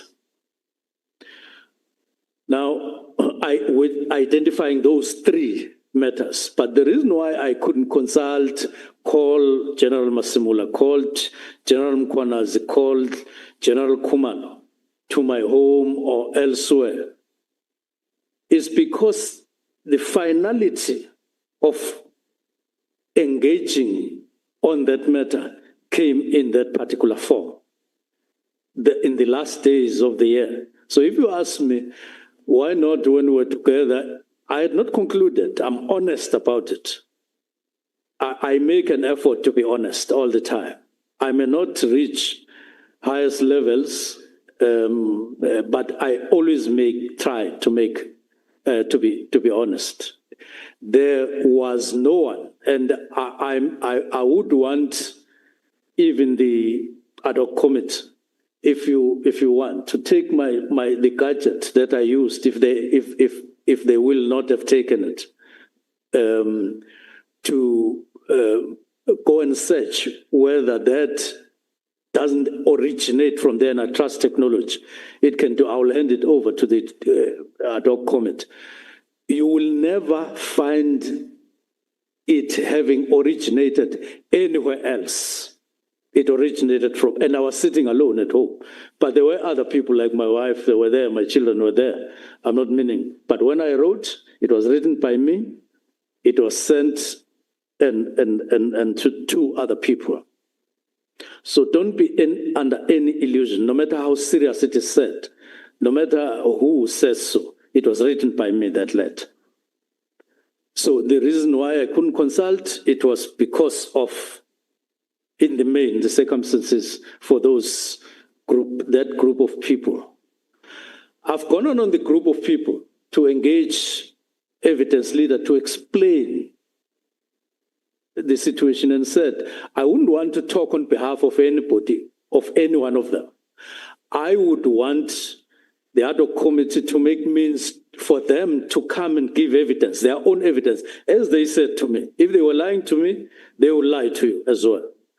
I want them I want them to say these things live to you. That's why I didn't, there was no such a platform when I wrote, but nevertheless, I said to myself, I would have to do something. Indeed, at the beginning of the year, I had a discussion with Advocate Picolto to say, should we come up with an inquiry at ministerial level, just for these people to get a fair platform where they will feel safe and confident, because we can't just treat a risk of life, and this is a security thing, and say people must go and talk anyhow, anywhere, and so on. Because they themselves said so to me. Please look after ourselves. We trust you. We are talking about these things as they are. We have experienced these things firsthand in these two categories that I said, human resource practices and others that border, if not exactly, on defeating the ends of justice. And the names of people there. And I have responsibility to protect those individuals. That's why we went elaborate to say what would be the nature of transporting them. as individuals? Where will they be accommodated? And how will they come here? And there must be somebody who lead each one of them on writing a statement to the ad hoc committee. We can't just leave it to them. They need to be assisted in terms of how to compile a statement to the ad hoc committee. So that is the reason, those are the reasons why I didn't convene anyone to talk about disbandment. But it is not proper to say there was no one else who was involved in processing all these things that I've spoken about as reasons. For instance, the budget. I'm not the only person in SAPS who knows that our budget is thinned up. I'm not. Even National Commission's accounting officer knows. He knows that on several occasions I said something needs to be done. I even contemplated going to Minister of Finance, but he's my colleague, I know. He would have said, Minister, there's no money. And I know that President and Treasury have set up a mechanism to visit all of us as ministers to check if we are optimizing our budgets. So I started the process on my own to optimize and so on. So the space in which we're operating is defined like that, and I'm honest and say it was like that. But let me come to legality and constitutionality thereof, because it's one thing. When I came to that, when you write a directive, the difference between other directives is that other directives you would say when you are in a meeting and so on, but there's directives. Let me make an example. They want to disband the police inspectorate. We were in a meeting and I said, just brief me what these people do. We were in a meeting. Then they said they do 1, 2, 3, how many, 1, 2, 3, and so on. Then I said, what would happen to SAPS if we were to do away with the police inspectorate? And they said they don't think there will be anything that will happen. We were in a meeting. Not that I called the commander of the inspectorate or whoever. We were just in a meeting, normal meeting. And they said, in principle, we agree. And then they went to do that. Now, decisions in the ministry and management, I have directed that they would be taken at MINESCO, that is minister, plus top management meetings, we call them MINESCO. These are key decisions in the department, so that they are not taken by ministry alone, they are not taken by management alone. We take them together. That's why in the directive, the only thing that was there is one of the things that was there, indication that we will still go there and discuss the matter. But let me discuss the constitutionality. Chair, with all honesty, I believe very strongly that the Constitution of the Republic allows the minister, or that the minister has power to take the decision that I took in relation to directives, all three of them. I start with section 206, subsection 1, which addresses the political responsibility for the police service. It states, I quote, a member of the cabinet must be responsible for policy and must determine national policing policy after consulting the provincial governments and taking into account the policing needs and priorities of the provinces as determined by the provincial executive. This is what it says.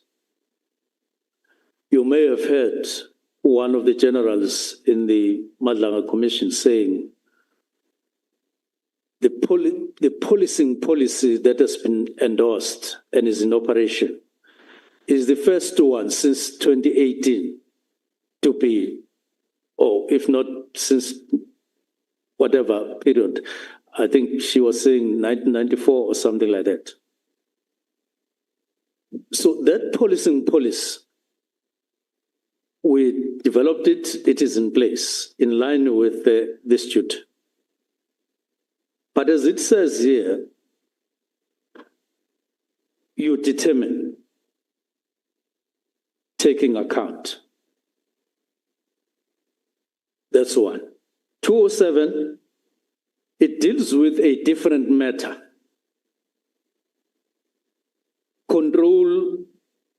The control of the police service.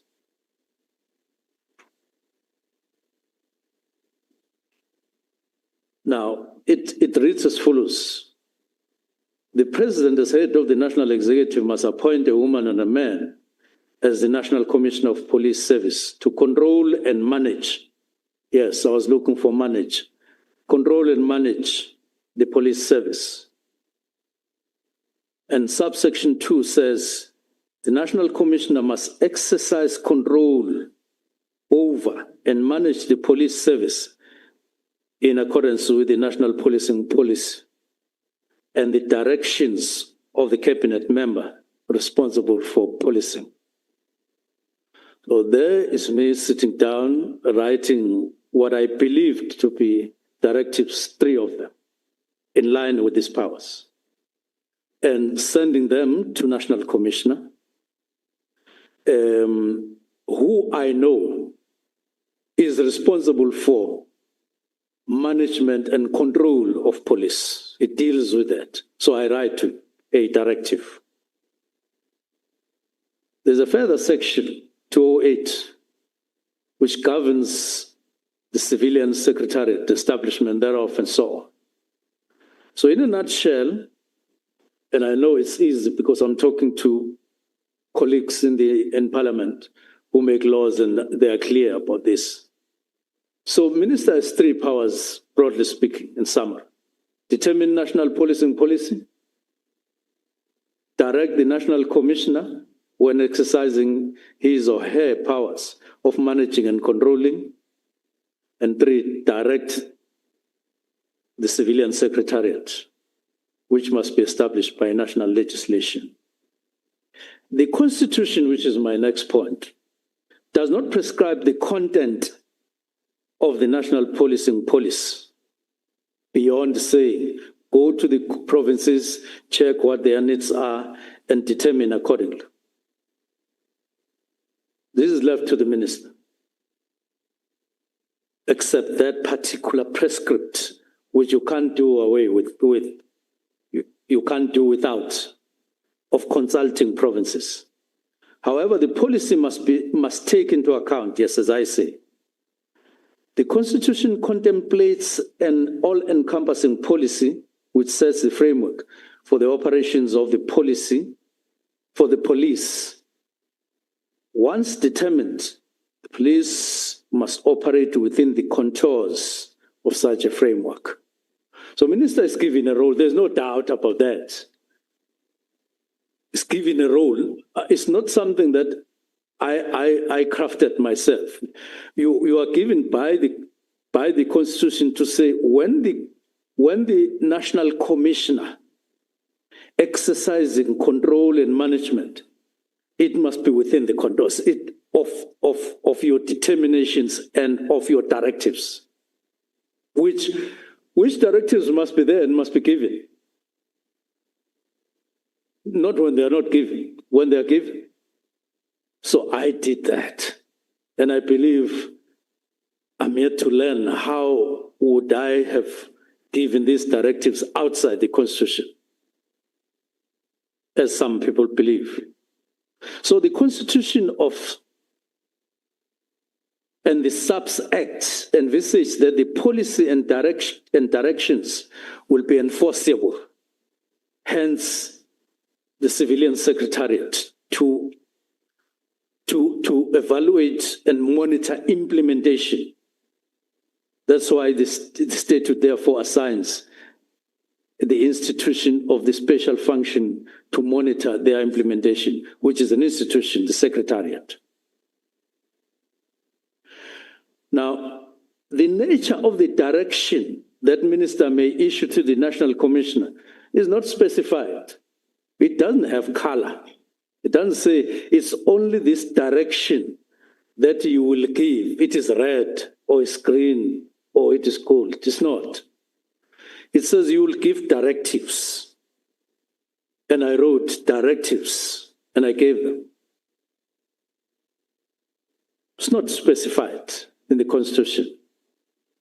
However, regard must be had to the language of Section 207 and 2. I acknowledge that, which imposes a limitation in the exercise of that constitutional imperative. So in other words, you can't just give any directive. It must be as the Constitution says.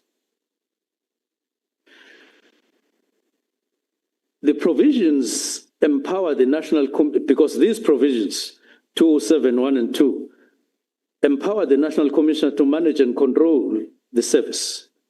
There's clearly an operational power over service. However, the operational power is constrained by 207.2. So the minister has his own areas of exercising power in terms of the Constitution. The National Commissioner has his own, and they are written down in black and white. But each one is limited by the other. Each one is limited by the other. It's not a free zone. Now,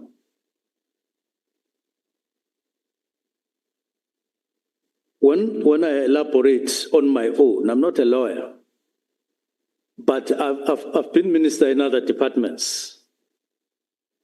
I do say, in reality, this is two sides of the same coin. The relationship, the power relations between a minister and a director general. Because you can have your powers of determining policy, of giving directions.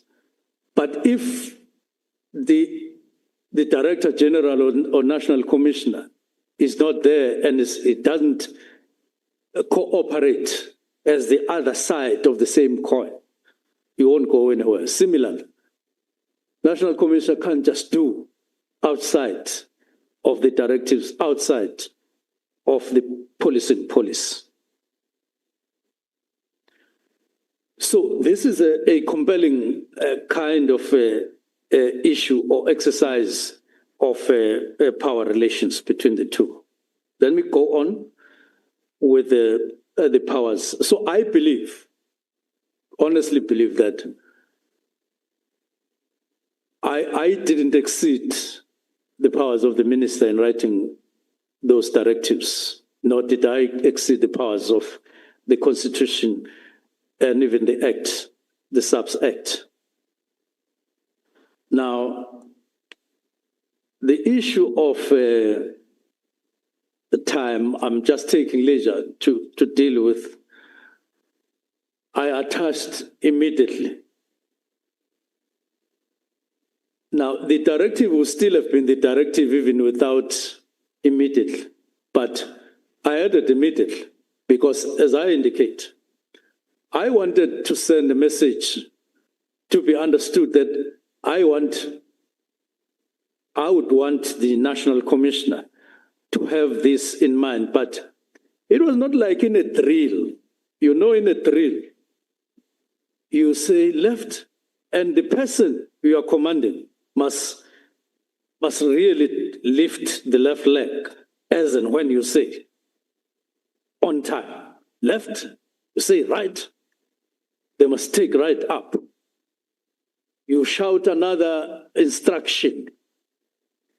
You turn left, they do this. Turn right, they do so. Aim, you aim, all of you. It's an instruction that But the context of these instructions that come from a minister and these ones that came from are not the same as those in a drill. And it's always like that. Not in the form of a drill. It wouldn't mean that when the National Commissioner receives the directive, he has to do this on the spot. That is why I gave a window. It was deliberate. Go and write an interim report. An interim report. I didn't say immediately and within 1 hour. Write an interim report. It didn't. It says on the 20th. Okay, Minister. There are honorable members that are raising hand. I wanted you to explain that part so that your chain of thought is not disrupted. That is why I kept them waiting for some time. Honorable Nomvalo, Honorable Skosana. Yeah, Chair. No, we wanted to be reminded of a question to which the minister is responding, because it must not appear as though he's addressing us. The evidence leader has been quiet for quite some time, and the minister has addressed various aspects of his evidence. He has addressed the reasons, he has addressed the constitutionality of his reasons, and the evidence leader has just kept quiet. So as he continues to ask the minister, we are following also. That is why we also peruse the documents. So he shouldn't address for a very long time without getting proper guidance in terms of the questions that must be posed to him. So which question is the minister answering? Honorable Skosana. Thank you, Chair. I was raising that as well to say, it's unfortunate that the minister indeed is addressing us and not the question which the evidence leader was asking. But indeed, it's been now almost 10 minutes or 15 minutes. And I'm not sure whether this is how this witness is going to present to us, because the evidence leader so far has been quiet. It might go up to an hour if we are not careful, Chair. Thank you. Honorable Malem. Chair, I see nothing wrong with what the minister is doing. He has been asked the question, and before we went for comfort break, minister said something that has been haunting him from the 6th of July. All we can do is to listen to him. It's our job to listen. And at an appropriate moment, when he's done, the evidence leaders will ask those questions if they have them. A minister must be considerate of the fact that there is not unlimited time. But it can't be us who are going to stop a minister who wants to share as much as he can with us. And we're going to have an opportunity to ask questions and direct him to where he wants to go. But to stop him as if he has done something wrong, especially after he pleaded with you before when he thought we were breaking, that he's got issues, he has been sitting with them, and this is an opportunity for him to ventilate those issues. So I think we're all in order here. If people are sleeping, it's not our problem. Honorable members, let me do this. I'm noting your hands. May I allow the minister to finish presenting the reasons that he said he wanted? These are the reasons behind the decisions that he has taken. So if you have any question for clarity, you can raise a hand and be clarified on whatever he's saying. But he requested, even before we took comfort break, that I want to be given time to conclude. And I remember it was me who even asked him, how much time do you need? And when we came back from break, I checked with the senior counsel, and the signal that I got from him was that let's allow the minister to make a presentation. Honorable Nomvalo and Honorable Ngola, Chief Whip. Yes. No, Chair. No, I can see your hands are. We're actually not going to enter. Are persistent. We will not go. I can't ignore you. Yes. We're not going to enter the realm of labeling people, accusing them of sleeping and so on. Let's focus. What we are raising here, yes, I'm focusing there, Chair. What we are raising here, Chair, is that we're not stopping the minister. We want to follow him. Yeah. But we're not only following him. We are following questions and answers that are given to questions. The minister has addressed various aspects. Now, we want to be reminded, and it's our right as members of this committee. No one has dominance and monopoly of speaking here. We're going to speak as members of this committee, whether people like it or not. Now, what we want guidance on is a question to which the minister is responding, because he has given different dimensions. And we have even forgotten the question that was asked from him, because we're also following, Chair. We want to also make a determination of whether the minister is responding correctly to questions or not. So let's not be bullied here, please. Honorable Ngola. Yeah, thank you very much, Chair. Chair, you'll recall that when we came back from the break, the issue at hand that was placed before the minister by the evidence leaders was the issue relating to the power dynamics, power relations, between who has more power between the National Commissioner and the Minister for a dissolution. The minister is on record saying, let me take the ad hoc committee through the constitutionality of my decision. And he has went to section 206 of the Constitution, went to section 207 of the Constitution. So he's addressing that currently. I think we're still on track in terms of what the evidence leader has asked and what the minister is addressing. Thank you very much, Chair. Chief Whip. No, Chair, I'm largely covered by what Honorable Ngola is saying, but I think we should distinguish between the intervention of Honorable Nomvalo from the one of Honorable Skhosana. I think Honorable Nomvalo is making a plea that should have been handled without really opening a long conversation, because all he's inquiring about which questions was the minister dealing with, and even you, Chair, you could have intervened to say, no, he's dealing with this and the matter is closed. The problem is the intervention by Honorable Skhosana, in which he is then arguing that the time spent given to the minister is equivalent to an address. And so the intervention by Honorable Malema arises from that problem. Actually, the first question, I thought there was nothing untoward about the question.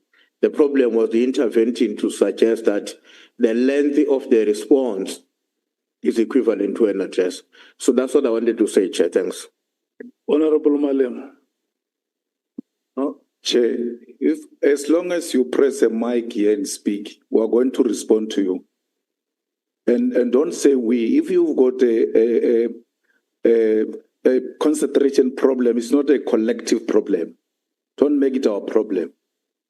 So you are not going to say, no one is going to dominate us here, thinking you're going to speak and speak things we won't respond to. We are going to respond to. If you are challenged and the mind is feeling pain now, it's none of our problem. If your party send people with weak minds and concentration span, it's the party's problem. It's not our problem. Listen, the minister's talking now. No, let me rule you out. No, Chair, no, let's address that behavior. No, let's address that behavior. I'm ruling. No, let's address that hooliganism. Let's address that hooliganism. I'm ruling the statement. No, let's address that hooliganism, Chair. Yeah, but let's address that hooliganism. Let me speak first. Let's address that hooliganism. Yeah. We're not scared of the man. Yeah, we can address him. Honorable Nomvalo. If we are scared of him, we're not scared of him. Honorable Nomvalo. Let's address him. Honorable Nomvalo. There is no way I will not allow you to speak.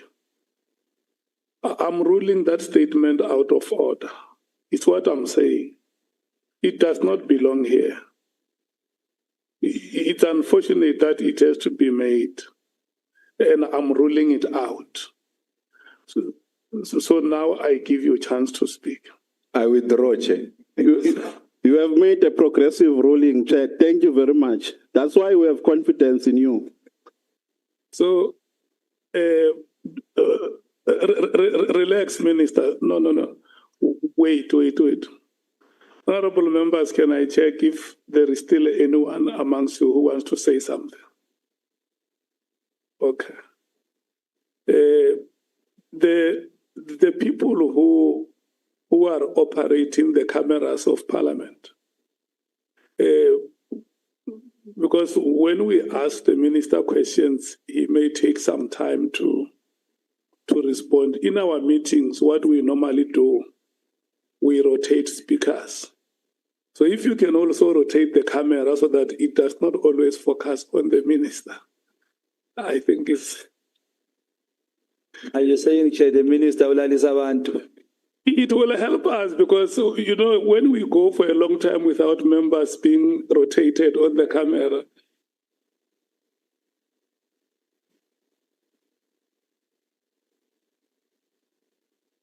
I'm just saying that the camera must also have a fair coverage of the members so that they don't become impatient. And Minister,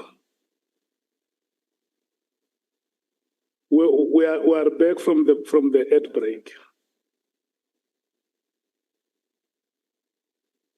No, Chair, I think I thought the intervention made by Honorable Mtumsen, politely so, with a high level of maturity, is going to assist us.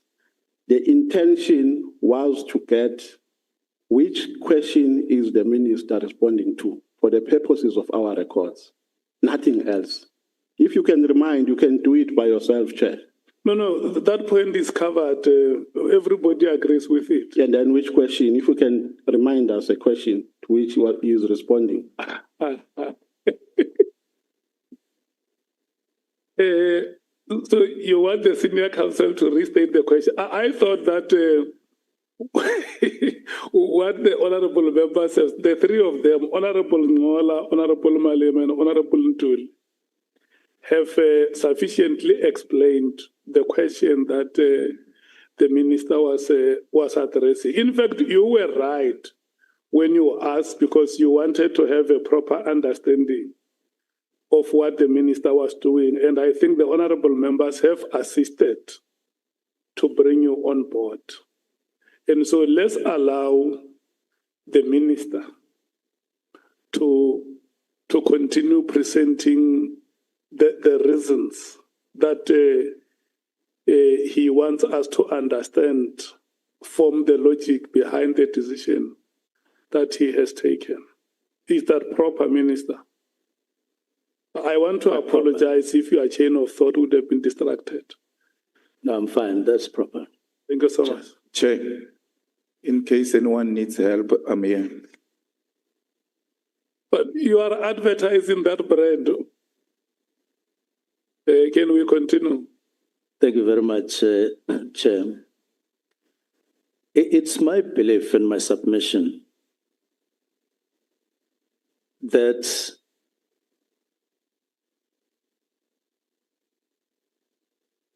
my benevolence is infectious. That the National Political Task Team was not established by the National Commissioner. It's my belief.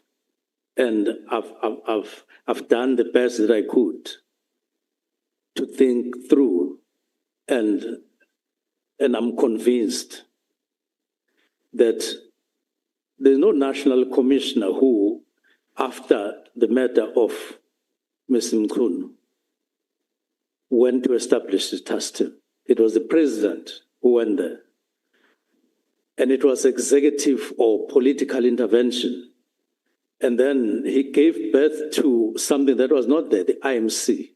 When they meet, they then say there must be this further mechanism called Of course, with the then National Commission and other officers, but the directive came from a political setup via the intervention, and the human beings that are there were the executive, several ministers at the instance of the president.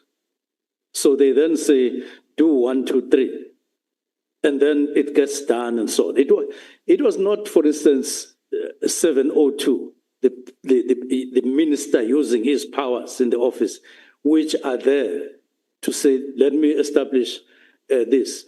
When those who were acting to craft this, when they were doing it at the instance of political intervention. They were doing it, and there's nothing bad about that, and there's nothing wrong with that. It was necessary, and it happened. So I contest very honestly, but strongly, a view that says that we have the National Political Killings Task Team because General Stoll at that time went to think hard about it, and he came up with the idea. He only facilitated it after he was directed to do that. He was directed through a political intervention. Now, if a political intervention can establish a task team, why can't the same political intervention be allowed when it comes to disestablishing the political killings task team? It can, because you can't on one hand create something and then you are told you can't. The president appoints a minister, for instance, but due to powers given to him, when he wants to disappoint you, he can't be told by somebody you needed to have consulted the fellow and so on. It disappoints you. It just makes a statement, you are no longer a minister. And in some cases, at some point, you would just have a press briefing elsewhere without even telling the fellow. And then the fellow will see how I'm not, there's a new one. So that which was born through political intervention can be unborn, can be disestablished via. It's one thing to disagree, but that disagreement must not, people can always refer because it's an argument, but I believe that I didn't act outside the Constitution and outside legislation for the reasons that I've given. And that at the center of it, it was not the National Commissioner who established this. He was directed to do it by a political intervention emanating from the president. And this is what I believe actually happened. Let me go on. And I believe that the decision to disband the PKT, as I've said, was for lawful reasons. It was not for unlawful reasons. Not at all. Well, I know that when General Mchunu has made a statement, among other things, the accusation was that I disbanded this because I wanted to protect criminal syndicates. I want criminal syndicates. I want them. But not that I wanted to protect them. And I will say how I have demonstrated in the past that I want them. So it was for lawful reasons, not for unlawful reasons. And it didn't come from anyone else. It came from me as Minister of Police. And I have capacity to think to that level in my role. I may be wrong, I may be right, but the decision was not for unlawful reasons. As a matter of fact, I have nothing to do with criminal syndicates myself. I've never had anything to do with them in my life. Not once. And not Amber. Not Amber. It has never happened. And it will never happen. It will never happen. Well, accusation is another when I'm accused, but I know I'm being investigated. But I know that at the same time, statements have been made in this comment that I'm no criminal. General Mchunu knows in his conscience that I'm not a criminal, that I have nothing to do with criminal syndicates. He knows.